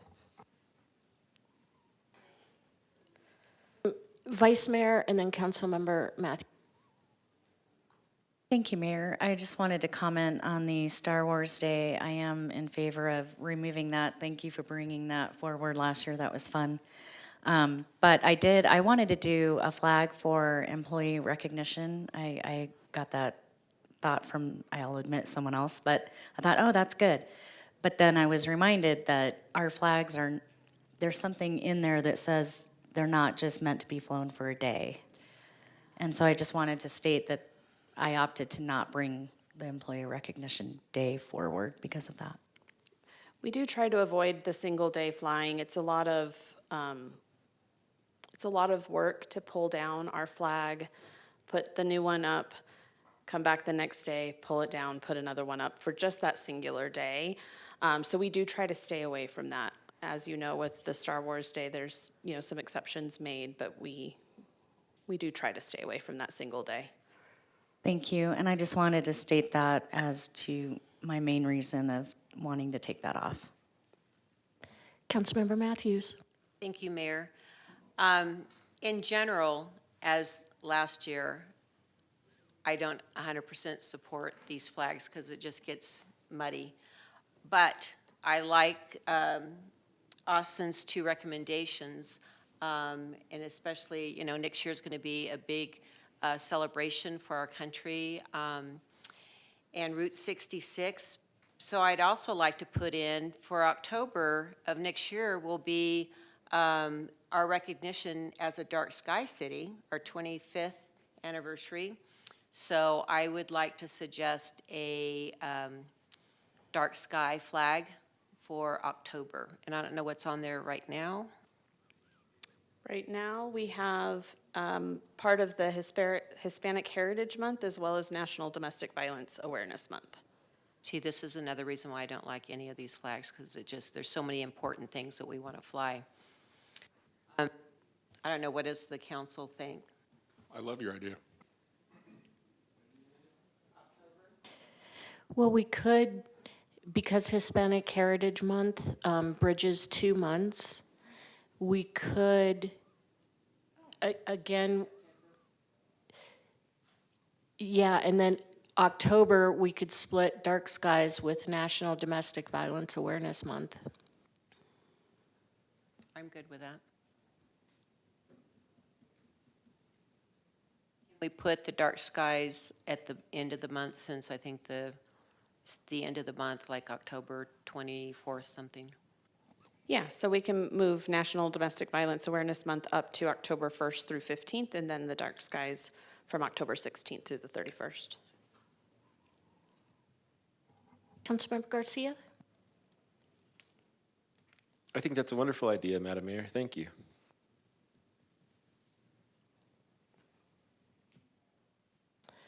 I saw nods. Are we, okay. Stacy, do you feel like you got direction? I do have the direction. You do have a resolution. Oh, yes. That'll need to be passed, please. Mayor, I move to read resolution number 2025-66 by title only as amended. Do we need to state, Stacy? You can certainly just say with the inclusions discussed during the meeting. With the inclusions discussed during the meeting. I'll second. Any discussion? All those in favor? Aye. Aye. Any opposed? All right. Oh, wait, I do need to read. yes. A resolution of the Flagstaff City Council pursuant to the City Council policy on the display of flags, designating all commemorative flags that will be displayed throughout the year 2026 on the temporary pole in front of City Hall. Mayor, I move to adopt resolution number 2025-66.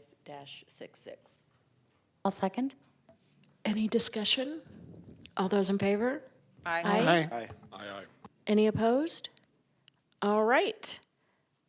We are moving down to discussion items. Update on municipal customer assistance program.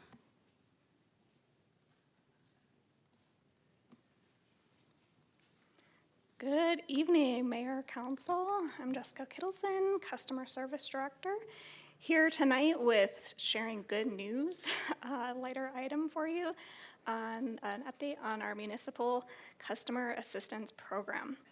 This program was developed in response to council direction to assist with affordability following the rate increases that were implemented during the water rate study. Staff and Water Services, Customer Service, and Legal reviewed other municipalities and utility programs to evaluate a variety of approaches. We evaluated what would be workable with our existing staff and our billing system. Tonight, we're proud to be presenting you with this pilot program. The program has a dual mission. First, to provide financial assistance to qualifying customers, and second, to create a mechanism for community donations. The program offers a $10 monthly bill credit for 1 year with an annual recertification, and we designed the qualification process to be simple and workable within our existing billing system. The program is currently only available to residential customers. So our eligibility and qualifying programs. Customers qualify by providing documentation of their current enrollment in an existing government assistance program. So some of the accepted programs include SNAP, LIHEAP, Medicaid, Access, and they provide documentation to us through their application process. Additional programs at or below 130% of the federal poverty level may also qualify, so the list is not meant to be exhaustive. For documentation requirements, the customer's name must appear on both the municipal account and the program documentation. So landlords holding the municipal account would not qualify. Once approved, the benefits remain active for 1 year until recertification. And if a customer moves within the city, their benefits would follow them to their new address.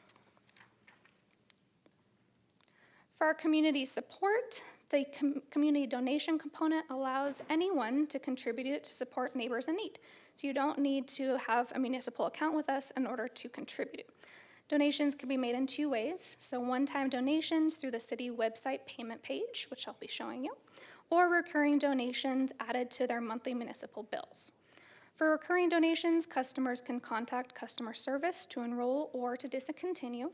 We felt that this was important because currently almost 70% of our customers are on paperless billing, which we're really proud of, and 60% use autopay, so this is a way to capture all of those customers to be able to contribute. The contributions are then pooled and allocated to those qualifying customers. So the slide before you is just how to navigate to the page. The direct website is flagstaff.az.gov/billpay.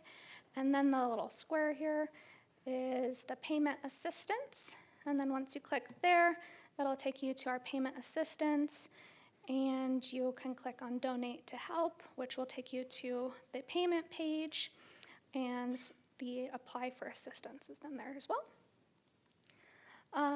This is then our online tool over here to the left. This is what our e-billing notification looks like. So this is what it looks like when you receive a new bill each month.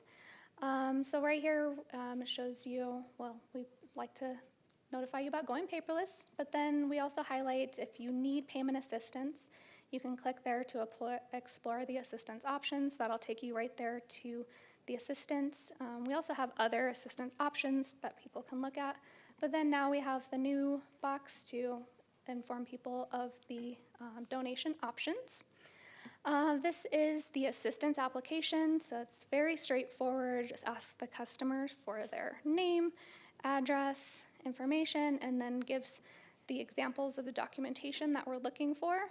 Then they just upload that information and submit to us. And then this is an example of our, this is what our payment page looks like. So it can set the donation amounts, can sign up to do a recurring donation if they like, and enter their city account number if they'd like to do the recurring donation with us. We did already launch this, so this is already all live. And as of today, we have 7 customers that have already signed up. So that's exciting. Applications are processed within 1 business day, so it's really a quite simple process for our team to process these.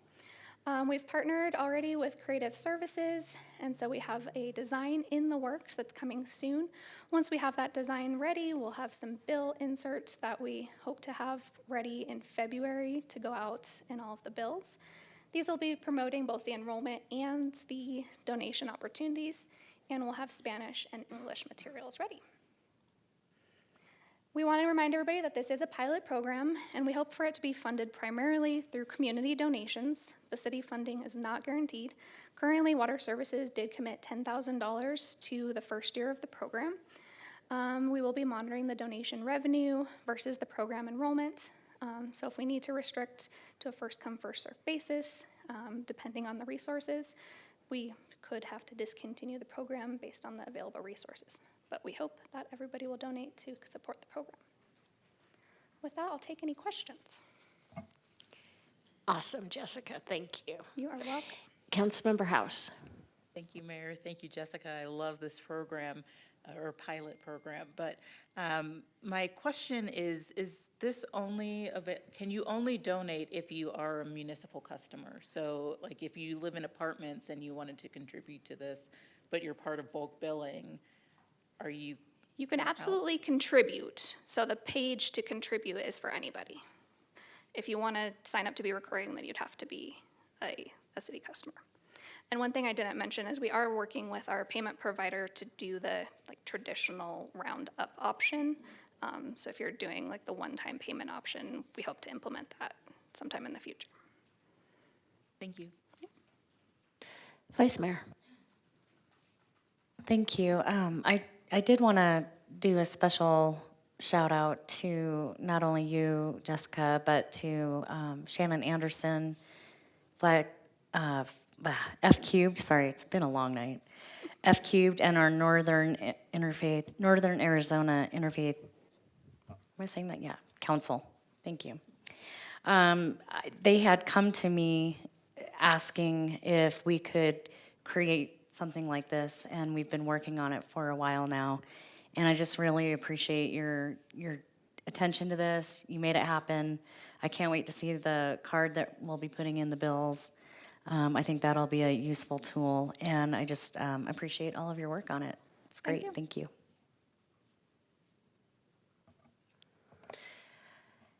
Yes, thank you. I know we shared a lot of anxiety going through the water rate study and having to raise the rates and the impact on our community members, and I'm grateful that staff took that seriously and made something of this. I'm wondering, have you projected out, how many people you would need to have donating, how much money? I mean, do you have any way of even guessing how many people might want to take advantage of this? It's definitely hard to say based on, I researched how many folks qualify for the programs that we would look at. And I mean, so many households qualify. It's, 4,000 to 5,000 households qualify for those programs, which would be beyond that would be a lot of donations. The number of, we look at the number that we perhaps send out postcards that become overdue. We send 6,000 annually. We don't do nearly that many disconnects. So it is hard to estimate. It's, yeah, oh gosh, no, too late for that. No. Right now with the 10,000, we could support 83 customers with just that amount. So, For a year? For a year. Okay. With that base. And so maybe depending on how many people need to utilize this, I suppose you can change it up to be even partial help. Well, it is partial help. Yes, and some of the other utilities that I reached out to, they ended up with excess donations, actually, from their programs. That was what I heard from I other. hope we have that too. Yes, I hope so. So. Okay. And Shannon, thank you for naming the people: Sarah Jablin, Tamara Lawless, Erin Young, Jessica Kittleson, creating communication relating to the programs that the city has to help community members manage their water and sewer bills. So thank you, staff. Any additional comments? All right. All right, thank you. We love it. Thank you. Thank you.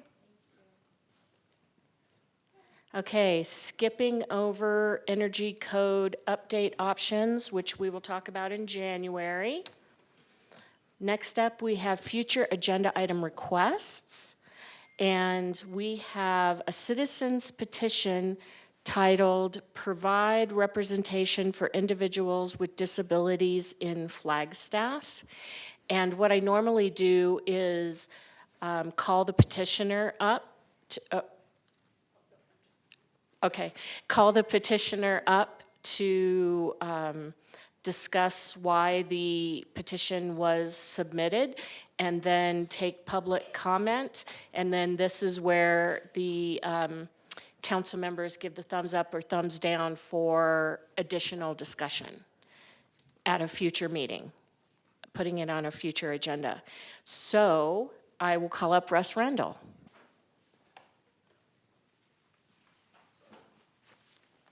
Thank you, Mayor, members of the City Council.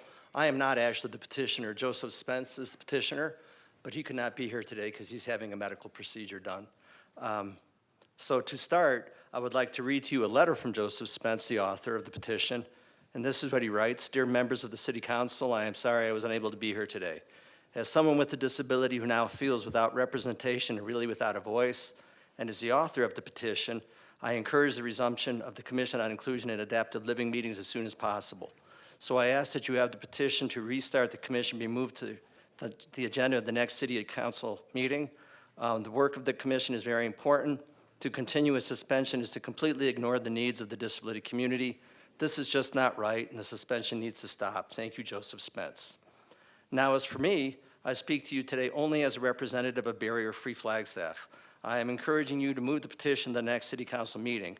And at that meeting, I would encourage you to vote for the immediate resumption of the Commission on Inclusion and Adaptive Living. As you know, the commission has now been suspended by the former city manager and not by you, the City Council, for over 4 months. Does the city charter allow for this? Moreover, would other commissions, such as planning and zoning, also be subject to suspension by the city manager? Does the name of the commission, and that it includes the word inclusion, make it easier for it to be suspended? And just how long is this suspension supposed to last? The Commission on Inclusion and Adaptive Living does extremely important work. Let me read for you a letter that I wrote many years ago about that work. "Dear fellow commissioners, I would like to thank you for electing me as the chair of the Commission on Inclusion and Adaptive Living. I am deeply humbled by your support. I want to assure you I will do my best, the very best, to hear your concerns and have them addressed. We have such important work to do. Our commission serves the disability community of Flagstaff. We advise the City Council on all issues affecting individuals with disabilities. Our goals are to improve inclusive access for all members of our community in the areas of housing, buildings, transportation, employment, and education. Simply put, we encourage greater opportunities for those with disabilities. For me, this is a deeply personal issue. I grew up with a brother who was disabled, and I was with that brother when he drowned in the Salt River. My own non-visible disability is that of PTSD, something I have struggled with my entire adult life. I believe in a social justice model of disability which challenges us to create and ensure accessible and inclusive settings that allow people with disabilities to participate in all aspects of life. This is a challenge put before us as members of the Commission on Adaptive Living. Our modern community of Flagstaff has been built through compassion for one another. Now is the time for us to pursue a more accessible and inclusive community for all. Working together as a commission, we can make this happen. And now, if you, as members of the City Council, agree that the work at the Commission on Inclusion and Adaptive Living is important work. I would encourage you to do what you can to get this commission restarted as soon as possible. Thank you very much for listening today. Thank you, Russ. Alita Feel. Good evening, Mayor and Vice Mayor and Council, and thank you for hearing us out tonight. My name is Elida File, and I'm also a member of Barrier Free Flagstaff. I'm also a part of the Northern Arizona Community of Practice Transition Team and serve as a youth liaison to the Commission on Inclusion and Adaptive Living. So tonight, really I'm speaking to you under the umbrella of Barrier Free Flagstaff. And thank you to all of you for receiving the emails, especially thank you to those of you who responded. I am hearing that disability issues are important to you, so I am hoping it doesn't take a lot of urging to push this onto the soonest possible agenda so that we can discuss resuming the Commission on Inclusion and Adaptive Living, both in terms of meetings and activities. And I did hear the concerns from one of you that there had been some toxic behavior on that commission. I would love to discuss that more in a less public setting so I don't throw anyone under the bus.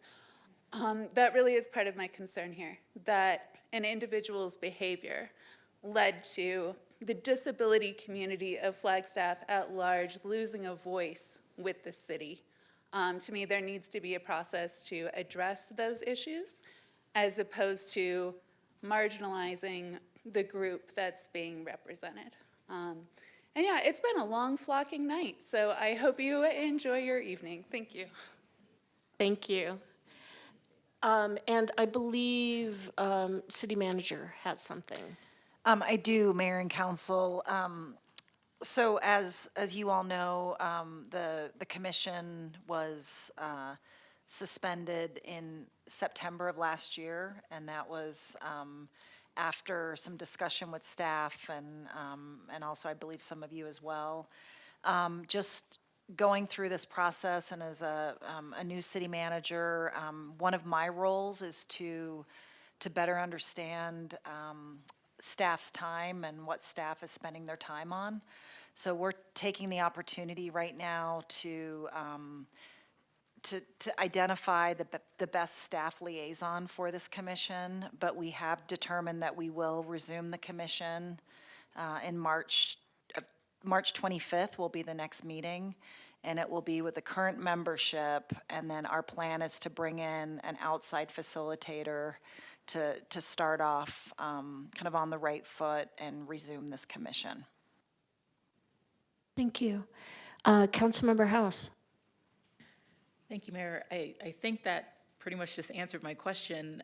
My question was going to be in terms of this being brought as a citizen petition, getting that clarification on just what that would do in terms of the timing, because it's not as simple as taking a citizen petition and just putting it on the next agenda.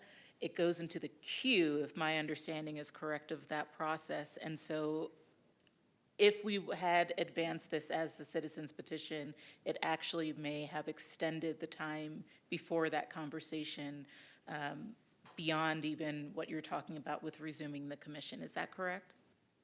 That's correct, Councilmember House. And the other thing I would just like to say is that, you know I'm committed to meeting with the disability community.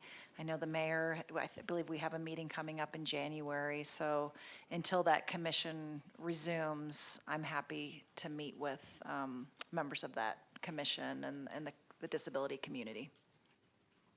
Thank you very much. Happy to hear that it's looking to resume, and I'm hoping that that is satisfactory to the folks that brought this petition forward.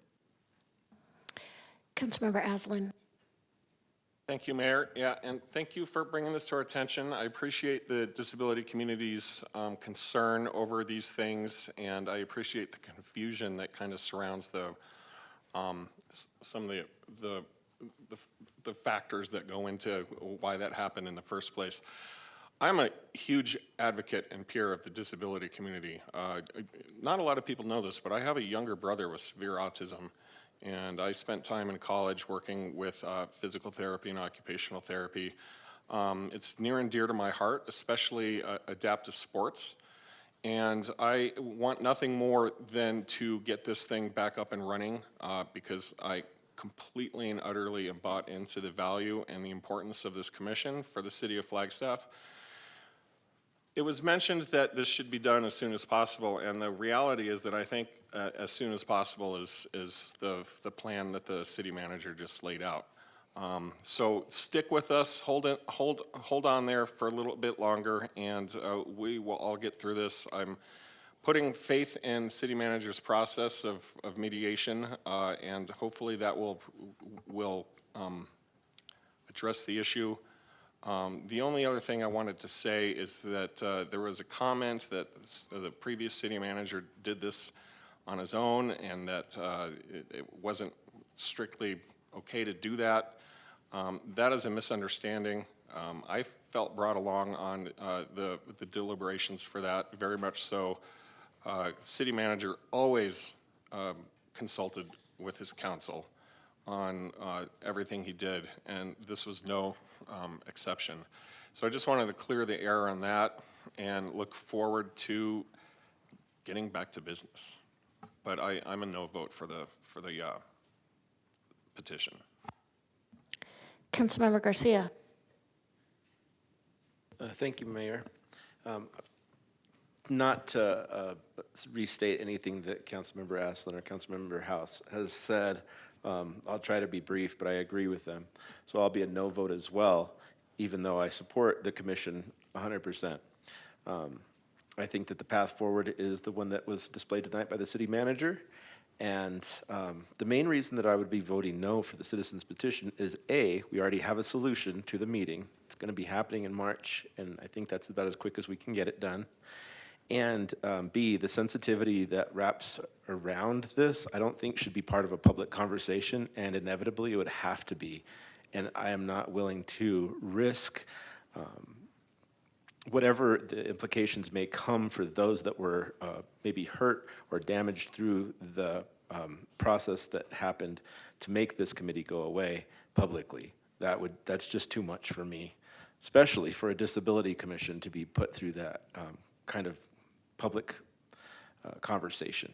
So I'm a no vote for the meeting. I'm 100% in support of meeting with all of the commission independently or as a group.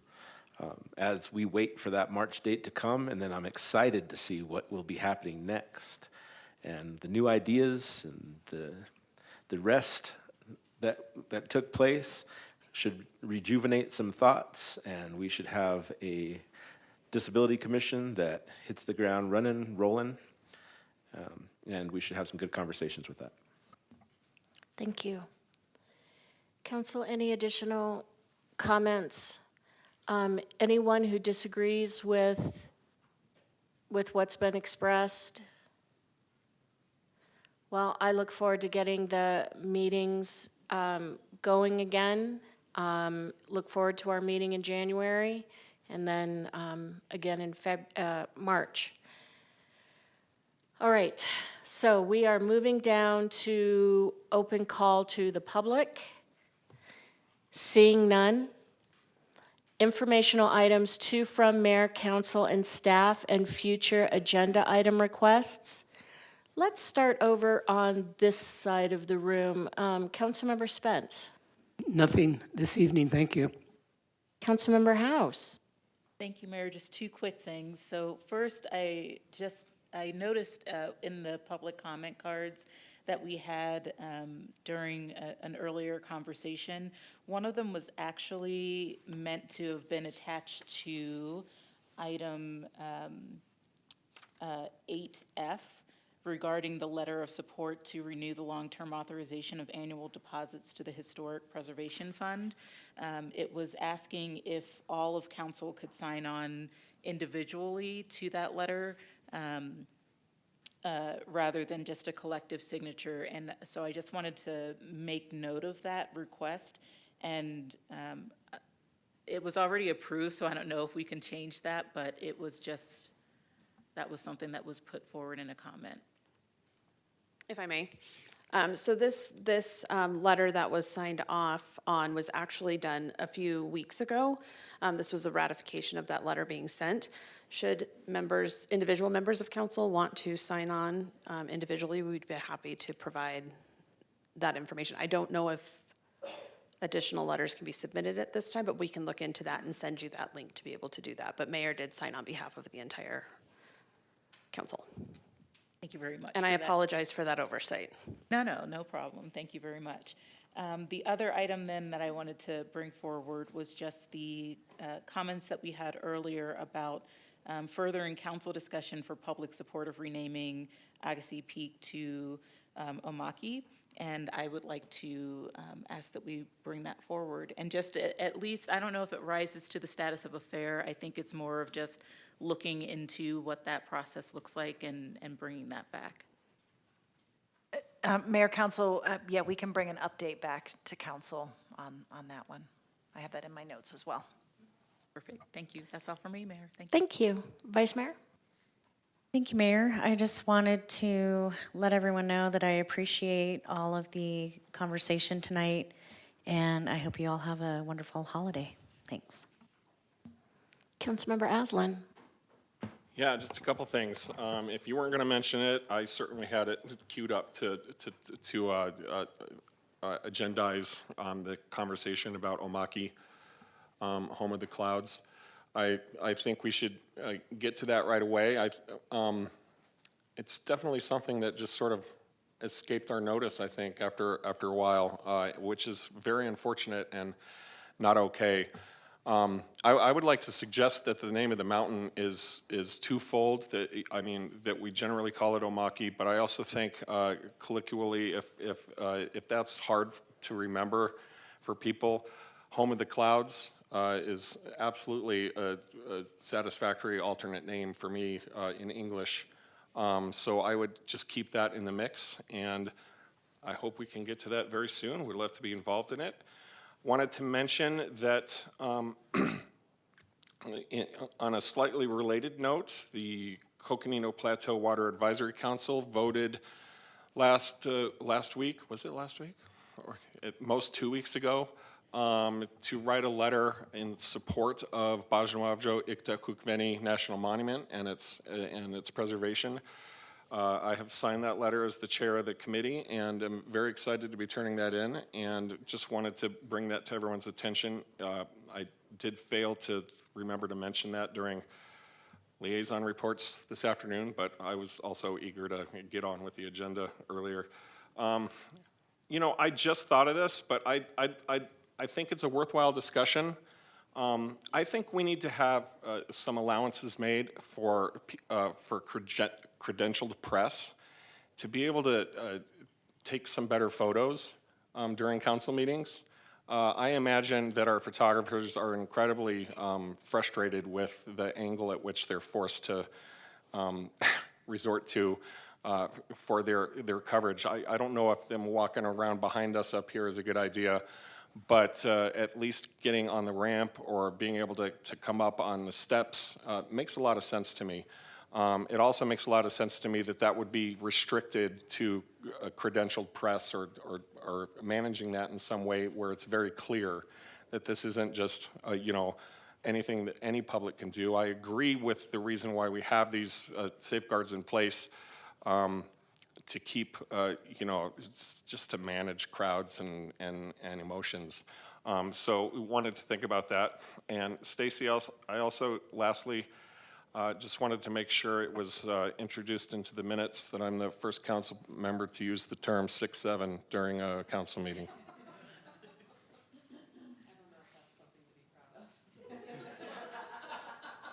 It's the word of the year. Councilmember Garcia. Thank you, Madam Mayor. Well, you learn something new every day. As far as context for 6-7 is concerned, I never thought I would ever get what it meant, but today, when Councilmember Aslan said it to me, I totally got it in the moment. I guess it's just one of those nuanced things. Well, we got the numbers back according to pros for the Christmas tree lighting we all attended. 18,000 people downtown. Maybe they said 8, but that's what they said, 18,000 during the meeting we had, I think. Anyways, now that you looked at me like that, I'm like, well, maybe we should double check. But there was an increase because of the weather. I think there was an increase, which we saw this last weekend with the holiday light parade as well. There was people all the way up to the end there. And I was happy to walk in front of the Public Works truck, which I think Mayor was actually driving or in the cab of that night, according to speculation. And yeah, and that was really nice. It was a nice event for the whole community. I also wanted to wish Merry Christmas, Happy Kwanzaa, Happy Hanukkah, Happy Holidays, and a Merry New Year to the citizens of Flagstaff. Thank you so much for giving me the opportunity to be a city council member. This has been one crazy year, heck of a ride, but I've learned a lot about myself and about our community and how I can help out moving forward. Thank you. Lastly, Cleo Murdoch Park installation, art installation. Come join the city of Flagstaff for the unveiling of 2 new art installations, Russell by Beth Nybeck, and the historic Dunbar School plaque by Marie Jones, this Thursday, December 18th at 11 a.m. Unfortunately, I will not be there, but again, there is speculation that the mayor might, so, and others as well. That's all. Councilmember Matthews. Thank you, Mayor. Yesterday, Councilmember House and Vice Mayor and Mayor and myself attended the menorah candle lighting. It was a beautiful celebration. I want to thank the Flagstaff PD for showing up and just giving us some emotional support in their presence, given some recent events. But it was very festive, fun, and always enjoyable time to celebrate with our Jewish community, and I always enjoy going and attending that. Also, I was in the parade with the Route 66 Car Club, was in the tow truck. We had some technical difficulties, but we got it rolling and we made it through the parade, so that was fun. And then Monday, we had our Detox in Healing Center Task Force meeting.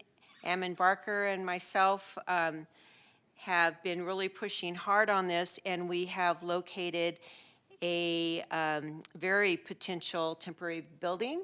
So we talked about pushing for an RFP, and we talked about doing a study simultaneously, because everything at the speed of government takes too long, but to just do a study on really what is needed up here.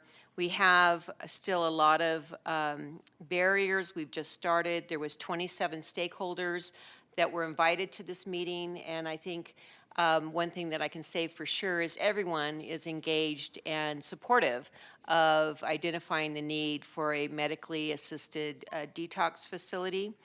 And funding is obviously going to be one of the big deals, but also one thing that we've learned is with Flagstaff's minimum wage, a lot of people that work full-time in Flagstaff making minimum wage no longer qualify for Medicaid, and so they are not eligible to go through any treatment program. So we're looking at that and trying to see what we can do to offset that, to help our neighbors that maybe are looking for a treatment program to help them get back on their feet.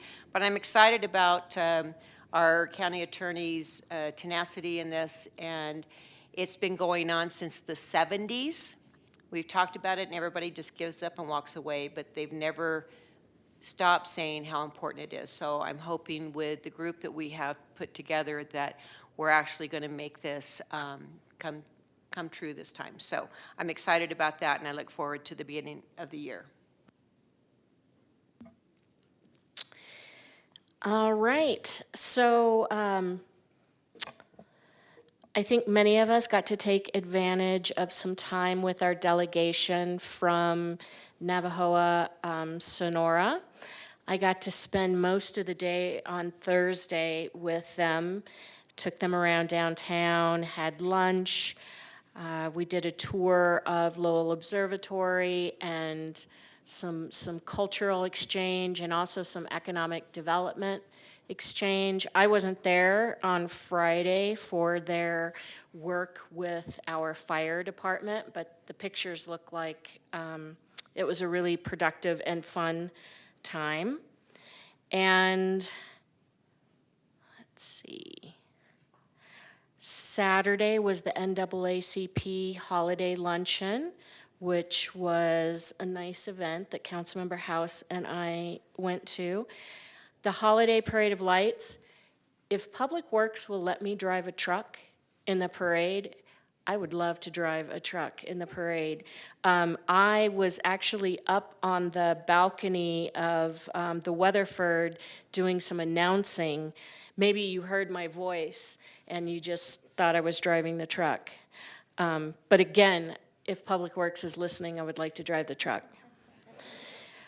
Might as well throw the Zamboni in there while you're at it. On Sunday, Councilmember House and I also went to the Remembrance for Victims of Gun Violence. This is something that Moms Demand Action, the volunteers in Flagstaff, do every year. And this year was a really special remembrance of the victims of the Sandy Hook tragedy, and it was a really moving event, and I was glad to be there with the council member. Let's see. Menorah lighting, got it. All right. Marshall, today was the ribbon cutting at the new Marshall Elementary, and which was a lot of fun. All the kids were super excited to see the new school and have the ribbon cut, and it is really a beautiful, beautiful campus. And then we've been in meetings since 12:30. So I'm going to leave it at that, and City Manager. Mayor and Council, just a couple updates. We have a budget retreat on Friday, starting at 8:30 at Core Services, and it will be facilitated by Jeff Kennedy. Just expect a good discussion. I think we're supposed to be done by 3:15 on Friday. Yes. The other item is we just put out a statement on the flock contract, and you should have all received that, but we wanted to get the message out pretty quickly that, and I can read it actually if that's appropriate. The Flagstaff City Council voted to cancel the city's current contract with Flock Safety for automated license plate recognition technology during the December 16th council meeting. The Flagstaff Police Department has deactivated the system immediately and will work with Flock on the removal of the cameras currently included in the City of Flagstaff's contract. So that just went out to our media partners, so I wanted to give you a heads up. The other thing that we learned today is Councilmember House cries when she listens to children's choirs, so. But I hope everybody has a very nice holiday, and we'll see you all on Friday. Thank you, everyone.